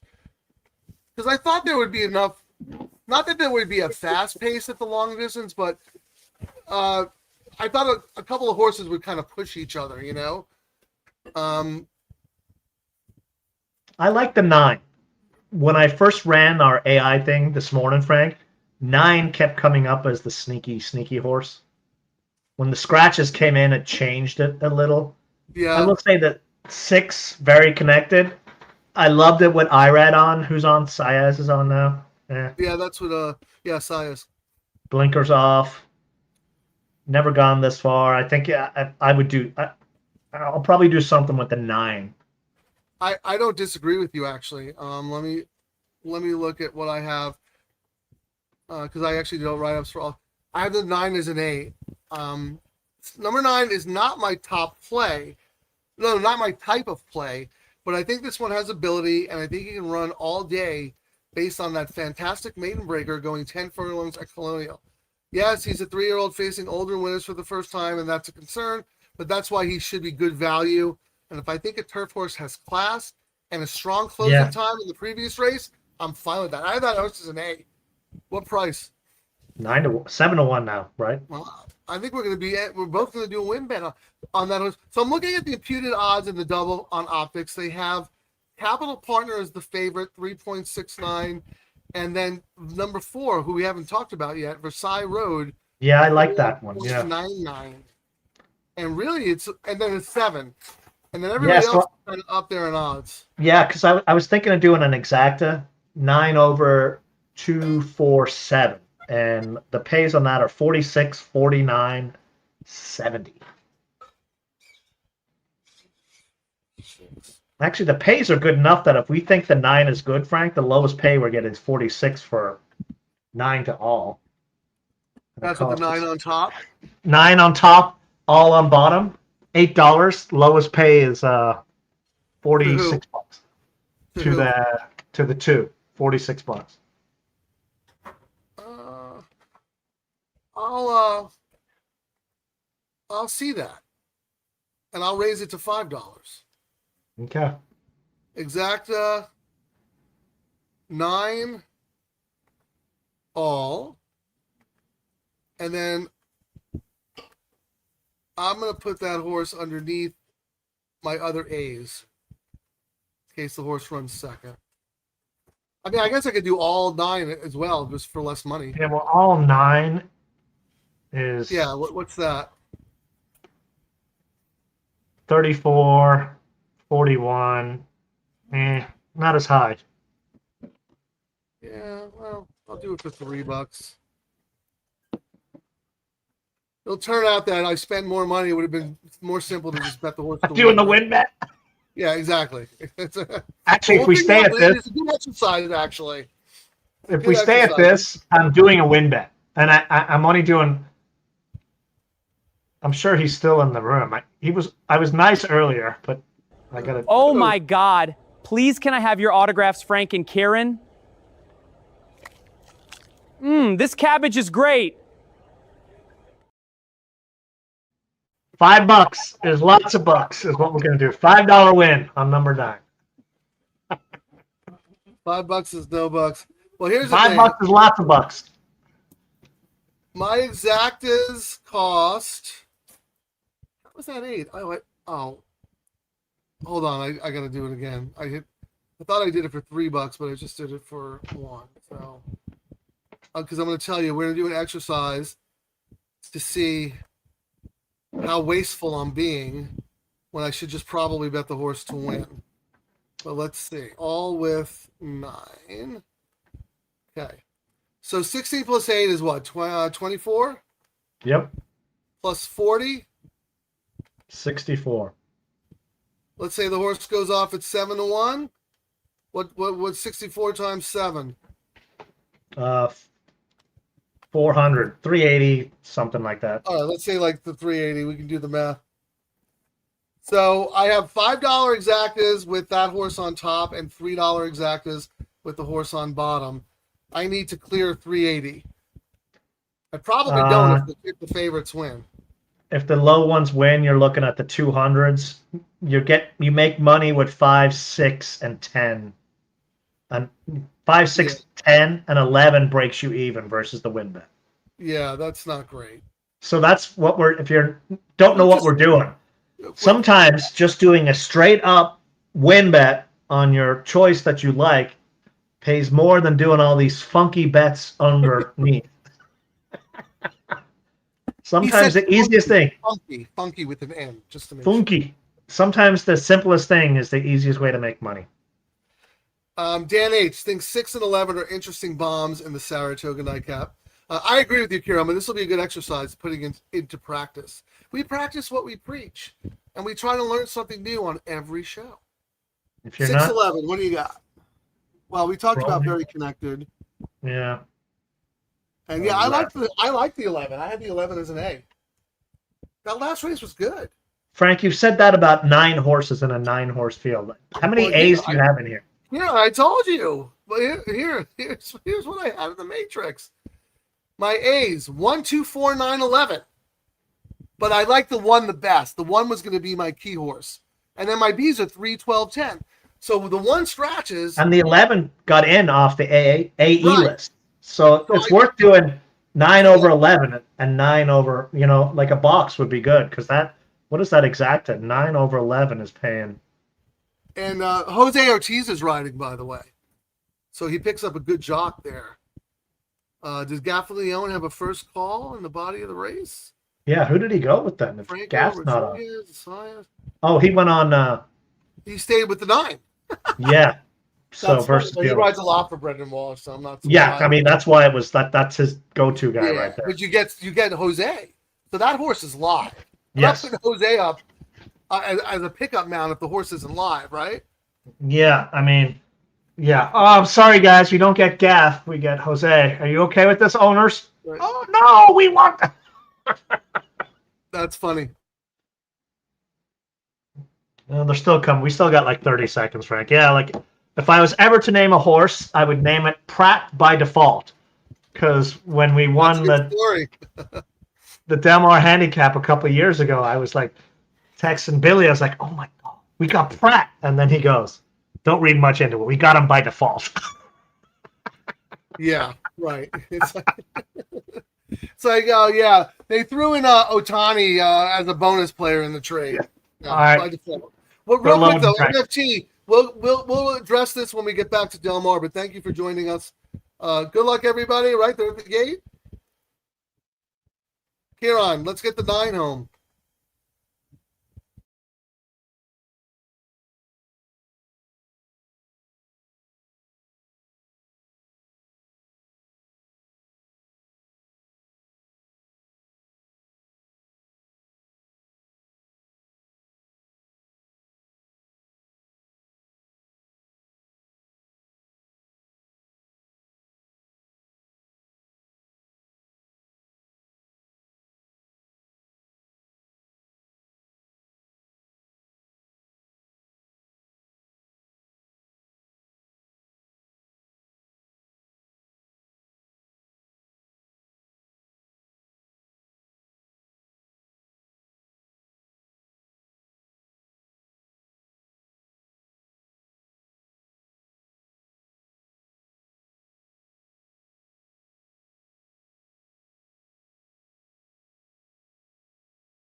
so many people contributed to it. And I think when you get to these milestones, sometimes it gives you a little moment to reflect and think about. Wow.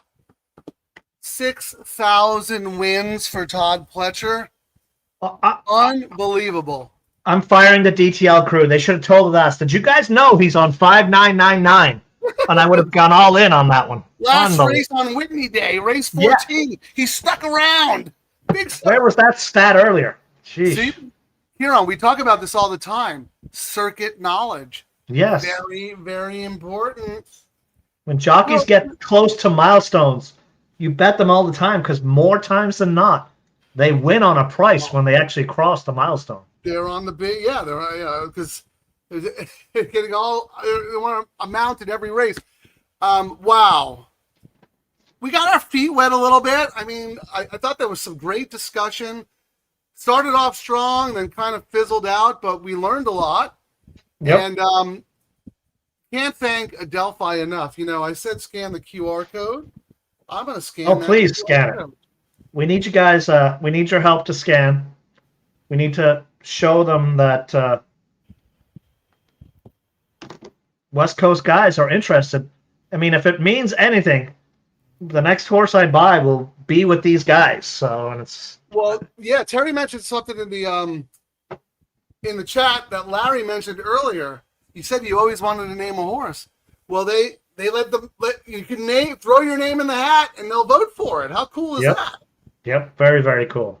And he is the one who turned me on because, you know, we're partners. Well, we were partners in some horses. You know, we talk all the time, and he has nothing but fantastic things to say.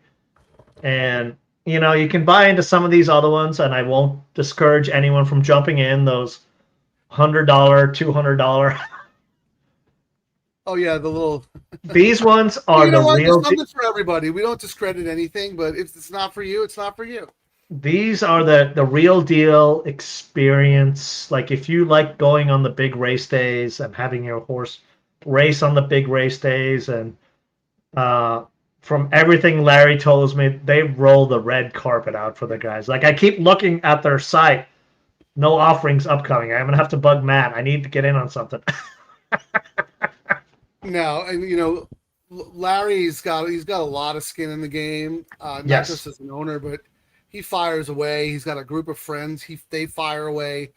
When he speaks that highly of someone like Matt or a group like Adelphi, it's significant. It's significant. So, and you know, it's been a pleasure dealing with Matt, trying to make this East Coast, West Coast thing work. We can't thank him and Adelphi enough for supporting this show. Who knew a year ago, Kieran, we'd be doing Whitney Day at Saratoga with Adelphi and Larry Downer-Miller. And part of it, actually, because you remember, before we even met Matt, we were talking about Adelphi on air because they sent out a really, really nice filly to Southern California to race. We became fans of Gratefully. Like we ended up doing pop-up shows just so we could follow Gratefully around. She was awesome in Southern California. Then she had a couple of setbacks, whatever. But like she won us over like immediately, and you know we got to bond with Matt over that. But here's the thing, Kieran. I'm a little perturbed. I don't like losing 3 races in a row, and I feel like we've already. I just lost 4 in a row because to start the all turf at Del Mar, D'Amato with JJ destroyed everyone. The favorites were freaking nowhere. I'm going to tell you right now, Frank. I'm off Callahan horses. I don't care if he trains Flightline. The favorite, the 9-5 favorite, nowhere. Like nowhere. Path to Power. Phil is heating up with JJ, and he's winning with JJ. And that's actually one of the things, because we talked about it at Santa Anita, where JJ, you know, was crazy. Like he was like 0 for 9, 0 for 10 or something with Phil. Oh, with D'Amato, which is weird, right? He's starting to win. And JJ, the reason I say to watch Phil horses JJ is not his usual go-to guy. So when No, not at all. when Phil's winning with jockeys like JJ and Kimura, you cannot. I tossed this horse. What was I thinking? You cannot toss his horses at all. Must you use. get JJ, the top rider of the colony, on a $15 horse. Yeah. That's what we've said. We say when we did the newcomer seminar, jockeys just ride the hot jockeys, ride the hot trainers. Now, Hernandez, he was a leading rider. If you bet him, you got a $44 winner. Oh yeah, it's insane. Now, I will say I feel a lot better about my late pick 3 now, Frank. The second choice, the horse that ran second, was Pax Mundi at 19-1. Okay. The D'Angelo horse with Jaramillo, and he'd been kind of cold. What number was that, Kieran? He was number 8. Number 8 ran second. Okay. But So my long shot that's why you like his horse in the yellow ribbon, because the horse ran well, right? in the last race, there's, Yeah. I was like, okay, so now I'm okay with that because I really fell in love with how his horses were doing when we did the Saratoga shows. Yeah. They've kind of flopped out here, but he got that 19 Well, to 1. remember he won the first one. He saddled then- at like 10-1, and then we're like, oh, we're all over him now, and he went 0-6. Yeah. So, like Maybe we're the mush. we talk a lot that sometimes it's just the right race and the right timing when these trainers heat up. But man, this jockey comp, usually you can just bet a jockey. It's been years since I've seen it so close at Del Mar, where everyone, and this is Del Mar, where streaks are made. So like if you're at some of these other tracks, a 2-race or 3-race lead, you're good. You can coast on it. Not here. Some days we'll see someone win 4 or 5 races. Well, that's These what I guys mean. are all right there. If you were in the newcomer seminar and you looked at the program, I said, Hernandez was the top jock. He ended up a $44 winner and a $15 winner. And you're getting guys like that on long shots. You're getting Rispoli on long. You're getting quality jockeys riding long shots. It's the best it's ever been. Because usually when you had a long shot at Del Mar, it was ridden by a jockey you never heard from Los Al. Yes. Never won. No. You're getting it on the big guys now. I was trying to scroll. I don't know about you, Karen, but I'm fired up. I did all the work for Del Mar. I'm tempted to stay on and ride it out. I don't know how you feel. I don't know how the DTL crew feels, but the number keeps going up on viewers, and our show is Get Out, Get Up, Go Home. We're the last saloon. I think they have to scan this QR code up here because I can actually tell if you go to the website if you scan that. So I just did. So yes, people go. If they go there. I want to see if I can get this to work because let me check it to make sure it works for me. Where is it now? No, it worked. It comes. You have to click to say go through to Adelphi to view the website, which I did. Poke around, guys. I kid you not. I thought about buying into racehorses for a few years. When I jumped into Gold Phoenix, the partnership was doing a media push. I asked around. I waited a long time. And then the first horse I got into was Gold Phoenix. It is a... But I also... was another country who won a bunch of stakes races as a 2-year-old. But it was another thing where... Too, wasn't it? I went on my contest tear after I became an owner, Frank, because it was a new aspect to my handicapping, being on the other side of the thing and hearing why horses are going where and doing what and who's riding. So the fun side, I mean, we've traveled all over the damn country with the horses. That's a great bonus, but the inside info you get is priceless. Horses give us so much, and that's why we want to support the Thoroughbred Aftercare. Anything Karma, they have their fundraiser today. So Kieran, Adelphi has a spot that they run on Fox because they advertise on Fox because they support the sport. I'm going to see if I can share my screen and play it on YouTube. Let's see if this works. Give me 1 second here. For people don't realize, Fox just made a deal. They're going to be covering Del Mar starting next year. So we're going to have coverage on Fox Sports next year, like Saratoga. All right, let's see if this works. Gratefully and Saratoga special. Nothing knows for the wire. Gratefully Saratoga special. Gratefully will not be denied. Welcome to Adelphi Racing Club's unparalleled partnership experience. Exclusive access to the backstretch at Belmont and Saratoga, premier accommodations on race day, and of course, experience excitement like no other. Contact us today to get a taste of the Adelphi difference.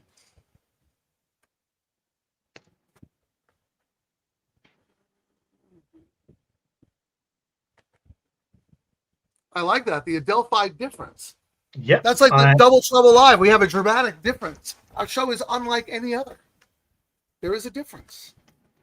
So what do you think? You want to stay on? Make some money back? I want to make my money back. I have nothing better to do. The wife is. I got the house to myself. I got the phone. I just had Bevmo deliver me beer. Next thing will be Uber Eats, so I'm good to go. Here during the interview segments. Oh my God, I love it. I figured 3 cases of beer should be good to get me through Sunday. So that's right. We got tomorrow too. Yeah, if you're going to be on track, my guest is going to be Ruben Mendez. He was a producer at FanDuel, so we'll get some behind-the-scenes information from him. He's also a fantastic horse player. He's always putting tickets up on X, and he's up to bat for a lot of big scores. So that'll be fun. And then, of course, Kieran and I will be doing our Del Mar sponsored show presented by Adelphi for the late pick 3 and the late double. Here's Jeff. Thanks for staying on, boys. You are the best. So, Frank, if this was me and Kieran, we wouldn't stay on. We stay on because we're part of the DTL crew. So I did the Adelphi value thing for the pick 3 at in Saratoga, Frank. The pick 3? Good 3? value. Paid 19% more. That low takeout is the difference. Yeah. So it paid. The pick 3 is the high takeout, but they do throttle down the CAW. Yeah, so it still paid 19% more than it normally does. I think I'm echoing because I added something to the studio. Do you hear that? DTL crew, am I echoing? Is there anyone out there? The StreamYard it's broken. I hear myself echoing. I'd ask Terry, but she just wants to take the dogs out. I would say, I'll do the win parlay. I would say back out, Frank, because when I don't shut down. You just go out of the studio and then come right back in. It's usually what clears it. All right. Take it over. You got it. Thank you. Yeah, so I'm doing the win parlay. So the first leg paid $26, and the second leg paid $9.64. Now, the pick 3 at Saratoga doesn't pay what it does, but they throttle everyone. So you still got paid almost 20% more. And when you're looking for value, that is fantastic when you get double, even money. But look what we had win. So paid 62. It should have paid 63 plus.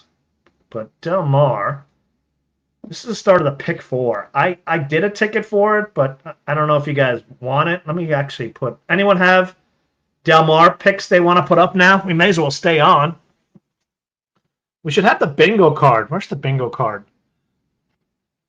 Echo now has to be a spot on the bingo card.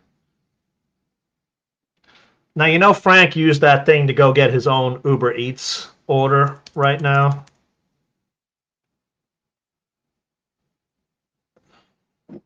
And my screen just went blank, of course. All right, so we need some picks for the late pick 3. I know you guys have looked at it, so what are you guys looking at? I've got a couple of singles I think I'm going to use, and I'm all about Sweet Rebecca in the middle leg. I'm kind of going against some other horses. I don't know what you guys think about them. I'm hoping Frank comes in and didn't. Oh, there we go. My screen went blank when you were trying to come in. Oh, really? Yeah. Okay, I don't hear an echo now. How's it sound, guys? Let us know. Perfect. You know what? I went to enter, and it said, pro tip, wear headphones if you are experiencing an echo. So they know they're having a problem, and their solution is wear headphones instead of trying to fix the glitch. I'm sorry, I have a lozenge in my mouth because my throat is extremely dry from talking. So apologies if I sound a little funny. But Kieran, why don't we look at the will pays? I'm sorry, the probables. Blah, blah, blah, blah, blah, blah, blah, blah. Oh, the echo came back. That just proves there's something wrong with StreamYard for the last couple of days. We can't add anything into the studio. Yeah. I think that's what's causing it. So when we added Larry, it was a problem. Berkeley, when I played It's that them. video, It's them. oh, it's definitely them. Mike Unbelievable. Whalen, whoever, Jeff, am I echoing? Please let me know. Or is Kieran echoing? So Kieran, the Late Pick 3 starts after this race. Let's look at the probables, man. Let's get serious. Yeah. The 3 is the favorite here. In the next leg, This is race 7, right? Yeah, when I went through and did my card that I sent out to everyone, I went 3-2 in here. well, let's look at the probables with the 3 here because 3 is the heavy favorite. Right now, the double, if the 3 wins race 7 and the 8 wins race 8, that's whiskey decision. The $2 double is $12.40. Then it's the 2 at $13.40, and then the 6 at $14.20. I knew getting 6-1 on warming was a pipe dream. Yeah, Who's I the mean, 2, though? Oh, the 2's your horse. the 3 here, I mean, you got the Rosario Sadler horse, and they spent a pretty penny on this one. And This is a one dead starter, race, though. one winner. But the breeding for this horse, on the dam side, is like the dam had one starter, one winner, stakes winner, So if you're going to get, that's how you want it done. And this horse got, but it's Sadler Rosario. I'm fearful that he's going to start getting cold. Sadler. Sadler. Why not get more hot? I true. Well, I'm not playing the race because it's a dead race, but I wanted to see who was taking the money in the next leg because that's the yellow ribbon, start of the pick 3. Your horse, the 2, is definitely taking money along with the 6 and the 8, because I think the 8 will be favored. Usually I would have made the 2 the chalk, but Mendez has been he's been very chilly this year. Like usually these were his bread and butter the last couple of years, and this year not so much. But when you look at these are all gate works, and look who they have riding. Edwin. So if this horse is anything, and the one thing I will say, and we kind of talk about it sometimes, Frank, the stud fee for this horse was $7,500. Auction price, 110. That's like what? 15 times. So that's a big green flag. Okay. And we're getting a good price. I'm just retweeting to people the show because I want to make sure people know that we're staying on for the late pick 3 because we weren't sure if we were going to. Yeah. Did you like any wise guy horses in the next leg? Like, is there any value in the double to a wise guy horse? Go through the field if you don't mind. Sweet Rebecca is a single on a couple of tickets for me. Okay. Fresh running for Maker, who's 23% winner last race. We're getting a better price than we should. I think the horse should be favored. I thought Stalker Speed, Freshu are a potent combination. But my sneaky one in here is, and I mentioned it earlier when I wrote about when I was talking smack about Rosie. This is another D'Angelo horse here that Rosie's on. Right. And okay. Oh yeah, that's your wise guy horse, the one who's never been on turf, right? Yeah. So Okay. Take a Breath, the 5. You got Jaramillo for Glatt, who win like off the charts. Like 37%. Lost to Thought Process. The problem is I kept going back. do I use? Is it an A? Is it a B? Is it an A? Is it a B? You know, like I was like, there's so many reasons for. Then the 6, warming, JJ for motion. That's the winner right there. Let me look at the optics and see what price that horse. The horse was 6-1 on the line. No way. The imputed odds on optics are. Oh wow, warming is the favorite, 2.81. The 8. No, I show 8 as the favorite, Frank. 3 to 8 is $12. 3 to 6 is 15. 3 to 2 is 15. But this takes the whole pool into consideration. Oh, okay. Yeah, so there are other combinations to warming that are probably a lot lower. It's not always right, but it gives you an idea. That's the one I was doing, but I got to find a better way to. Well, remember you sniffed out a 10-1 shot that was sneaky based on that. I forget what it was, but anyway, so it's 2.81 to warming, 3.06 to whiskey, and then 3.99 to Sweet Rebecca. The only other horse that's taking a little bit of action is the 5, 3-1 morning line, but 5.57. So fourth choice. It's really it's like a 3.5 horse race according to the Crows. Yeah. Yeah. What did you think about the 5? I mean, in the next race, I always like the 5. Take a breath, but I didn't feel her in this spot. My last notes were like I said, I was like, I debated using and not using this horse a few times, if that means anything. Yeah. Like, I couldn't say no, but I couldn't say yes. And there's lots of reasons to say yes, but there's also lots of reasons to say no. It's like one of those horses, like, you can't leave off a ticket, but you can't single it because you don't know what's going to happen. You know, it's like an annoying horse, that sucks money away. Yeah, let me see what who's your the 3. The 3's imputed odds are 37-1. So the Crows give that horse no chance, but they're not always right? D'Angelo just proved me, you know what I mean? It was one of those things. Yeah, like it was one of those things I wanted to see it happen, So here's the thing. Jeff says, thanks for staying on, boys. You are the best. We appreciate that. We're going to need a lot more live chat. Let's go, guys. Who do you guys like? Who's your $3 late pick 3? We need people to scan Adelphi, which is why they got access to this. Although no one's gone to the site today, which is crazy, Frank. I'm going to lock it up. If we don't get any scans on the QR code, I'm going to lock the site up, and we'll just do the AI ourselves right now. I just scanned. Come on, guys. You got to scan. We got to support Adelphi. They're supporting us. Really, the only reason we are doing the show is because we are partnering with them, and they believe in what we're doing, and they believe in the DTL community. So, got to show them a little bit of love. Here's Charlie. He likes number 6, warming. Oh, sorry. Yeah, me too. Like I said, I singled on a bunch of tickets. I also have the 8. I might have to pivot with your 2 in the next leg, Kieran, based on what we see.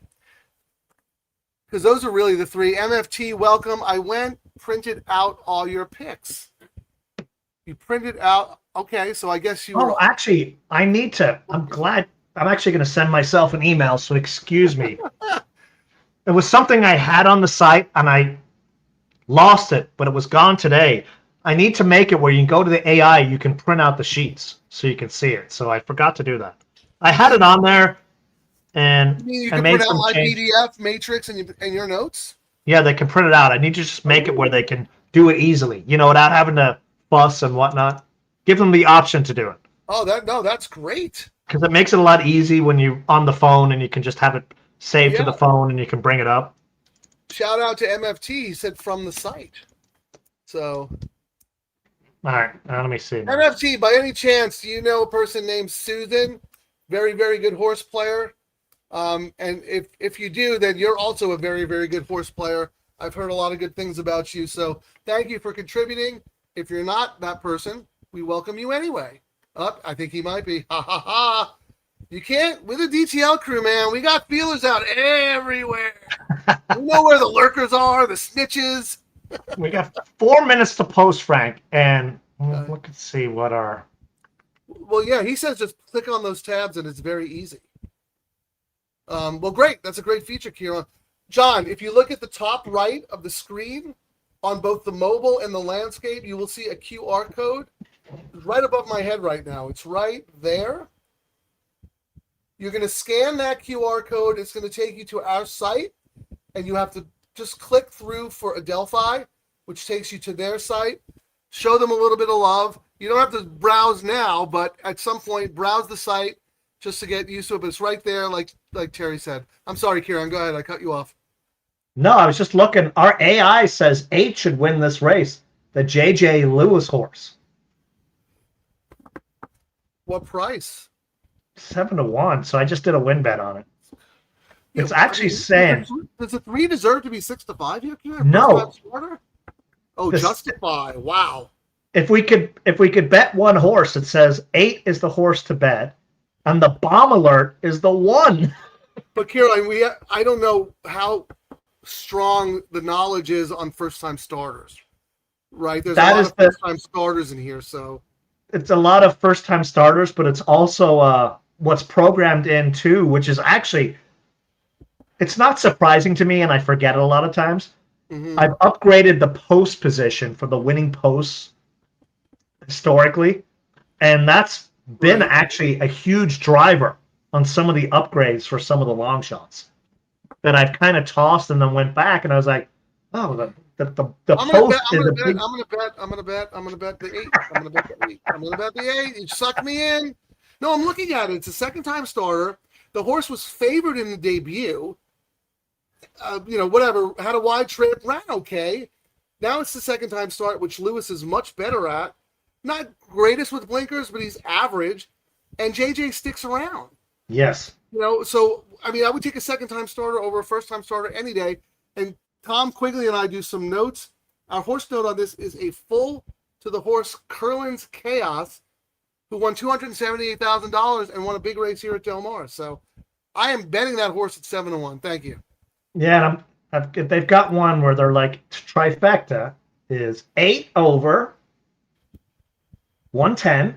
All right, I'm just gonna play around with it. I mean, these are crazy. If it hits, we're out of the day. There's no first-time starters in there, so I don't know how they're ranking them. I think it's. I'll go back now and I look at it and see. I think it's doing a lot of workouts. Yes. Well, here's the thing. This is a Calbred race. So you have all these Calbred sires, except the 3. The 3 is Justify. Justify is a $200,000 stud fee. A lot of times you'll see there's some weird rules. It's called, Cal sired. So I don't know if the foal gets pregnant here and then the horse, it's convoluted, but sometimes you'll see a top Kentucky sire in these Calbred races. And I mean, the way this horse is being bet, I can't lose. It's still a work. I like your JJ horse. I mean, it's a work in progress, and we're still tweaking stuff, and we've not even added in. That's what I spent all day yesterday trying to do, Frank. So I have 12 years of write-ups that I uploaded, and then I've got your last 2 years of Matrix. Right. So I've been going through and having it read all. It's finding our comment. Like, we know we have some common things. Like, if Kieran says something about it's a good, our repeatable things like tomato can toss and single. You know what I mean? Like, it's trying to find that. Nope. They're going to the gate. They're loading. But what this tells me is that in a maiden race with first-time starters, they evaluate the horses who ran before, and they like the 8 the best. So there you go. Correct. Good luck, everybody. Let's go 8.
Well, there goes my win bet.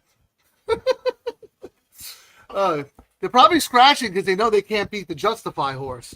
They don't want to run second. We'll bet that horse next time.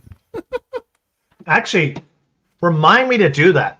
You know what I need to do, Frank? I need to have a spot on the website where our DTL crew can upload their thoughts and comments on race notes. Oh, that would be awesome. So we can add it. Remind me, because I have a brain like a sieve. I'll forget, but I think it's like a good idea where they can email us to add notes. Terry's gonna send you an email, and it's just gonna say DTL horse notes. Yes, so then you guys can upload your notes, and we'll have a separate thing where it's DTL notes that we'll read. Yeah, and it'll be on the archive. From. Yeah, you'll know who it came from, and this way, I don't know if this is true, but I have a feeling that this horse was very live, but they don't think they're going to beat the three, and they don't want to run for second money. They don't want to waste the run, so they scratch. I don't know. Sometimes that's just my weird conspiracy theory brain working. No, the early horses. I know from hanging around a lot of guys, and they probably said if we run, we might win. We don't care if we do. You know what I mean? Like the experience matters more than anything else. I mean, imagine if we had Mandela in this room right here. He'll probably tell us, yeah, I think it takes 3 or 4 races before a horse is ready, and I would take 3 or 4. But now in this business, I have to win first out, so I don't have as many horses. That's right. You're right. Back in the day, you would fade every long layoff horse. Now they win more than they don't. Because they have to. They're reloaded, Kieran. So let's. Right. I have no action now. So here, can you back me out of the studio too? Yeah, no problem. All right. Good luck, everybody.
New chair.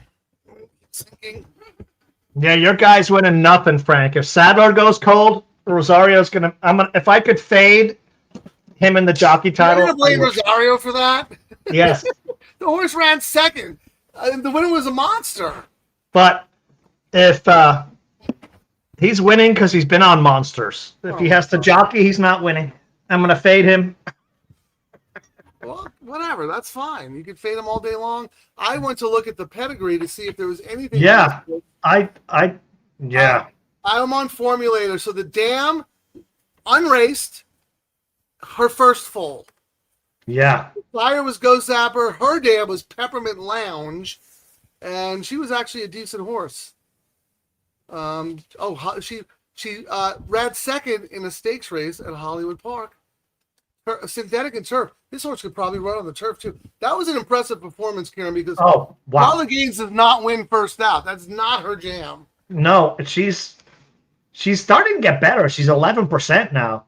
Well, that's true. She is a little better, but still, that's like average. And Kimura is her go-to guy, so we kind of missed that. He's 40% for her. And look at that ROI. Wow. So. But the workouts look pretty good. 47. We missed it. If we see a similar horse now, I'm not going to be as dismissive as I was. That's true. I wouldn't say I missed it because not my specialty. But this is the takeaway. Exactly. Yeah, I would have it next. You know what I mean? Like I would have it next out where I would see something like this, like, oh, Carla has a 2-year-old.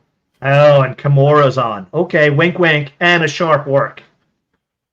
I think the sharp work is the tell because tonalists, I'm looking at tonalists and sire, first-time starters, 8%. 8%. And the dam was under. So pedigree-wise, you got nothing. Unless one of our guys do. So maybe it was the works, maybe the workout report. No, probably wasn't that good because it was 10-1. But that 47-2 is the tell right there, I think. Yeah, but even that, I mean, you got 47-2, but look what the 3 did as well. The 3 went. The 2 went 47-4. So. Yeah, and there's not like there's a sneaky SLR work. I actually thought the 2 was going to just keep going and smoke them. No.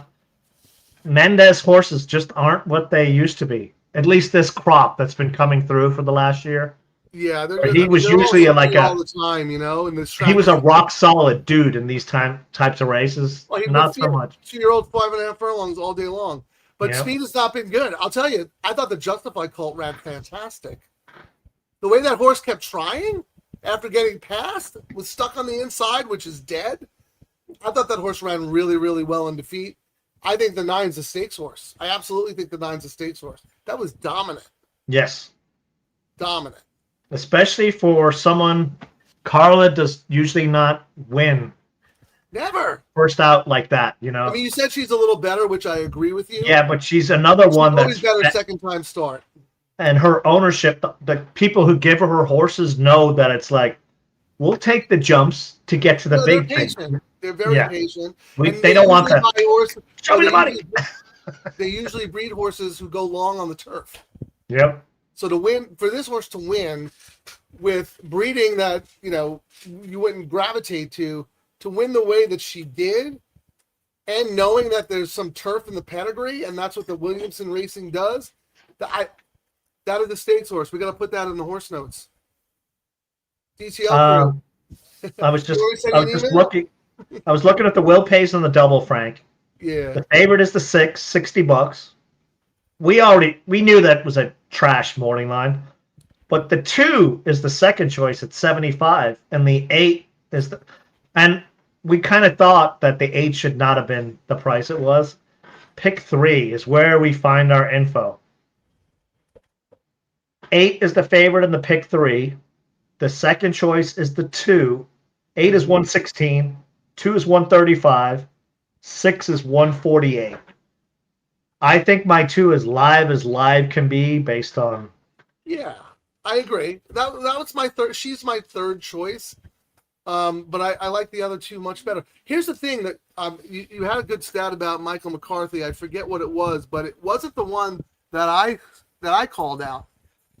Michael McCarthy is one of my favorite trainers. I think he is absolutely fantastic. But look at his first with trainer. He is 29 starts. He gets a horse from somewhere else. 3%. Yeah, well, That's insane. What do you have anything like that? Up in class, he's Oh, that was your 7%. stat. Yeah, up in class. He's horrible. And like I said in the write-up, I was like, the form lines reminded me exactly why I told you guys in the show Gold Phoenix was going to smoke for middleman, and it was like, blah, blah, blah, blah. Aside from me being but he did win. biased as someone could be, at least I had stats that followed it up. But these kinds of stats reminded me of that race, where everyone was like, "Oh, you're absolutely right." I thought the morning line was insane on whiskey. So I agreed. Oh, go ahead. Sorry. I was like, I agreed with it being low, but I thought it was crazy in giving 6-1 to who now is the 9-5 favorite. Oh, you talking about is Warming the favorite? Yes. Yeah. Warming's 3-2. Here's what I said.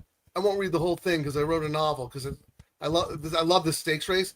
But basically, my point was he's 3% when he gets a horse from another trainer, which I don't understand because he's so good. But I was willing to make an exception for this one because Chad Brown had this horse up until July 17th. So only 2 works since the horse has been here. Michael McCarthy doesn't really have to do anything. I think Chad Brown had probably trained this horse to a spot. So I was willing to forgive that horrible stat. But we'll see. If this horse doesn't really fire, then that is an automatic toss next time. Yeah, first start with trainer. He is what's 5% of 43? He's 2 of 43. Yeah, first you have more sample size. I have 29 races, 3%. How is that possible? Because he gets good horses and he's a good trainer. And it's minus it's minus $1.79. That's almost as bad as you could get. You know what I mean? Because it's off of $2. Matrix. Yes. But here's the thing: you make exceptions for certain horses. And he does put his go-to guy on. Rispoli is 3 for 9 for him for a big profit. Has the best last rate, but then you look back and you go, well, Pratt couldn't win on him. Pratt won on him once in 20. Chad Brown. Yeah. Yeah. Those are much better races, though. This is a good exercise here because, again, this is something we could put in the database. And the workouts were, I know it was only 4 furlongs to get him in shape, but they weren't all really poor. The last 2 here at Del Mar, you'd at least want to try and put some speed in at least once. Yeah, those are just stamina works, right? So he might need one. He might end up needing. Oh, yeah, this might be I'm one. I'm fascinated by this horse. Real quick, Jeff scanned it. No, yes, we're not asking you to look at the site right now. We're asking you to scan it and show them your support during the show, and then whenever you have time, and if you want to poke around, excellent. Check them out. Put your email in. Even if you just put, I learned who I was going to do horses with by getting on their mailing list. Right. You get so much information from what they send out about the horses. Like I learned so much about, because many times, I will not be a partner in some of the horses, but I've got the sell me information, which is more information than most people get on a lot of these horses. You're going to have to add that to the database. See if they use a certain phrase anytime the horse turns out to be a stakes horse. Dundalk shows up in a lot of stakes horse comments. We need an unpaid intern. Which college does horse racing interns, Frank? Maybe we can do Arizona. University of Arizona has the racetrack industry program. Maybe we'll Mark do Gelding's not cutting it, man. He's just not cutting it. We'll train an intern on our inconsistently. Well, I'm so the 10% of all of our winning profits gambling on the show. 10% finder's fee. They'll have to write us a check. You don't have to pay us if we lose. We'll bankroll it. Hey Dean, thank you. Hi guys, great show. Really appreciate it. This is funny because this happened the other day. Jeff goes, AA and JJ have won 2 so far. No, was it KK? Who's AA winning on? That's the next one. Ayuso. Yeah. So he said Ayuso and JJ have both won 2. Now can KK? Who's KK on it? Oh, KK just won. He just won, so he already has his winner. First That's time what I'm he's finished saying. that. Sayusa is due for a win. Ayuso won 2 the other day. And you're right, Kieran. It's very tight at the top. So you're going to get a JJ or an AA or a KK on a price horse. Yes. At some point. And you know you're going to get a good ride. And well, not always, but yeah. Well, many years when it gets to the stage, I like playing the hot jockeys, but this is one of these years where you're like, crap. I can't just play the. There's a lot of yeah, exactly. I just can't. FFT says he's been noticing AA too. Yeah, I wrote about that. He's starting. Well, he heated up late at Santa Anita. Well, no, he was leading rider, and he kind of choked. Shoe caught him. But I mean, he was phenomenal. I think it took him a little bit to get his timing right. Del Mar's a different course, and don't forget, Kieran, Santa Anita does not run 8.5 furlong turf races. Correct. Del Mar has that chute, so if you're not used to riding out of the chute, you're going to be a little messed up until you get the experience. So, I think AA is heating up. I think KK has been hot but under the radar, and yes. JJ is JJ. Always going to do what he does. You toss him to your detriment. You almost always have to make room on your ticket to put his long shots in, or you will get crushed. Which one, AA, JJ, or KK? JJ. You always have to make room on a ticket for his. Oh, that's true. Well, there is another AA. You're right, Jeff. Armando Aguilar. He's won quite a few races for the kind of horses he got. Yeah. Yeah, he's gotten like not really good horses. Like if he right, but he's won like 3 or 4 races. So yeah, good for him. I love that. I love seeing that kind of healthy ecosystem. Whereas in years past, you would have Pratt on a 2 to 5 every race. He'd have 40 wins, and the next guy has 10. You know what I mean? Like it's really competitive, and that gives horse players an advantage because every jock is going to give you the best shot you get. So I love it. I would put the pools here. I would put Aguilar one rung above Rosario. Oh my God! Okay. Wow, you're really that mad about the Arrakis ride, huh? It really wasn't the ride, Frank. What was it was the after race information. Okay. Which is where I've learned a lot of. Which is where I've learned a lot of my information on who I will upgrade as a jockey and downgrade as a jockey. That after race information was okay. And that you're talking about what the jock told the trainer after the race? Yep. And it was like, okay. And he came across as someone who kind of listens to instructions, does not do the homework. That was my takeaway, and I've seen that on my. That's why I keep saying the horse is the one who's winning. If you need him to jockey a horse to win a race, he probably will not. Yeah. And I upgrade horses that he wins. We're only talking about a Hall of Fame jockey, but yeah. Past tense. I completely disagree with you. I'm going to be brutally honest because no one ever says it. Everyone blames the jockey. Arrakis was not ready for that race. He was coming off a long layoff. He wasn't fit. It was a prep race. No. But I know you said he was ready, but he wasn't. The story afterwards was.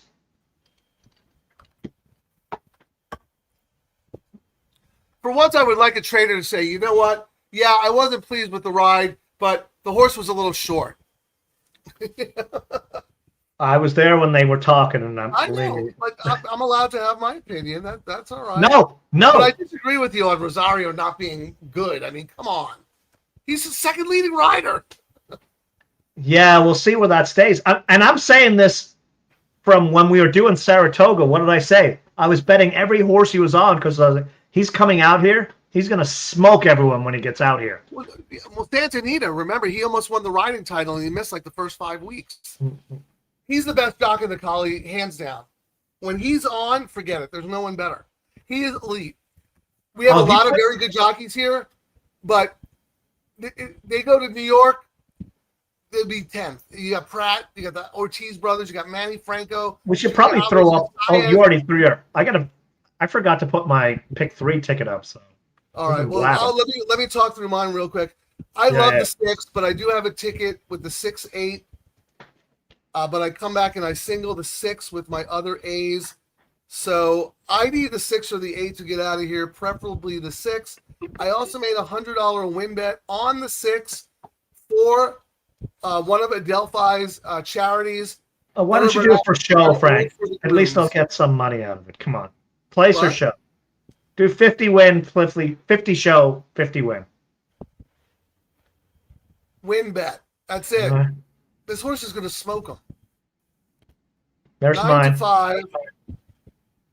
How about going forward? Who's the favorite in the next leg? I bet it's the 9. I'd like to see the 9 crushed. Not crushed. The 1 is also taking a lot of money. That's the one you like, I think, right? Yes. 0 for 13. 0 for 13. I'm gonna fade that one. Oh, I might do. This is for $2. My A's. What are your A's? What is your order in the next race? Race 9. I went 1, 9, 3, 8, 5. Okay. 3 is that JJ horse we talked about.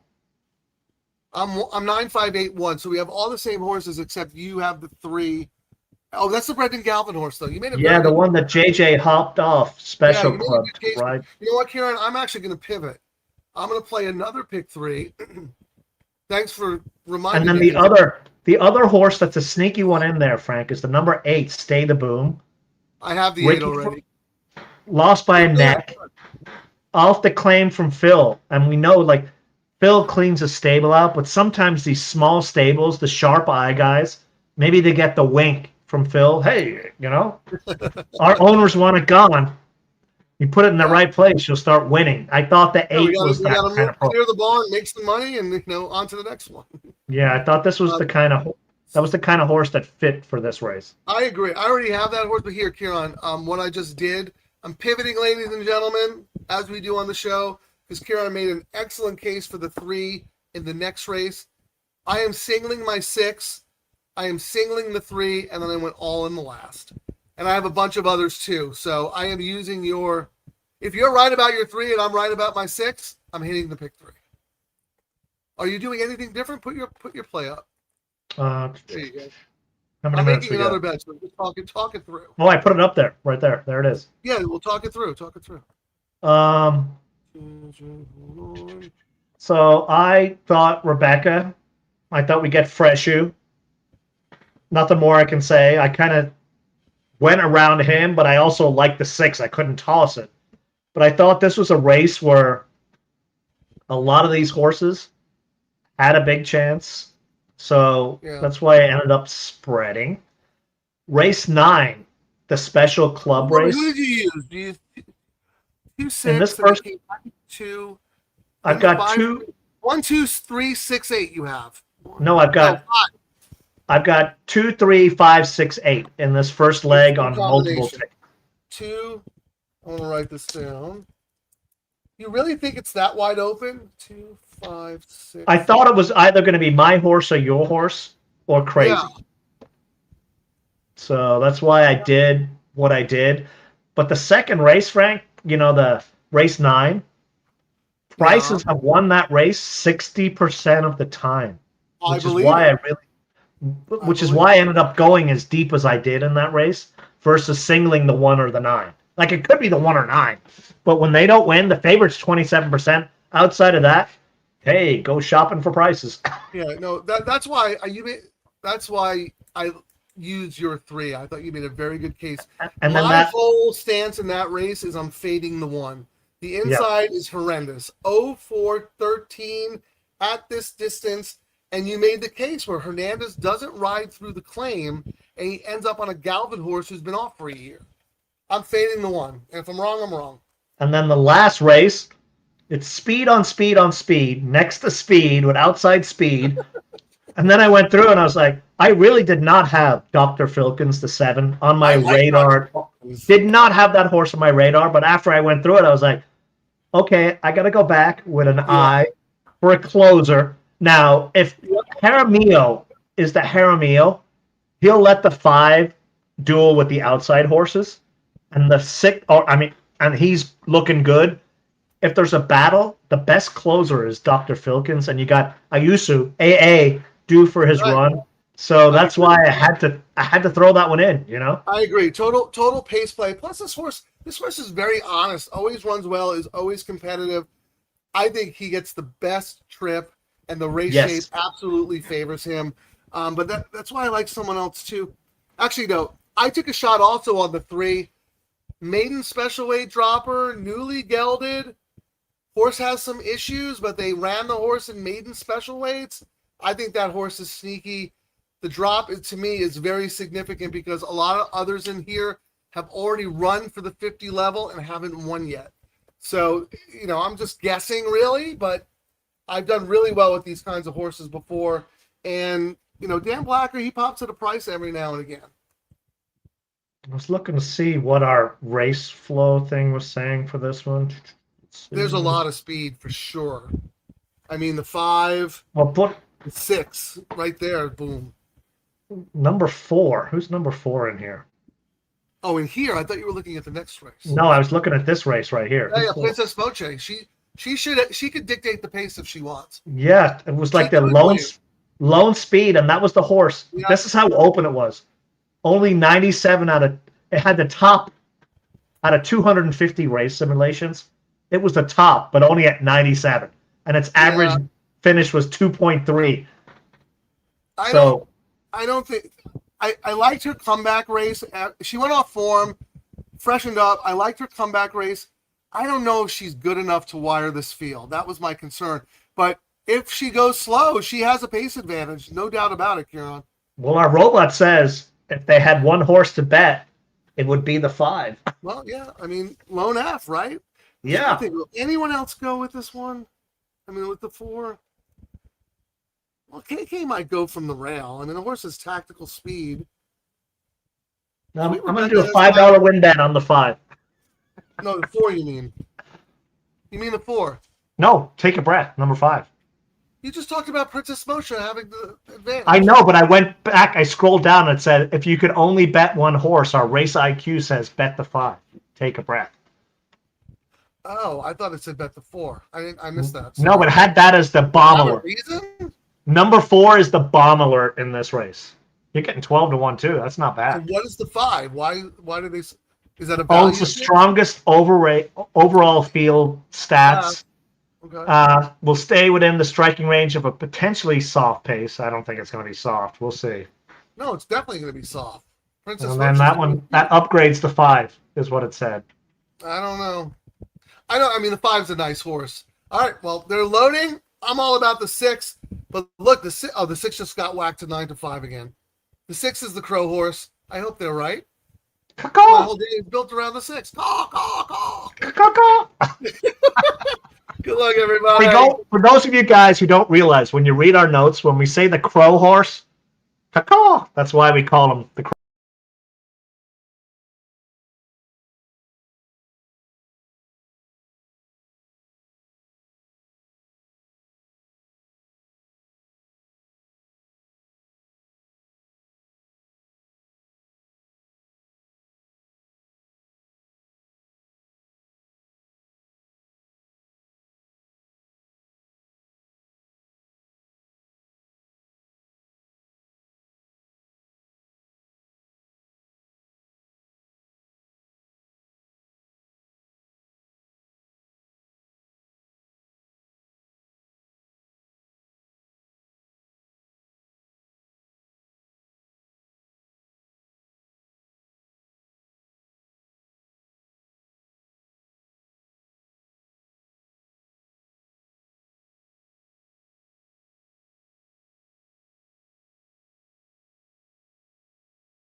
Matrix, Matrix, Matrix!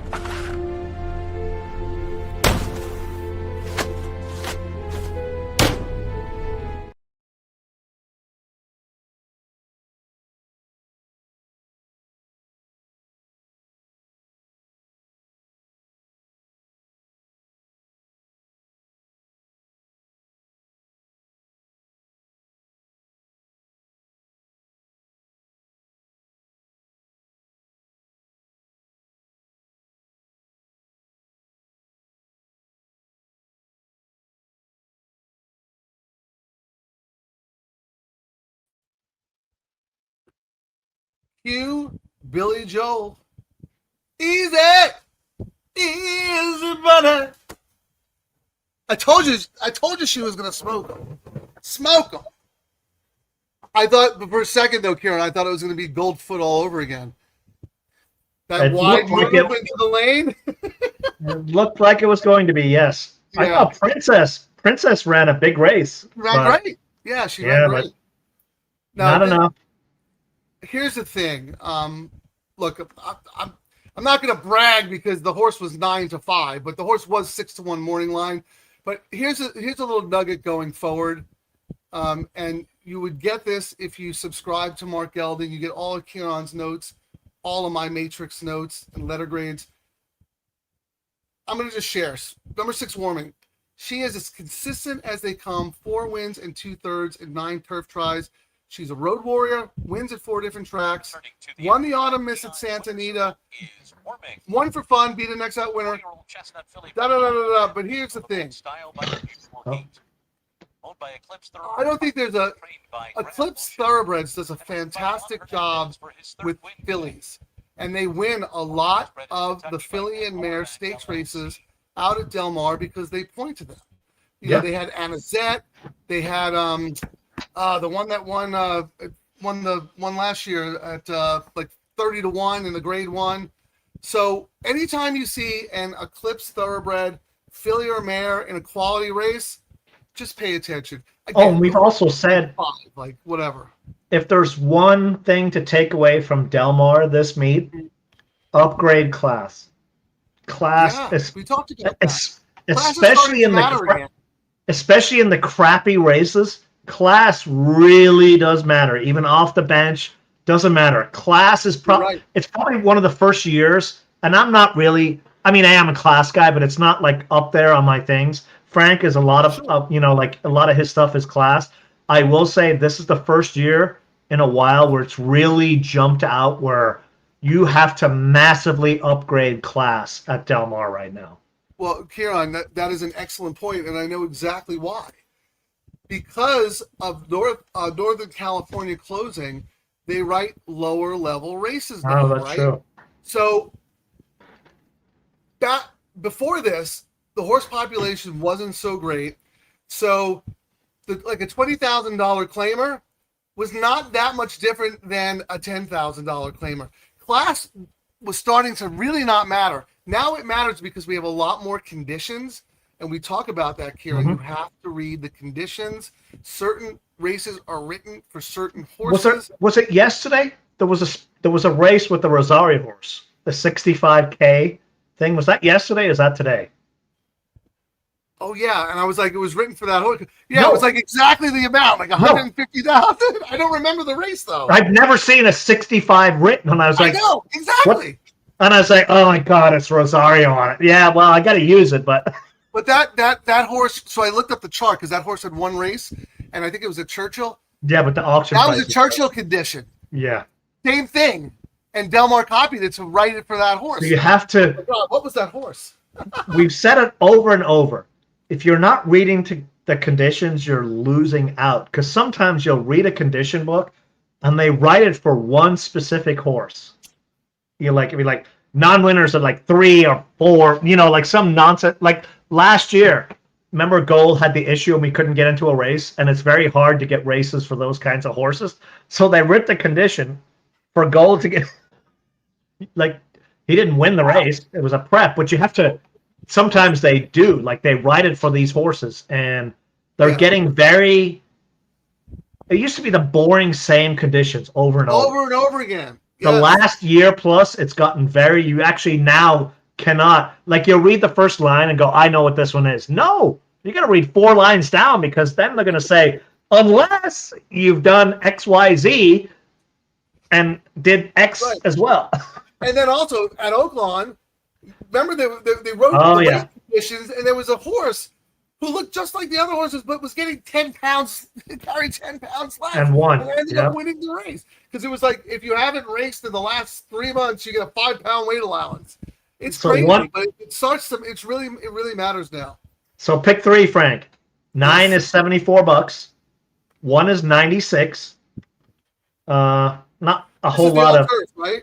Yeah. So and you're alive. I am. Yeah. Hold on. Let me. 9 is dominant at 7. Start over.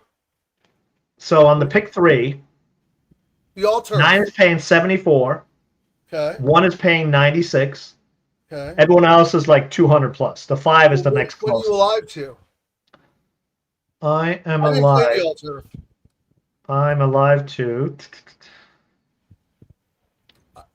No, it's 6-8. This is race 8. No, race 8. No, the all turf is 6, 8, and 10.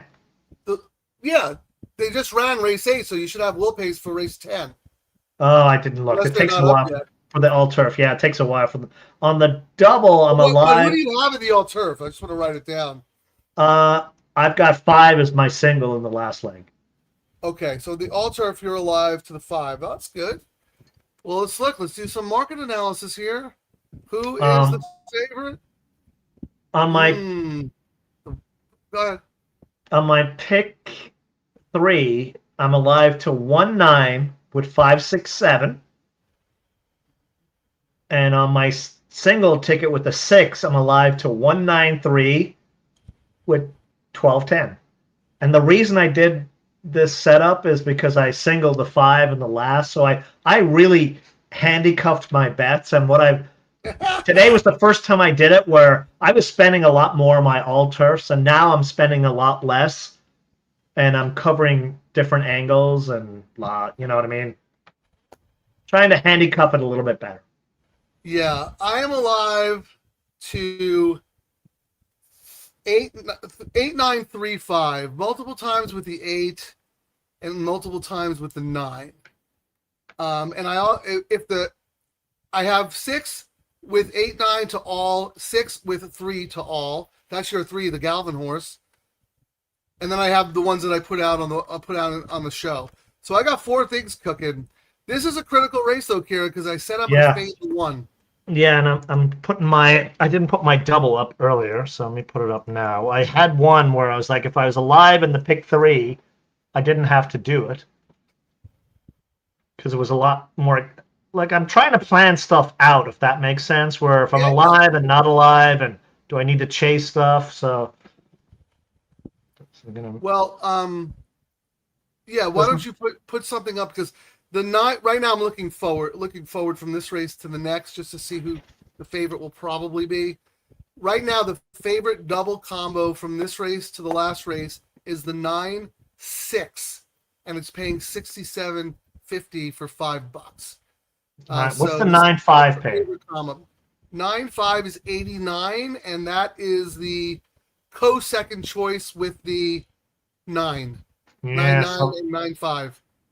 Yeah, so I'm alive. So I don't think I'm going to do that first ticket, Frank, because I'm alive in my pick 3. And I said if I'm alive, I'm not doing that first ticket. So this was me planning on being knocked out. So that first one, 9-3, 8-5 with 5, I'm not going to do. Wait, the double you talking about? Yes. 9-3, 8-5 with 5. Okay. Then you're not going to do that. No, because I said I was going to do it if I was out of the pick 3. I'm still alive on the pick 3, so I'm not going to do that one. And I put it up there just to see what the thinking was, because it's always about ticket construction and where your tickets are going and how you're trying to maximize everything. If I got knocked out of the pick 3 in that last leg, I would be doing this first one here. So my bet that I'm going to be doing now is 9 with 7, 10, 12. and 385 with all the other horses. You want to put that up there? You're confusing me. All right, I'm going to edit it. What do you have the one? You have the one in your pick 3, right? Because Yes. I'm looking at the doubles. The will pays, right? So from the winner of the last to this race, the 9 is the favorite in both the double and the pick 3, and your 1 is the second choice in both pools. 27 in the double, 96 in the pick 3. And then, interestingly, the 5 took a lot of money in the double, 31, but dead in the pick 3, 206. Yeah, they kind of hedge. That's fascinating, but that's one of my A's there. Interesting. I don't know what to do. If the 1 wins, everything blows up. Oh. DTL Crew, who do you guys like? Who's got stuff alive? Who's cooking?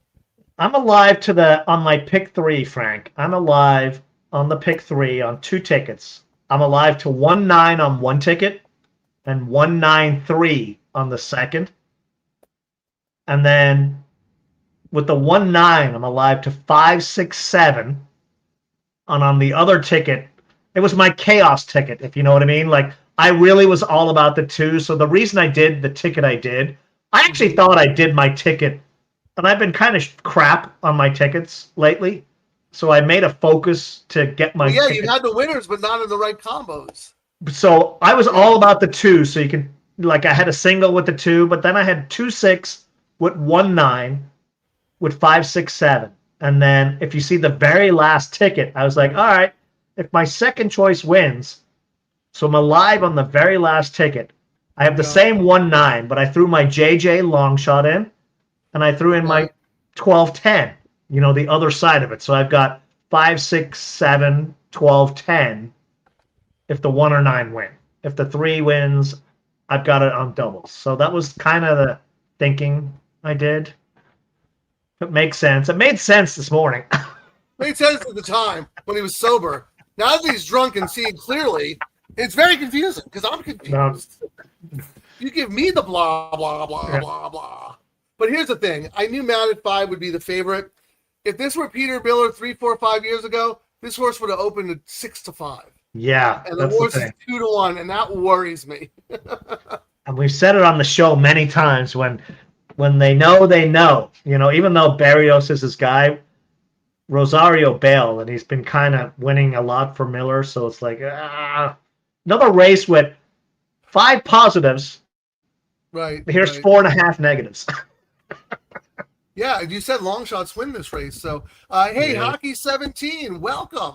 I think you might be a first-time member commenting in the chat room. He is 914 here. Yeah, I think the 9 is the most likely winner. The 1 scares me, but I don't like the post. And who was the 4? I did not use the 4. Kieran, do you have anything on the 4?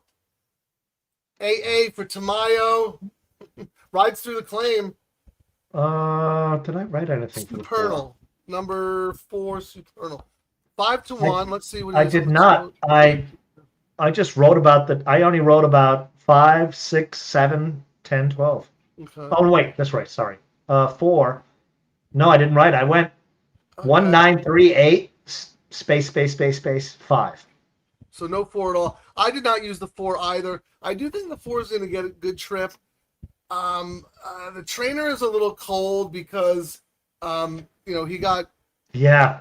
I won't say anything, but like he's a little cold right now for a good reason. And if you read the Matrix column, you'll know. If there's a positive, Frank. The horse could win. If there's a positive, Ayuso rode through the win on the claim. Yes, exactly. And they're back at the same level, which is what you should do with these kinds of horses. Like you see, right back. And this horse has ridden 6 at the same level. And I will say the horse is getting better and better each time, which is what you want to see.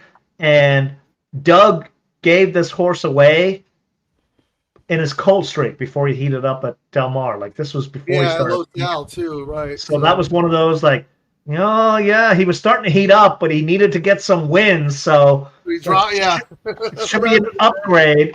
Losal. Yeah. So here, John Awa, I agree with you. When Baltus puts on his like light blue sport coat, he thinks he's going to win. Please find him in the paddock because I actually have that horse in the 9th race. That horse God. is one of my A's. Speaking of that, we never want Phil D'Amato wearing a suit or a jacket. We're like, oh my God, we're out of here. I don't think I've ever seen him wearing a jacket. They always make him do it. They always make him do it on the big race days in the Breeders' Cup. We're like, take that freaking jacket off, Phil. Get away. Oh my God, that's so funny. Yeah, usually he's like in his morning attire, his jeans and his polo shirt. Yep. That's when you know he's like this. Yeah. Oh, that is so funny. It's weird, but it's kind of true. Like you'll see certain trainers if you go to the track every day, jeans, t-shirt, blah blah blah, and then all of a sudden they have like 3 horses in it on a day. One of them is a 6 race, and they're looking sharp. Something to pay attention to. For him, it doesn't matter because we're like, why are you wearing the jacket? He's like, yeah, it sucks. It's a big race day. I might be on camera. They're making me wear this crap if I can. We might have to add that to the database. Jacket on, jacket off. Yeah. Oh my goodness. Let's see what else we got here.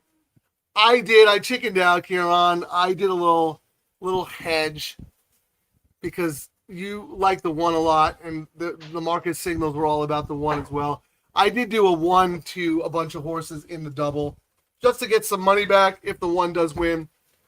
I'm mad at myself because I said I was going to fade the 1, but you got to go with the information that you have. I do think the post is a detriment. It is, but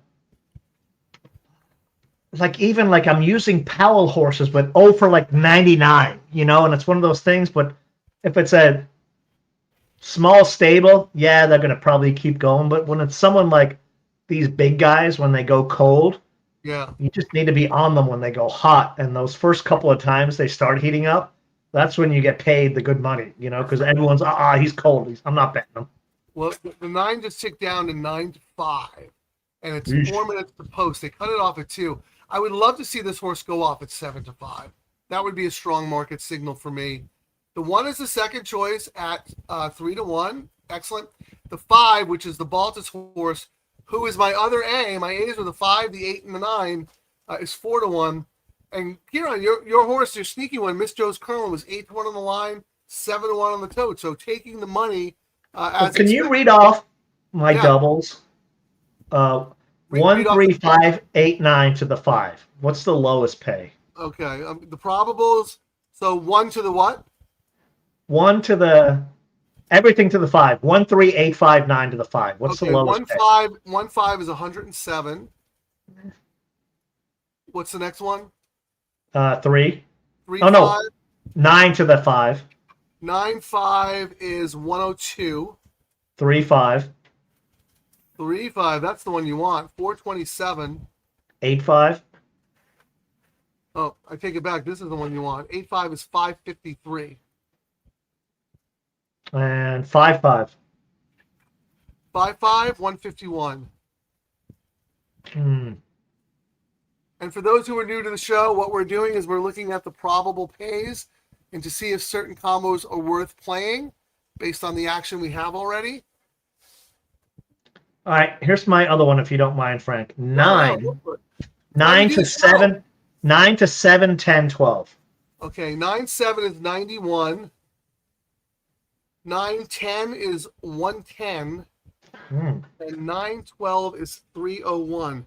Who the heck is 12? Oh, is that the Powell horse? Yeah, that's the Powell 0 for 900,000. Yes. Taking more money than I would expect. Here's going to be my crazy one. Here's my crazy one. What's God. 3? If Mario wins that race, you're going to eat crow. Here's my crazy one. What's 3 to the 5? I think we did that. 417. 3 to 6? 297. 7? 421. 10? How about the 8? 2000. 10, 362. And the 12? 519. Oh, those are not bad. And then I had one where. Oh my God. 8. Yeah, I have 8. The 2-8 combo is $4,500. Who's the 8? 8 Daniel is Dunham. Stay for the Boom because I'm doing a $5 double. No, the 8 in the next leg, Rowdy Bar Fight. No, but yeah, go ahead. My other double is 385 to 5, 6, 7, 10, 12, $75. I'm going for chaos, and I thought it that's might. great. That's great. Those are good prices. Yeah, and it's only $5, and I know I'm spending 75, but I thought this will be one where I've got coverage elsewhere, and well, right, you could still hit the pick 3. You could the alternative. Yeah, and then I could get some craziness happening. Look here on the 5 and the 8 were A's for me, so I'm 100% in agreement with you there. And then we talked about the 3 earlier, and you made a fantastic case for the horse. So I came back and played 6 in the previous leg, 3 here, and all in the last. So I think the 3 absolutely has a big shot and is a good price. And if that horse wins, and you get that Powell horse in the next leg, it's almost like $500. Yeah, 3 to all is $55 for some crazy pays. Yeah, the lowest pay would be. Wow, the lowest pay is $400 to the 5. That's pretty good. But that's why we look at these pools, because we can kind of see what we're looking at getting, We're trying to get everyone to go back to the old school where we were at the track and looking up at the screen and going, I was about to write down what the probables were, and you went to the next horse. Come on. Remember when the complaint was the screen cycled through too fast for the wheel pace? Yeah, because you try to write it's like 6 and 1. 6, write them down. And now the complaint is, I was going to bet the trifecta, and it paid this. And then you go, how much did you bet into it? I bet 10,000 into it. And I'm like, dude, the pool's a letter. Why do you think it's so bad? Yeah, so when I was playing with my buddies in the contest, we bet $1,000 on the 11-4 double, and it was at the time it was paying 55. We bet 1,000, it went to 45, and then someone else whacked it, and it ended up paying 33. So your money absolutely affects the pools. So John didn't see Baltus. He's probably already in the winner's circle. I like that. Let's go, Richie. I like Richie. He's a very, very good trainer. Who's alive? Anybody else got something cooking here? But Kieran, we got a lot of coverage here. A lot. Yeah. We just need to get out. Our AI said 9 is the winner. 4 has the tactical advantage. Okay. Bomb alert. Number 5, brunch at lunch. We got it. Perfect trip setup is special club. I got it. I threw the one and I hedged. So that means that's going to be another tactical advantage. Tactical advantage for 2 other horses. The 7, Dancing Wildcat, and Stay for the Boom. All right, they're going in the gate. Last comment. 1-5. I'd be very happy with the 5 and then 5-10. All right, good luck, everybody. You need me to remove you, Kieran? No.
I don't know when the money came in, but that horse went off at even money. And what did I say, Kieran?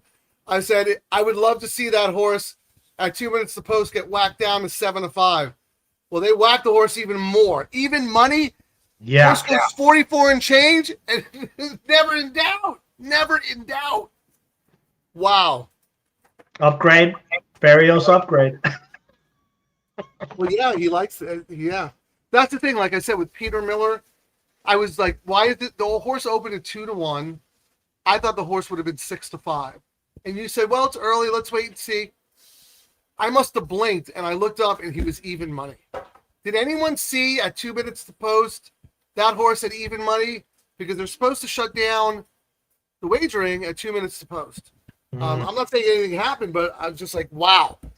Yeah, I've seen stuff that I didn't think was going to be happening at Del Mar. Well, I'll tell you this, out of this race, Kieran, and again, something for the horse notes, the 5 absolutely needed the race. I thought the 5 ran really, Correct. really well. Agreed. Yeah, coming off a long layoff, was in a drive. That horse is going to get so much out of that race. So we'll make a note of that horse for next time.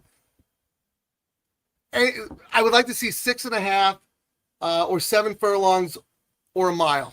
I don't want 6 again. I think this horse wants a little more distance.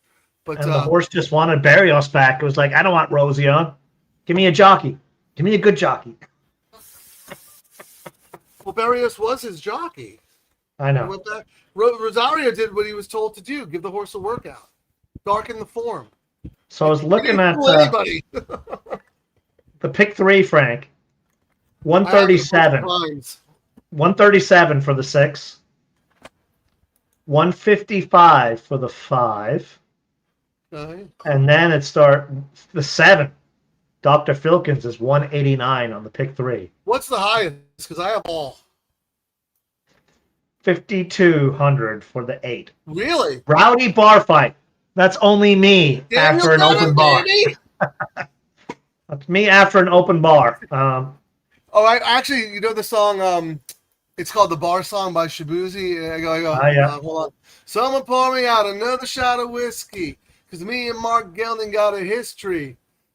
Hit the pick 3 and I'm rolling in hit the double and I'm rolling in the pick 3.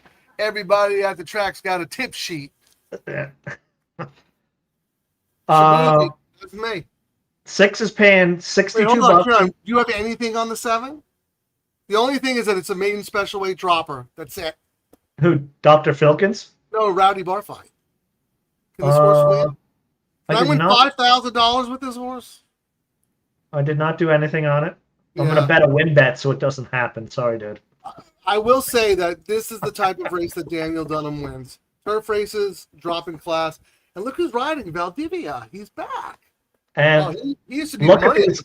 for me. Look at the gate works, Frank. 1 of 30, 46 seconds. 1 of 25, 47. 1 of 17, 35. He's 0 for 9 first time routing and 0 for 14 maiden to maiden claimers. But he's probably going, guys, no one's claiming this horse. Let's take a No way shot. off those races. They're atrocious. Yeah. Let's take a shot. And this is a race where we have a horrible sample size, so it doesn't matter. Oh, really? Oh, because it's Yeah. Calbred 50. Yeah. Yeah, only 4 races. Del Mar, 3 years up. Run a lot of these Calbred. Yeah, it's been a while. Maiden claiming races. Yeah, maiden claiming 50K. They've only done 3 of them. Yeah, they just started doing that. Usually they're open 50. Yeah, if you're a Calbred, you run. So what is your ranking? Your original ranking went 5, 6, 7, 12, 10. So 5, 6. Oh, the 6 is bad. 7. Yeah, the problem was 12 the 6 can win if Jaramillo doesn't get into a fight with the 5, who absolutely has to be on the gas. Yeah, that's what I did. It's a lot of speed. Yeah, it's speeds, which is why I ended up using Dr. Filkins as my third choice. Yeah. I was like, I wasn't using it, but I was like, I got to go back and this was the best closer, number 7, Frank. But I said, unless the other jocks like Jaramillo ration, You know, like Yeah, sometimes you see weird things like one jock goes and the other one's pulled. yeah, if Jaramillo is the Jaramillo we know and lets these guys and does if his He could stalk. agent tells him what to do, don't go. Let them go. Stalk. If Six Yeah. is stalking, he's probably going to win this race. But I agree. But at the same time, he can't let the 5 go all alone. Yes. You know what I mean? So maybe he ends up pushing the 5 a little bit, and they go a little too fast. So yeah, I agree with you on Filkins. The 5 is in at the top weight as well, so that's going to be a little detriment. Yeah, the 5's a 4-year-old. That's why. Yeah. So wait for age race. But I mean, Freshu for Papa. Papa's been cold, due to heat up. Freshu's been his go-to guy. Papa's been cold. Cabo Spirit almost beat Gold Phoenix. I know. I'd say He's been that's cold bad luck. of late, you know? Like he's only 4 of 35 here. You know, when he was winning everything He's under the really sun. good with speed horses on the turf, which is this horse. But I think someone's gonna run him down. But I have him. But go ahead. Sorry. But I would say I think Papa is one of these guys. Like if you're not familiar with Del Mar, now like it's been bomb central the first couple of weeks. This is the interesting part of the meet where you can usually get where really good trainers who've been cold heat up, you know, and a lot of these cagey old school dudes kind of target the middle of the meet. Yeah, everyone throws everything early, and these guys come in and they win everything in the middle. They throw everything early, and then they have to run back late. So right, the meat of the sandwich is for the middle guys. Yeah, so this is That's a good point, actually. I like that. That's really this is good. the interesting part of the meet which is why you've seen on some of my tickets I wrote like I'm using an 0 for 31 horse, but it's a trainer who's due to heat up, and this would be the time these guys kind of heat up, you know. They're interviewing Billy on TV. Does LRF have a horse? No, they're talking about Karma. That's right. Karmathon, please. Karma for horses or Karma for cares. Just Google Karma. They're a wonderful, wonderful organization. Thoroughbred aftercare. We do not exist. We do not get to play this game. We do not get to make money without the thoroughbreds and all the people who care for them. So please support. And these are really cool horses to go visit afterwards. I mean, they live the life of Riley. No, they do. I mean, they eat candy, and if they like you, they like you. If they don't, they don't. Zenyatta did not like me. Nobody likes you. Love Shannon did not like me. Yeah, everybody loves Shannon. Nobody likes you. I was like, all right, I'm going to say like. You. No, actually, I take that back. Terry loves you. Terry loves you. She gets you. What I was going to say, Karen, though, I have so much respect and admiration for everyone on the backside. They devote their lives. They devote their lives to caring for these horses. Look, we know there's some bad stuff and some bad apples, but that's everywhere. Everywhere. And the love and the caring that the backstretch workers give to these animals, it's unconditional, and I couldn't do it. I really couldn't. So you get to see it when you go visit the horses.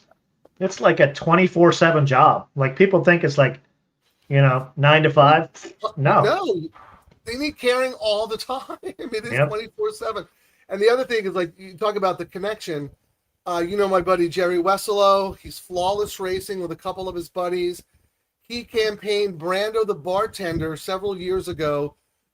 One of the best Calbreds on the circuit, won a bunch of stakes races, now retired at Old Friends Farms in Kentucky. And every time Jerry goes to Keeneland, he's going to go to the Breeders' Cup.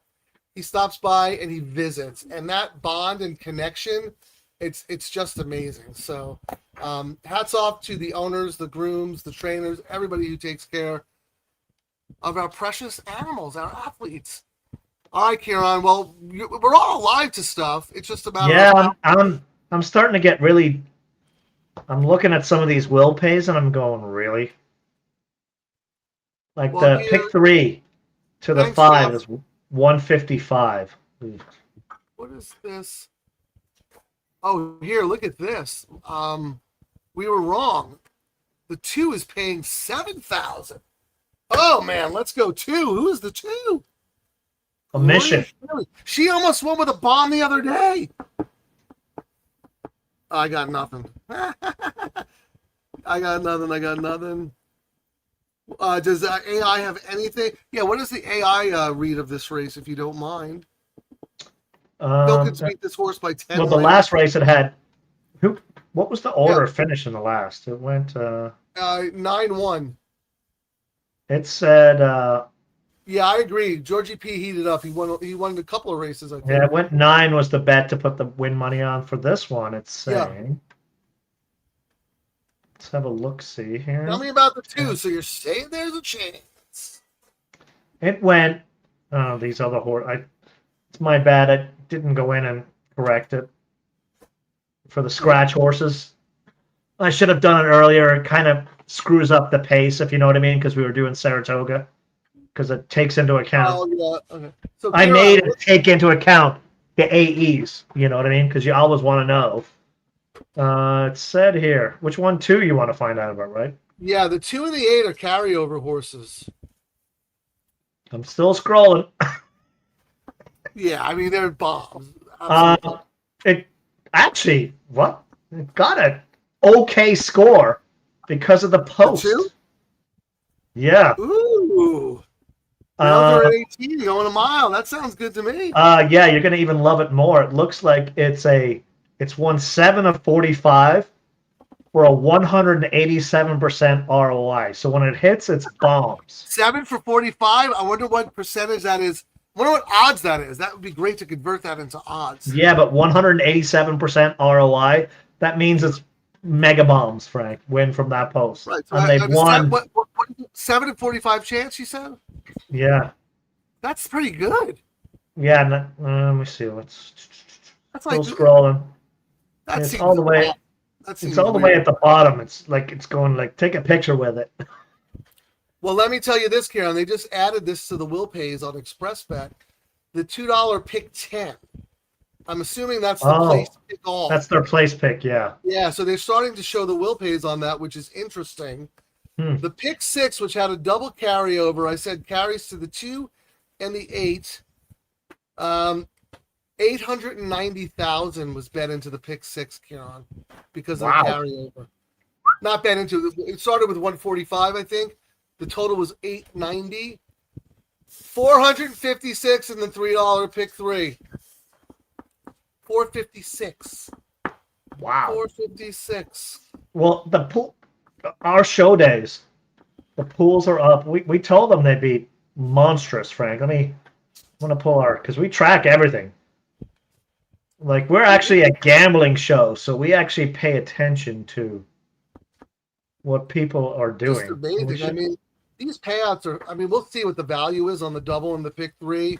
I mean, probably if the 6, 5, 6, or 7 win, not so great. But why can't I get a 57 to 1 shot in the nightcap like the one who beat me yesterday? Yeah, I mean, I'm gonna take a screenshot and show you just because all we care about is the show days, not that we're. Well, yeah, but we've raised so much That's awareness. great. We've been the only ones talking about this bet. No press, not an article from anyone about this. It's insane. Let me save it. I'll be quiet. I'll get off my soapbox. Yeah, get off your soapbox. It was positive, man. We're gonna make. We're guaranteed to hit today. No, let's see. So that's good. Our peeps got it. Hopefully, people went to the site. Again, scan that QR code, please. Yeah. Support Adelphi Racing. John Alwell wants to know any thoughts on the 1 horse. Well, yeah, I mean Mullins is winning everything under the sun. This is our Thursday show, Frank. If we told people we do those numbers on a Thursday. Oh wow! Yeah, they would not believe pick that. 3, Kieran? That is the pick 3. Yeah. Domination. I have no comment. John, look, the form looks wretched on the 1 horse, but Mullins is spotting his horses perfectly. Lacked room, checked at the 16th. The horse did have trouble. Still, the horse was 30 to 1 in that race. Yeah, no. But why not? I mean, he puts up Leparoux, who, not one of my favorite jockeys, but he rides the turf course okay. What? And Frey is look, on the. I was go going to ahead. say, if it was live, Frey would have been on. That's his long shot guy. Yeah, like 40%. And there's Yeah. Which is insane. You know what I mean? Like, you wouldn't think it, but that's the workout. That's when you see some of these jockeys get rides, you're like, why is he on this horse? Frey is one of those workers. Yeah. Up at whatever 3, 4 in the morning, works the horses out. Please give me a ride. Like one of the good guys. He's excellent. He's excellent. So yeah, I mean, look, if Leparoux can get in the Mullins barn, that's a big win for him. So he's gonna try really hard. So here's the thing, John. I think Kieran will agree. I think anyone could really win this race. It's not a very very good field. So STG24 wants to know who's the win bet. If I'm not making a win bet because I'm alive in all my multis multiple times, but if I were, it would be Dr. Filkins, number 7, and that's how I rank them. What about you, John? I think I'm gonna do the 0 for $1,000,000 trainer with the jockey I can't stand. So I think 12 is gonna be my bet. Well, look at that. When you were saying that, look at Dan H. And he digs deep. The first time starter number 12 is interesting. Yes. We should have had a better post, but he's got the best jock in the colony, so you don't have to worry about the post. Seems fit with a number of 5 furlong works, flat, and 1 at 101. Mo Forza is an excellent turf. Yeah, I remember, but I don't know how the progeny's doing. I can actually look it up real quick. Yeah. Are you debut horses? That was a hype. $5 is no bucks. What price? Debut horses. Powell's 0 for 21. First time turf, 0 for 31. Then I said, this is a very good trainer, and he's going to win in bunches. Bad race. Why not a horse? Riding this horse? Come on. And I went, why not a horse I would normally toss? Because I thought it was a really, really bad race. All right, I'm looking at the damn Soul Flyer. She won 2 of 6. Never tried turf. She's thrown no turf winners, but let me see how they did. 0 for 1 on turf. No bueno. Yeah, I mean, nothing that you would recommend on pedigree from the dam side. Let me check Mo Forza. I'm using Formulator here. I love Formulator. I wish I had more time to do the pedigree work. Mo Forza 12% in turf sprints, but only 3% in turf routes. But it's a small sample size, Kieran. Mo Forza 31 starts, 1 win, but 7 seconds and 7 thirds. That's pretty interesting. Well, I'm alive on a pick 3 to the 12 and the 10. So am I. The pick 3 on the 12. The 12? 536 seems light. To 10's 295. That's what I said. I expected close to 1,000. I'm shocked at these pays. But you know what, Rosario, and it was a low morning line. Like a lot of times, the old school way for first time starters, if you didn't have any info on them, you just dropped them at 12. You always hung a 12 on them. So that's just a standard issue morning line. But I think the fact that Rosario is riding makes it very interesting to some people. I actually really liked the AI stuff they were doing. It was probably the best lines I've seen in years at Santa Anita Frank. With the AI. The AI start, and I mean, I know they tweaked them a little bit, but you did the 20-1 stayed 20-1 and didn't go to 9-5. Oh yeah, and the 9-5 didn't go to 9-1. Make a horse 4-5. If they knew that horse was going to take the money, yeah. Normally that horse would be 5-2, and you go, come on, this horse is going to be odds on. So when you agreed with the higher price, you got paid versus normally when you go, it was 9-1 morning line. Why did it pay nothing? Well, because it should never have been 9-1 morning line. I agree with you. Del Mar's a very hard place to make morning lines for. John Lee's made some. I think he's doing a pretty good job this year, actually, and it's not easy. You have to use them in conjunction with your handicapping, and you got to look at the market. It's all about the market. I mean, Kieran, we find so many live horses based on the market. If I had Mhm. seen the 9 in the last race go to even money, I would have come back and played my doubles like 15 times. There was no way that horse was going to lose. Peter Miller and Gary Barber. Lock it up. We even talked about it earlier. It wasn't getting the early money. We're like, you said it. If a Miller horse is not really getting the money, that's your sign. Yeah, they waited till the end, and then they hammered. That's what I mean. I wish someone had data because I don't know when that money came in. I didn't notice it, but maybe I wasn't looking. This is funny. MFT. I had a friend who always said, if the 12 is running, bet it. Well, I hope you're right, Kieran. Hockey He's says due to get off his. Powell is a really, really good trainer, and yeah, he's not a firster guy though. You know, but he gives a lot of these. He gives a lot of the new guys a chance. Like Diego rides from a lot when he comes out. Like he gives a lot of the up and comers a good chance. Like he's a really good trainer. He's just he's excellent. not has his horses have just been very unlucky. Yeah, he's over 20, but that's not indicative of how good he is. You know, sometimes you go through a streak. Maybe there's a virus in the barn or something. Look, the fact that Joel Rosario is riding this horse tells me the horse has a tiny bit of ability. And in a race where no one's that good, why not? But here, let me just read these comments quick. Yeah, can't do the 12. I'll let Joel finally get a win at the meet. Joel's been hot. Looks like hockey agrees with you, Kieran. What races are you guys watching? Larry texted me yesterday and went, "Yeah, you're right. Rosario sucks." I'm like, "Well, tell Frank," because he's like, I don't know, getting love letters from Rosario. Maybe is what it is.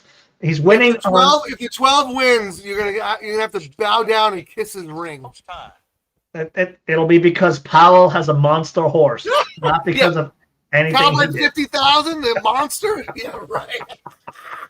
Oh my God, I love this. I love it. We're both being serious. We really believe what we're saying.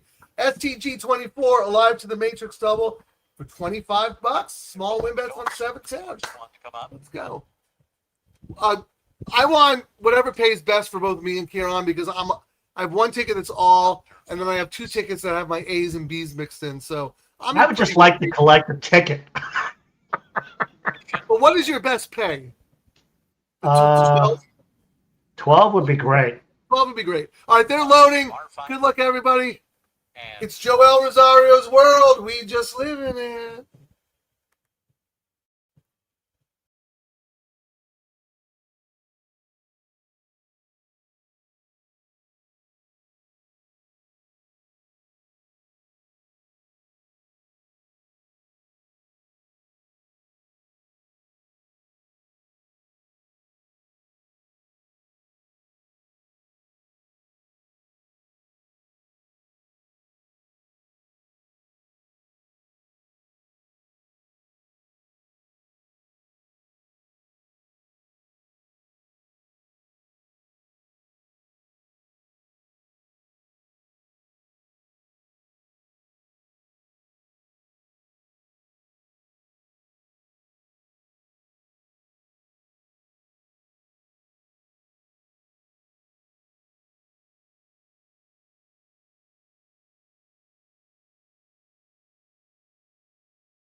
I told you, nobody wins more turf races.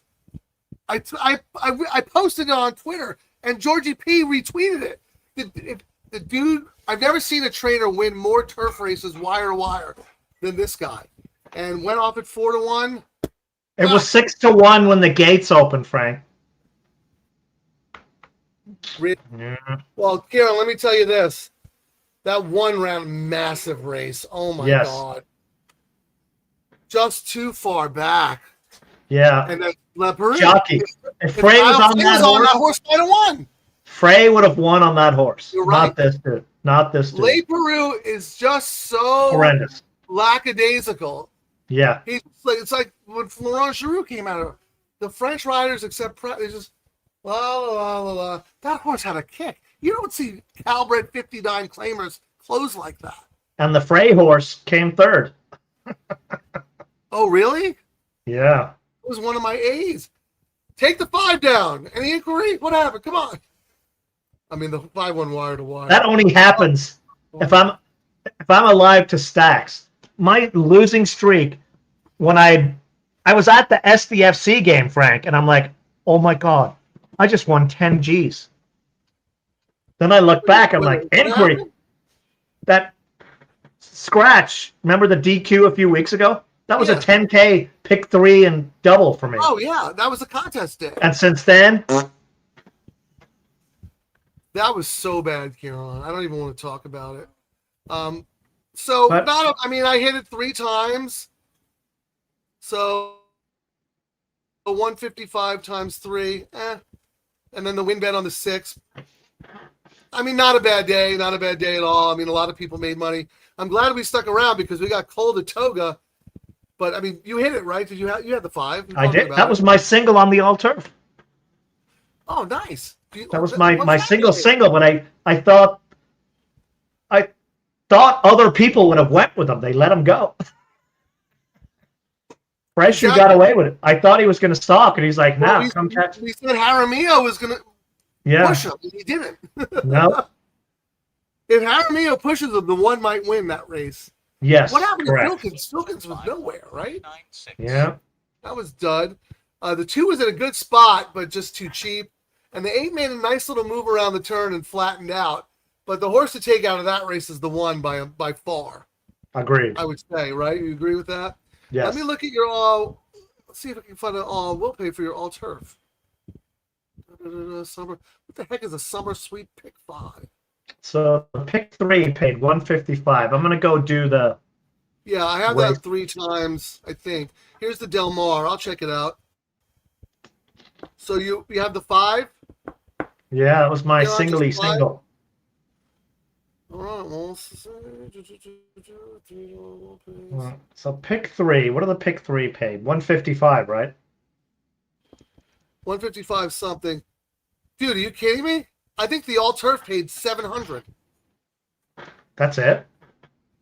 That's it. 8-5 and 4-1. Who won the first leg? The Phil D'Amato horse, the JJ Phil. And what price? 6-1. $15 horse, $560, and then $1040. So what did it pay? It paid 700. I'm gonna do the. We'll have to do the parlay, but let me look. Hold on. $3. The regular pick 3 paid $155. The double paid $66. Where is the all turf? I was looking at the will pays, but I want to make sure what the exact payout was. Well, I could do it on our hedge thing. Yeah, so why I'm don't doing you do the calculator? Yeah, I'm doing the calc I think it paid something like 700. I think that's. Well, I don't know. That might not be pretty good, but good for you. At least you hit it. 10. Yeah, they don't have the official pay here. So. Analyze value. Oh, excellent value, it says. The win parlay should have been 336. It paid 108% more. Well, that's, I want to make sure.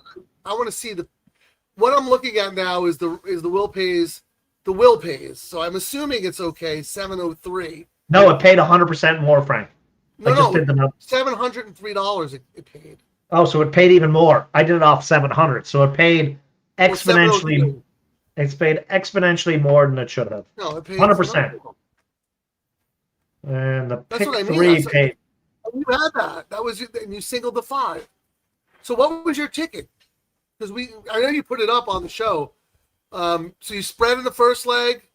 Yeah. Would you go 3 deep in the middle and then single? Yeah, the 5? and then single in the because I thought it was the new thing I tried to do where I would pick a spot, pay less money on the all turf because usually my all turfs would be like 100 plus. I was like, I'm gonna start ratcheting that down for.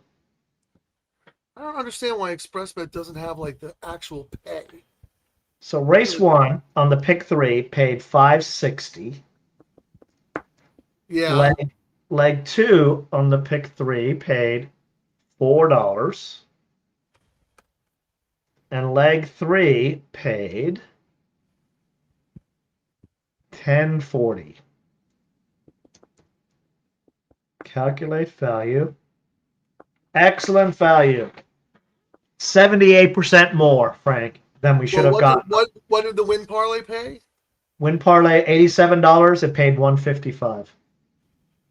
87, right? It was chalk, wise guy. Yep. Paid double. Now let's pay 100% more on the other. So now on the double, $4 for the first one. I think. And you guys can do this on the website. We've got the DTL value finder. I'm actually going to add in the exactas too, but I think the exactas are kind of muted because you can kill the pools yourself. So that's why I didn't really put it in. I don't think it offers much. I just noticed today they added Quinella probables, not really? trifecta probables, Quinella probables. Yeah, you know who asked for that? Right? Huh? You know who asked for that, so they can suck more people into gambling it. But no, the long time rumor was that Joe Harper's wife Barbara, who's a wonderful woman, that's her favorite bet. That's the only reason why they still have the Quinella. So we'll see what happens when Joe retires next year if they get rid of it. So the win parlay, Frank, don't have it anymore. But anyway, win parlay was supposed to pay $52, paid $155, 198% more. For something, right? Paid $150. Tell people where they can go on the website. So you go to Gelding Labs, and you scroll down DTL Value Finder. Then you got 45 different bets for Larry the Hedgehog. Because there's not just one hedge. There's like 15 different hedges you can do. Oh, my God. And then you click on the one I'll just show it now. It's just easier for you. Yeah. So I just saw the all-turf paid $7.98. Oh, it paid even more. Dude, great job, man. All right. So here. Well, you're off the duck. That's a huge hit. So you can see this right here. Here's where you go, the DTL. You go to Gelding Labs, Value Finder. If you do all that hedging nonsense, I don't know, Kelly and whatever, who cares? You go to this one. You got it down, double, but you got to change it to the correct. Change it to 5. Yeah, just walk us through. Change it to 5. Change it to 5. First horse. You don't need to put the number in. I just put it because I made it where if I decide I need the information later, I don't have to back engineer everything. What does that say? Leg 1 what? Leg 1 horse. You can put the name in. Oh, yeah, okay. So I thought it might be something. Payout. Okay. So what was the payout for the first one? Oh, let me see. You're doing the double? Yes. Okay, so that's race 9. Matt at 5. Oh, my God, paid $4. All right. It was even leg money. 2. Leg 2 paid $10.40. All right. It always defaults to the pick 3, so you got to delete that last one. And yeah, you just click analyze sure value. You put the right denomination in. How much? You click analyze value, and then you scroll. Oh, geez, what did I do here? I missed something here. Mark wait, I forgot to. What did it pay? We forgot to put in what it paid. It paid $66.50. All right.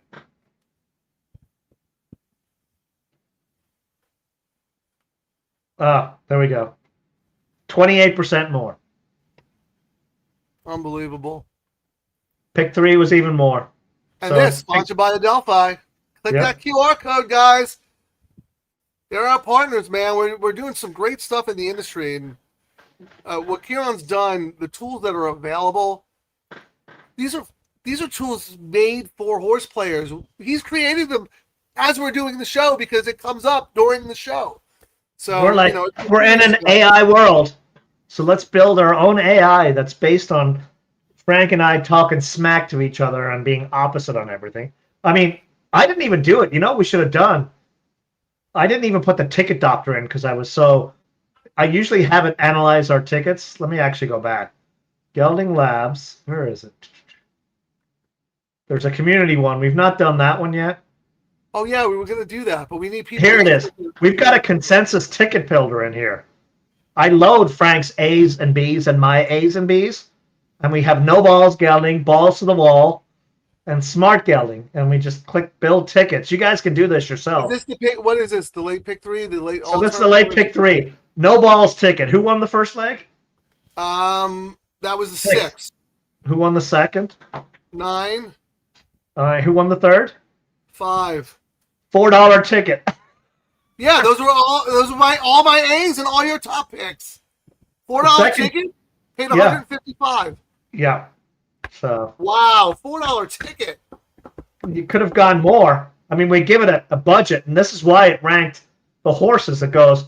We both said A. Frank said A and B. We rank it different. Both B. Huron B. Blah blah. You know. So and I mean, it's learning as it goes, right? The way we're. Oh yeah. Yeah, here, Dan H. Like the tools. I think you should spend time demonstrating it on the show in between races.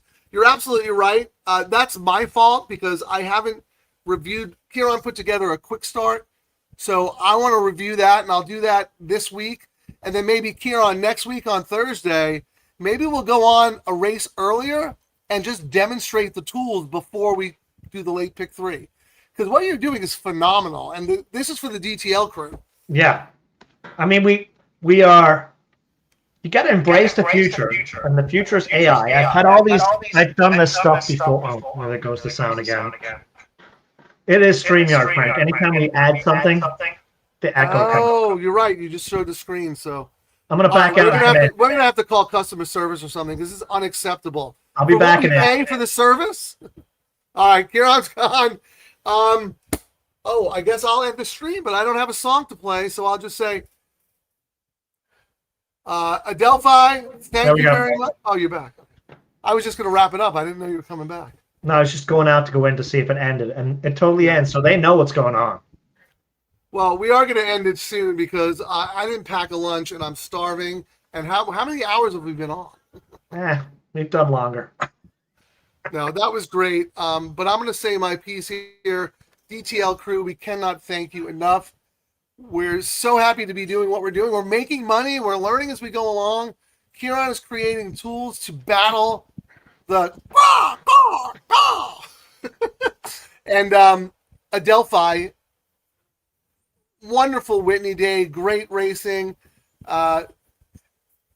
Wish the technology was a little better, but we'll get that sorted out for the next time. We're going to do a Travers show. Can't thank Adelphi enough.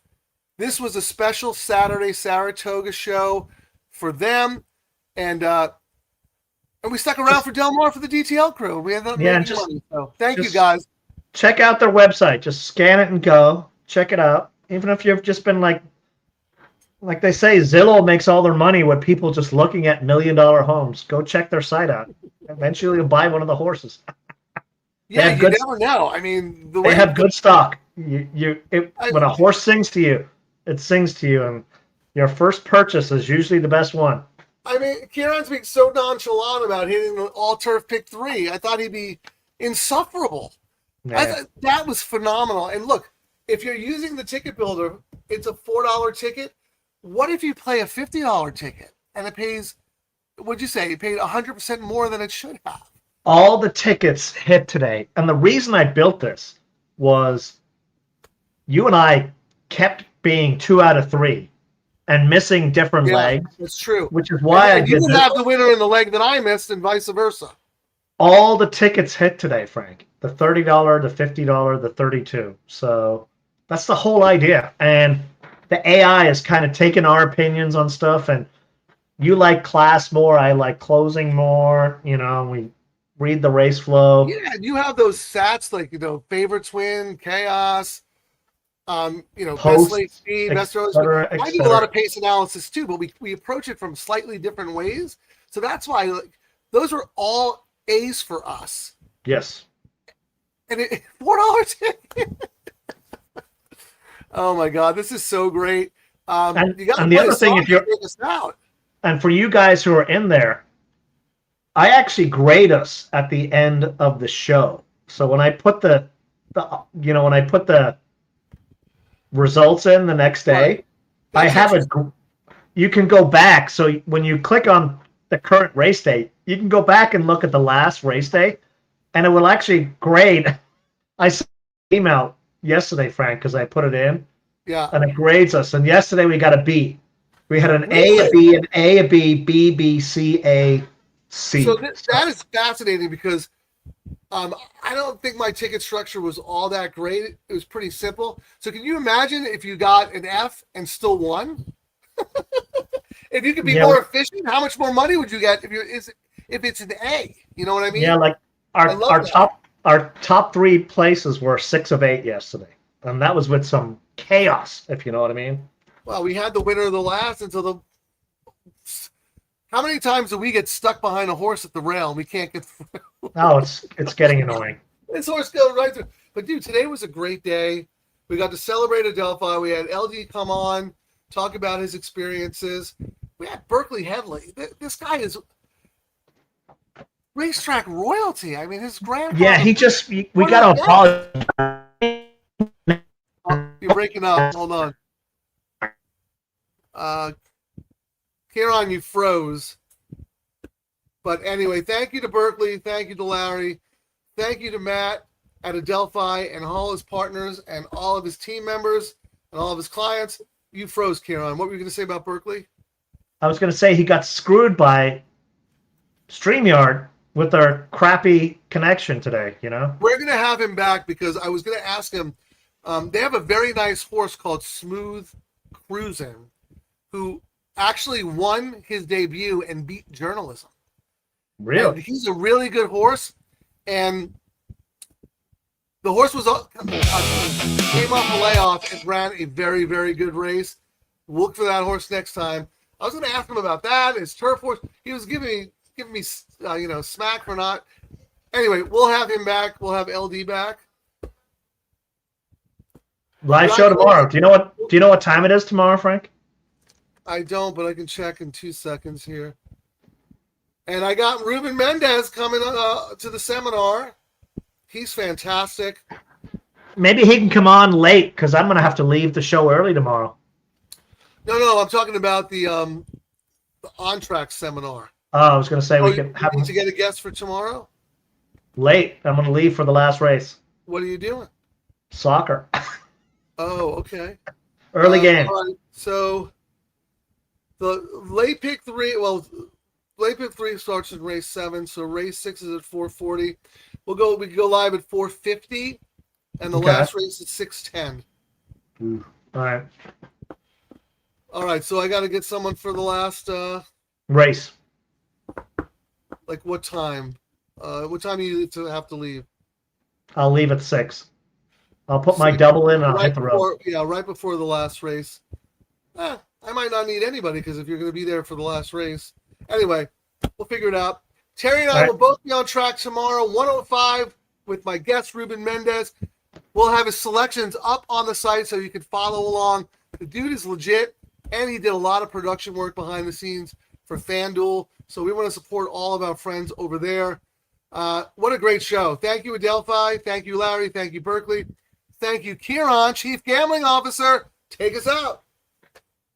Thanks for watching, everyone. We'll end with this one here and then do the end stream one.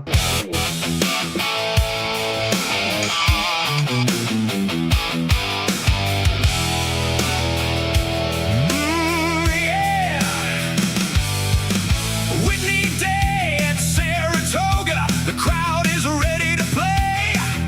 Frank's got a ticket. Kieran's has got a horse. Neither one agrees today.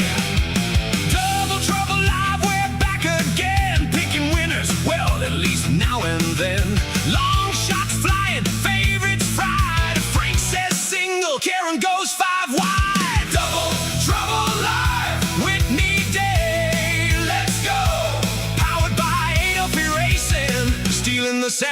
show. Pick threes, doubles, exact to stacked up high. If the ticket goes down in race 5, we'll just blame the cause and cry. Woo! And raise a glass for Kona Gold. Oh! A champion, fast and bold. Oh! Into the Hall of Fame. Yes, Saratoga knows his name. Double Trouble Live. Frank and Sarah on the air. Powered by Adelphi Racing. Whitney Day. We'll see you there.